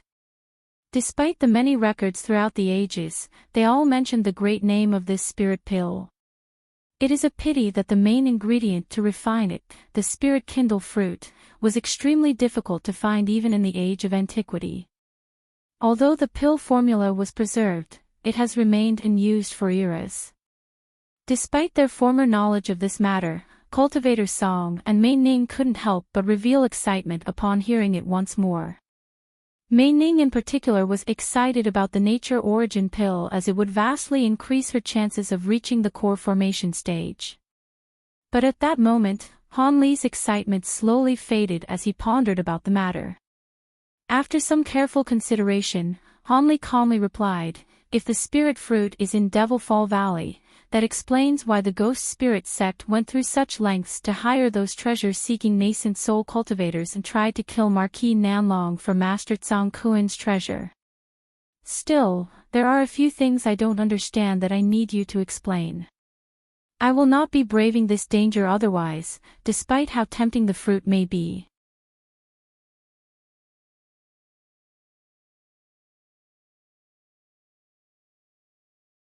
As such, Devil Fall Valley is something that we must force ourselves to brave. It is better than remaining stagnant in our cultivation for 100 years, maybe even several hundreds. Han Li frowned. I've looked through many ancient records but not once have I heard that the spirit kindle fruit had such limitations. Why have I never heard of this before? Martial Uncle Han, there is an ancient book of secrets that was passed down from the ancestors of the Song clan. I have a copy of it right here. Please take a look at it. Much to his surprise, Cultivator Song took out a jade slip from her storage pouch and respectfully offered it to Han Li. An astonished expression appeared on his face and he gave the woman a cautious glance before nodding and reading the jade slip with his spiritual sense. This ancient book introduced pills and medicines from times of antiquity, including a few that Han Li have seen before. They even gave a detailed explanation of the 9-curl spirit ginseng and included the pill formula that the Bone Sage had given him. He found many medicine pills that were quite useful towards nascent soul stage cultivators. Although the pill materials were lost since times of antiquity, it was always best to be prepared in case he found some unknown spirit medicine pill in the future, else he wouldn't know what to do with them. It appeared cultivation clans still had a few good things even large cultivation sects didn't have. Using his powerful spiritual sense, he was able to quickly find the spirit kindle fruit among the many entries in the jade slip. Sure enough, he found the limitations of the spirit kindle fruit and the nature origin pill within. He unconsciously frowned after reading them. A short moment later, he withdrew his spiritual sense, but rather than speaking, he rubbed the glossy surface of the jade slip and muttered to himself for a short moment. With great tact, Cultivator Song said, "I heard Big Sister Violet's spirit mention that Martial Uncle Han obtained great attainments with regards to pill refinement. This ancient record is of little value to our Song clan. Although there are many ancient pill formulas, the main ingredients for each of them aren't something that our Song clan are able of acquiring. If Martial Uncle doesn't find it disdainful, he may take the jade slip. Please consider it a gift for accepting our request, Martial Uncle." Han Li paused and took a deep look at the woman before smiling. With a moment of thought, he calmly said, "I've never been a cheap individual in my life. If the spirit-kindled fruit is truly within the valley, I will also greatly benefit from it, so there is no need to reward me. It is likely that I would have gone to the valley anyway. However, this ancient book of yours is quite useful to me. How about I exchange it for some medicine pills for cultivation progression? These pills should be suitable for your current cultivation.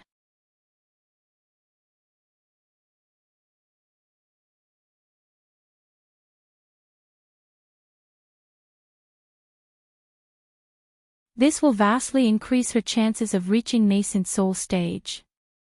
As Hanli spoke, it was with a heavy tone. Cultivator's song revealed an odd expression.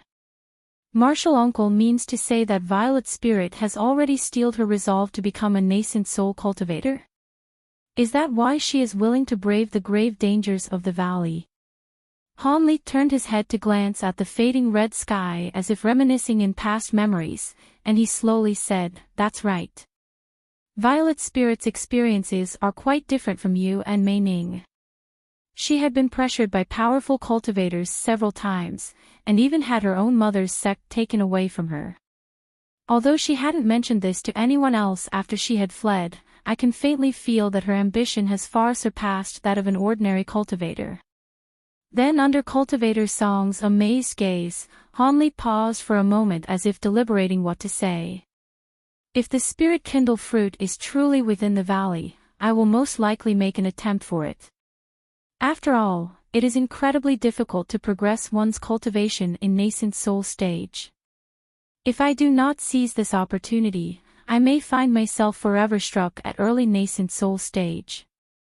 However, I won't be saying about being overly careful before entering Devil Fall Valley, unless it is absolutely necessary. When the time comes to enter, I'll be sure to stress what dangers you should be careful of and point out any dangerous aspects of the ghost spirit sect's method to enter the valley. Nevertheless, what I said before were merely guesses. It is possible that the ghost spirit sect has a method of entering the valley that is even greater than Master Tsang Kuan's. This was also one of the reasons I hadn't mentioned the matter from before. When Cultivator Song heard this, she grew silent but her eyes seemed to reveal understanding. Enough of that. I originally didn't plan on telling you this, but since you asked, I gave you an answer. Having returned to Sky First City, your most important task is to survive the battle ahead. It will be your top priority. If you run out of luck, something may happen during the war, and you need not further consider going to Devil Fall Valley. It will be the same for me. When I return to Sky First City, I will be setting the matter aside for more pressing affairs. With that said, Hanli wore a self-mocking smirk. Cultivator Song felt her heart trembled at his words and curtsied. Many thanks for Martial Uncle's advice. Hanli waved his arm. It is hardly advice. Just needlessly said things that you would have come to understand after some thought. Let's enter the city, the sky is nearly dark. Yes, Martial Uncle. The azure streak of light shot forth at full speed once more and entered through the gates of the city. Several days later in the Drifting Cloud sect's encampment, Hanli was sitting cross-legged in a hidden room surrounded by layers of restrictions. He was holding up a 15-meter-long sword in his hands and was thinking of something with a frown. Strange azure and purple flames were currently burning on top of them, the purple apex flames and the azure flames of the azure lantern. After he came back from his meeting with Violet Spirit, Hanli had Lu Luo introduce him to many nascent soul cultivators with good relations to the Drifting Cloud sect. During that time, he asked this various cultivators to take a look at this difficult problem. However, they were at a complete loss over the matter. These cultivators naturally knew of Hanli's great reputation, so they didn't dare to be negligent and wished to establish good relations with him instead. There were a few that even had a rather pleasant conversation with him, but nevertheless, Hanli gained little from his discussions. Afterwards, he immediately sought out a quiet room to deal with the lingering damage of the battle, the azure flames that had never ceased burning. The swords weren't harmed as the flames burned. They were in balanced competition with the purple apex flames. While it was unknown what kind of devil flame this azure flame was, its might was just as astonishing as his own purple apex flames. He could now rely on quantity to forcefully restrain the flames, but it was still a problem with how he could refine them. If these azure flames weren't eliminated, he wouldn't be able to use his bamboo cloud's warm swords, nor would he be able to easily draw on the celestial ice flames and purple apex flames to attack. At that moment, Hanli was staring at the sword with wandering eyes. After a long moment of consideration, he raised his hand above the huge sword and struck it with an azure spell seal. The huge sword revolved once in the air and split into several tens of small flying swords with a ring. Han Li's spiritual sense stirred and a majority of his flying swords shot back into his body as streaks of azure lights. Only one sword remained in the air, slowly floating in front of Han Li. Han Li glanced at the sword's azure and purple flames. He narrowed his eyes and he suddenly opened his mouth, spitting out a streak of purple flames directly onto the surface of the flying sword. It flourished with purple flames, restraining the azure flames. Then, under the control of an incantation seal, roiling purple flames slowly pressured the azure flames to the tip of the swords before turning into a possessed ball of azure light. Having seen this, Han Li wore a grave expression. With a deep breath, he began to form incantation gestures in a flurry, sending streak after streak of various colored spell seals onto the sword. In an instant, the sword's purple flames grew turbulent and more powerful as they formed wave after wave of flames towards the tip of the azure sword. The azure flame began to sway and grow unsteady on the sword tip as if it were about to be extinguished. However, the azure light simply grew brighter as the purple flames exert more pressure. No matter what the purple flames did, the azure light remained at the sword tip without being extinguished. A trace of dread appeared from his eyes as the hand incantations he formed grew more hurried. A short moment later, Han Li's face grew unsightly. There wasn't any change in the slightest. Then, with another moment of thought, an icy glint appeared in his eye and he waved his hand, covering it in a layer of brilliant purple flames. Then, without the slightest hesitation, he pinched off the azure flames from the flying swords.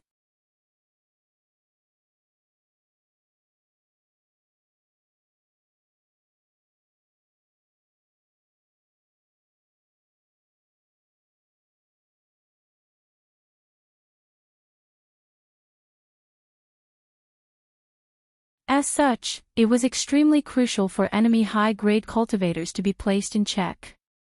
This was true for both cultivators and spell warriors. In a battle between high-grade cultivators, whichever side lacked the forces to check the other was already bound to lose. As a result, Han Li asked about the Drifting Cloud's sex affairs, wondering what was the true reason the three great cultivators of the Heavenly South was holding a meeting between mid-nascent soul sage cultivators. He reckoned that in addition to the arrangement of the cultivator armies, the upcoming meeting would most likely include arrangements of how to deal with the Mulan sages. With that thought, Han Li couldn't help but coldly smile. In the last 2 months, not only did he eliminate the azure flame from all of his bamboo cloud's warm swords, but he also used the divine Devilbane lightning to turn the azure flames into 8 lightning beads. When Han Li recalled his attempts to create the lightning beads, he couldn't help but wryly smile. His efforts were met with mostly failure. It had been a truly exquisite way to rid off the azure lantern flames. After a moment more of chatting, Han Li left the hall and returned to his assigned residence to hone his spirit. In the 2 months he spent unceasingly purging his swords of the azure flame and refining them into lightning beads, he had exhausted himself quite heavily. On the next morning, Han Li left the Drifting Cloud sect encampment and walked towards the heart of the city. He soon found himself looking a huge stone palace hall in the distance. Because the entirety of Skyfirst City had been built as a rushed construction, even the main hall used to host meetings between the higher echelon of the 4 superpowers appeared quite ordinary and coarse. Apart from being larger than the Heavenly Tao Union's meeting hall, it had little else of note, apart from the several core formation cultivators standing guard in front of it. When they saw Hanli approach, they swept their spiritual sense past him and they immediately welcomed him. One of the core formation cultivators saluted him first and respectfully said, "Senior, only mid-nascent soul stage cultivators are allowed to participate in the meeting today. May I ask, here?" Without waiting for him to finish, Hanli waved his arm and flung a white jade slip over to him. It was the invitation that Hanli had received the day before. After the guard swept his spiritual sense into the jade slip, he apologetically said, "So it was Senior Han. This junior has been lacking in manners. Please go in." He then stood to the side and opened the door. Hanli smiled and thought to enter when his expression suddenly changed. His steps grew sluggish as he turned his head to look in the direction of a small street. There were two people slowly walking through it, a man and a woman. The man appeared to be only about 20 years of age, and he wore a rich embroidered robe.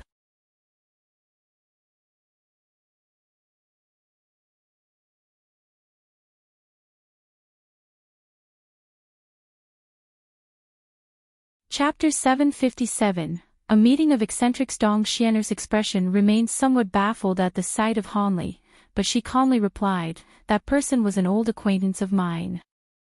Since I hadn't seen him for many years, his sudden appearance had surprised me." Old acquaintance.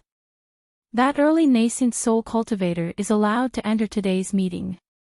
And going from his youthful appearance, he should be the recently famous Drifting Clouds sect elder. It is said he is surnamed Han, the same as the person you had mentioned before. Are they the same person? Old Devil Cloudpart wasn't angered by her stiff reply. Rather, he spoke calmly as if he had an unordinary relationship with the woman.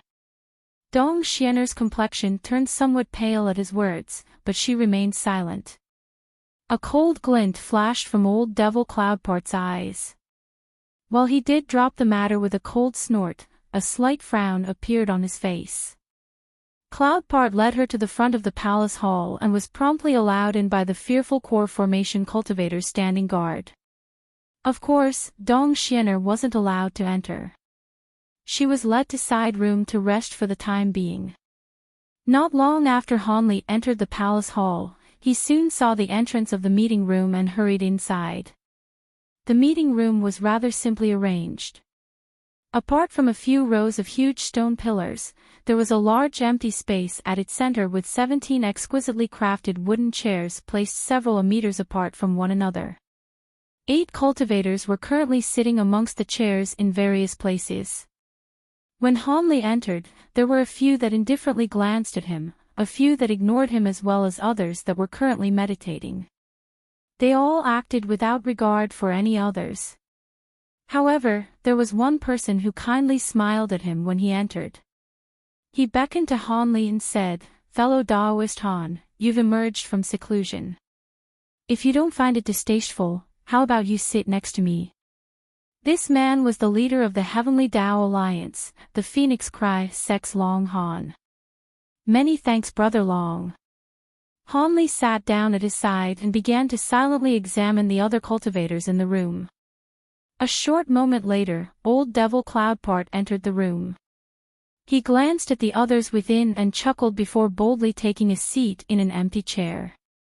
He sat down in the seat next to a blue-robed old man who was holding a white jade wine cup and a small emerald green pot, drinking by himself. When Old Devil Cloudpart sat near him, his fragrant scent drifted towards Old Man, causing him to glare at Devil Cloudpart and curse his own luck. He paid no attention to the old man's dissatisfaction, instead, glancing around him and examining Hanli with much interest, much to Hanli's unease. With a frown, he bluntly closed his eyes and remained expressionless. However, he was still pondering what relationship this old devil had with Dong Xianer in the past. Dong Xianer had been stolen away by the Harmonious Bond sect's young master and joined the sect.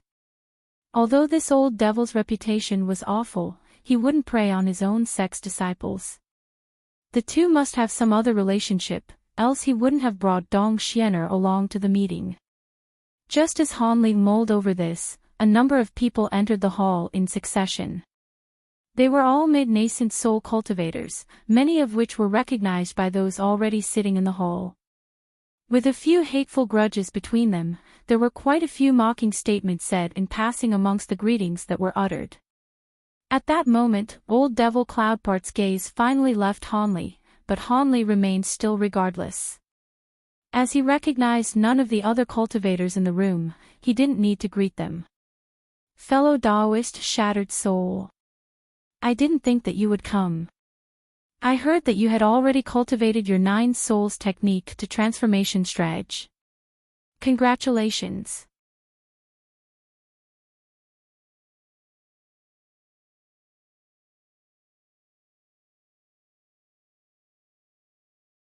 Chapter 758, A Fatal Wager. The 3 slowly walked towards the center of the hall and stood side by side. The large black-robed man with a sinister appearance spoke with a frigid tone, "You should all know who we are. There should be no need for introductions. This meeting will be presided by us 3. Are there any objections?" Once he was finished, his body suddenly emitted a huge spiritual pressure, enveloping the entire room. When the cultivators in the room felt these profound spiritual chi fluctuations, their expressions changed one after another. Hanli felt a wave of astonishment from this person's amazing power. From his icy, demonic aura, he should be the old devil Concord. This old devil's appearance was different from what he had imagined. In fact, his appearance was more in line with a cultivator from the Ghost Spirit sect.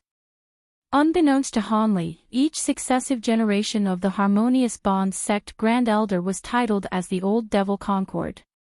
Although the large black-robed man cultivated a devilish technique that had little relation to the Harmonious Bond sect, he had no choice but to adopt the title. At that moment, the others sensed the fearsomeness of the large man. Although they felt somewhat ill at ease, none of them dared to foolishly challenge the authority of the 3 great cultivators. For a time, silence reigned in the entire room as if in tacit approval of Old Devil Concord's previous words. The large black-robed man expressionlessly said, "Good, since there are no objections, there will be no need to speak any rubbish. To tell the truth, we do not have the time." This morning, the Milan had sent an envoy delivering an official challenge of war. If we do not comply with their conditions, there will be a battle to death in 7 days. An uproar occurred within the hall. A challenge of war. 7 days. What conditions? The sword-bearing Taoist chuckled and calmly said, "Brother Yi's words are correct. Everyone should first look over the Milan's challenge of war before we discuss a plan with how to deal with them. Although the war is coming earlier than we anticipated, with the abilities of everyone present, do we still have anything to fear from the Milan?" Although his voice wasn't very loud, it was clearly heard by everyone in the room, leaving a calming chill on their hearts. The other cultivators felt alarmed by this sensation, but their uproar immediately ceased. Rather, there was someone who muttered, "Sure enough, Great Truth Sect's meditative arts are the way to do it." The middle-aged Taoist ignored those contemptuous words and took out a glistening red jade slip before casually tossing it to an old man across from him. He smiled and said, "This contains the Milan's challenge of war. How about fellow Taoist take a look?" The old man was startled, but he soon swept his spiritual sense into the jade slip. With a sudden change of expression, he gloomily handed it over to the person at his side. As a result, that person's expression also grew unsightly after curiously reading through it. As the war challenge was being passed through the various cultivators, Hanli shot an appraising glance at the sword-bearing, middle-aged Taoist and the azure-robed old man. The Taoist appeared to be about 40 years of age, but his skin was translucent and pure, and he had a face befitting of a scholar. He was the Righteous Tao Alliance's Great Truth Sect's Master Sunreach. As for the old man, he had a very ordinary appearance in plain clothes, revealing nothing particularly of note. But what caught Han Li's attention was the old man's long fingernails. They appeared exceptionally sharp and were a purple-black, occasionally shining with a faint black light. This person should be the Nine Nations Union's Grand Elder Wei Wuya. When Wei Wuya sensed Han Li's gaze, he turned to look at him with a trace of surprise before smiling at him. Han Li awkwardly returned the smile, and he couldn't help but ponder whether or not he would still smile once he knew of what happened between him and Nan Gongwan. Just as he pondered this, Long Han had already finished looking through the jade slip and he passed it to Han Li with an unsightly expression. He grew quite curious, having seen many people react the same way, and promptly delved his spiritual sense into the jade slip. A short moment later, Han Li withdrew his spiritual sense with a frown and silently handed it over to another cultivator. Not long after, everyone in the room read through the jade slip, each of them wearing an unsightly expression. Some of them even followed with a cold snort once they were done reading. The Great Truth Sect's Master Sunreach asked with a mysterious smile, having read through the war challenge, "What does everyone think?" A green-robed man wearing a sinister expression coldly said, "They are rather arrogant to have us give them half of the heavenly South continent. Do they believe victory is already certain?" A plump old man wore a sly expression and said, "That's right. Who was it that said we could end hostilities by merely ceding a few lands? They clearly don't understand that Milan are merely hungering vultures. Perhaps we do not need to fight a decisive battle. If we stall them, they may slowly submit to attrition." A large tan man sitting at the plump old man's side angrily said, "Fellow Daoist Lu, what do you mean by that?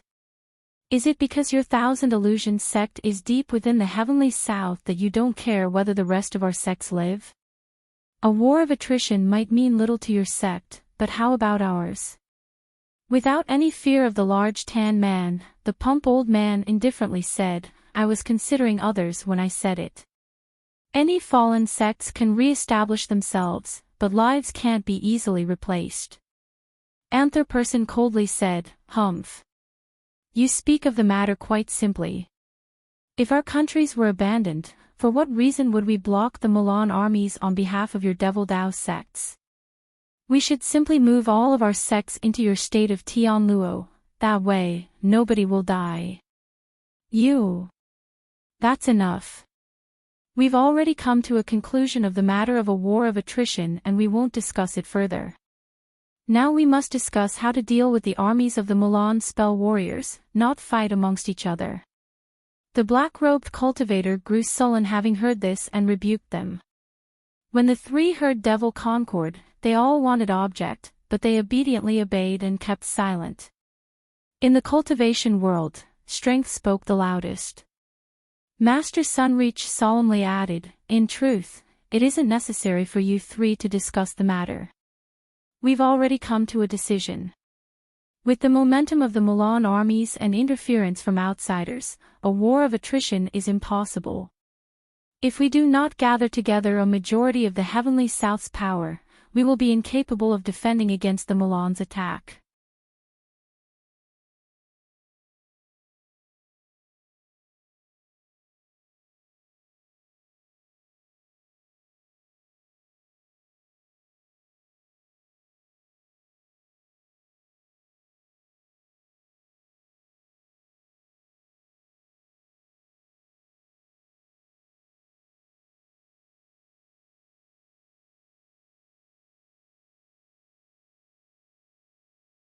Chapter 761, The Profound Goddess Palm. Just as Han Li pondered, he heard a long sigh from Wei Wuya. Wei Wuya put away the jade box in a flash of light and happily said, "Not bad. It is truly the scales of a metamorphosed venomous flood dragon. This is very suitable for me. There is hope that my magic treasure will ascend to a whole new level." Afterwards, he raised his head to shot Han Li an appraising look. "To tell the truth, it is truly surprising to me that fellow Daoist was able to produce such rare treasures. These venomous flood dragon scales are particularly important to me. Although all we've done is trade for what we've needed, fellow Daoist Han still must participate in the wagered battle on behalf of the Heavenly South. How about this? I still have one last piece of auric essence. I originally planned to give it to my descendants, but since fellow Daoist Han requires it, I will give it to you. This way, I won't be accused of taking advantage of you. With a flip of his hand, he summoned an egg-sized piece of auric essence and tossed it to Han Li. With the addition of this piece of auric essence, he would have more than enough to temper the 36 flying swords. His goals to taking out such rare materials had been achieved. It could be said these grade 8 demon materials proved slightly more valuable than that of the auric essence. If they were to take the materials and still have him fight in the wagered battle without further compensation, it would be rather unreasonable. Of course, their intentions of acting so generously towards Han Li was obvious. As a nascent soul cultivator, he could simply pretend to agree and flee after taking the auric essence. If this were only a common trade that didn't involve the wagered battle, they wouldn't be able to do much else apart from complain. At that moment, Master Sunreach finished appraising the item and he wore a slight smile on his face. It seemed he was quite satisfied with the tortoise shell. However, when he saw Wei Wuya give him another piece of auric essence, he hesitantly muttered to himself for a moment before bringing out a 6-inch-long yellow rootstock that was as thick as a thumb. Master Sunreach solemnly said, "From the wood attribute spiritual qi that is overflowing from your body, I believe that fellow Daoist's main cultivation art is wood attributed. I have nothing appropriate to give you, so I can only present to you a small piece of rootstock from an ancient rattan palm. It will be greatly useful regardless of whether you refine it into a magic tool or use it to nourish your body's wood attribute spiritual qi. It should be enough to compensate you for the grade 8 demon tortoise shell." Wei Wuya revealed an expression of astonishment when he saw this item. That is. Han Li was initially disappointed, but when he saw Wei Wuya's change of expression, his mind stirred in thought. An ancient rattan palm. Could it be that profound goddess palm that the righteous and devil Dao wished to resurrect with the spirit root tree's wine nectar? Han Li glanced at the item in his hand with astonishment. Master Sunreach wasn't surprised to see that Wei Wuya recognized this item. He calmly said, with Brother Han's status, he should know of the profound goddess palm that appeared in this world. It is a pity that despite our efforts, we were unable to bring it back to life. In the end, we were only able to divide up the pieces of the rattan palm with the devil Dao and treat it as tool refinement materials. This is 1/4 of the palm's rootstock. The profound goddess palm. Han Li caught the yellow rootstock and muttered to himself with surprise.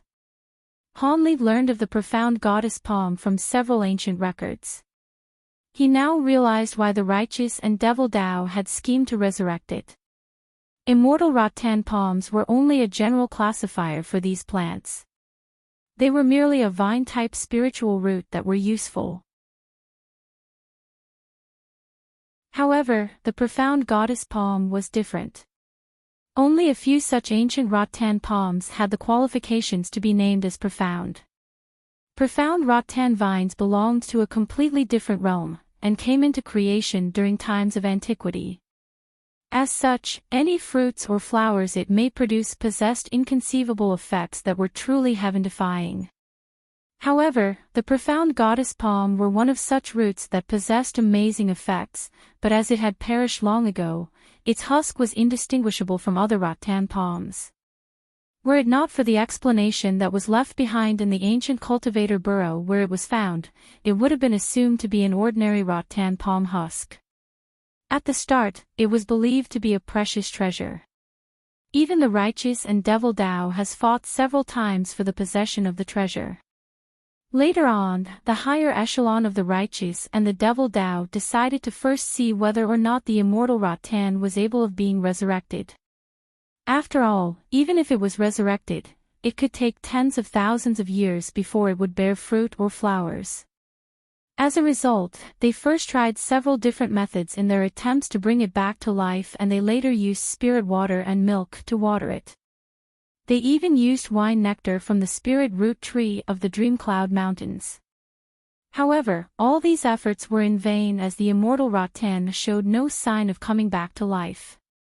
With dashed hopes, the devil and righteous Tao decided to divide the stalk and branches into tensome pieces and even divide them between each party. As for how Master Sunreach acquired a piece of the rootstock, it was offered as tribute in an attempt to curry favor with him, the Grand Elder of the Righteous Tao Alliance. As for how Wei Wuya recognized it, he also had a section of the immortal Rattan, but it was only a small portion of its branch. Through a series of trades, it had eventually made its way into Wei Wuya's hands. Since the pieces of the profound goddess palm couldn't be resurrected, they could only be used as top-grade materials at best, greatly decreasing its value in Master Sunreach's point of view. Additionally, since it was a wood attribute material and wasn't well suited for his own cultivation arts, he gave it to Hanli without much consideration. Wei Wuya soon realized what Master Sunreach also thought, and his surprise soon disappeared. Although he knew of the origins of the Rattan rootstock, Hanli only felt slight disappointment. He currently had no lack of top-grade tool refinement materials. He only desired to acquire more auric essence, and it was for that reason that he took out the grade 8 demon materials. Since he didn't have the time to nurture his bamboo cloudsworm swords nor the spiritual power to refine a new magic treasure, it was currently better for him to receive ancient treasures instead if auric essence was out of the question.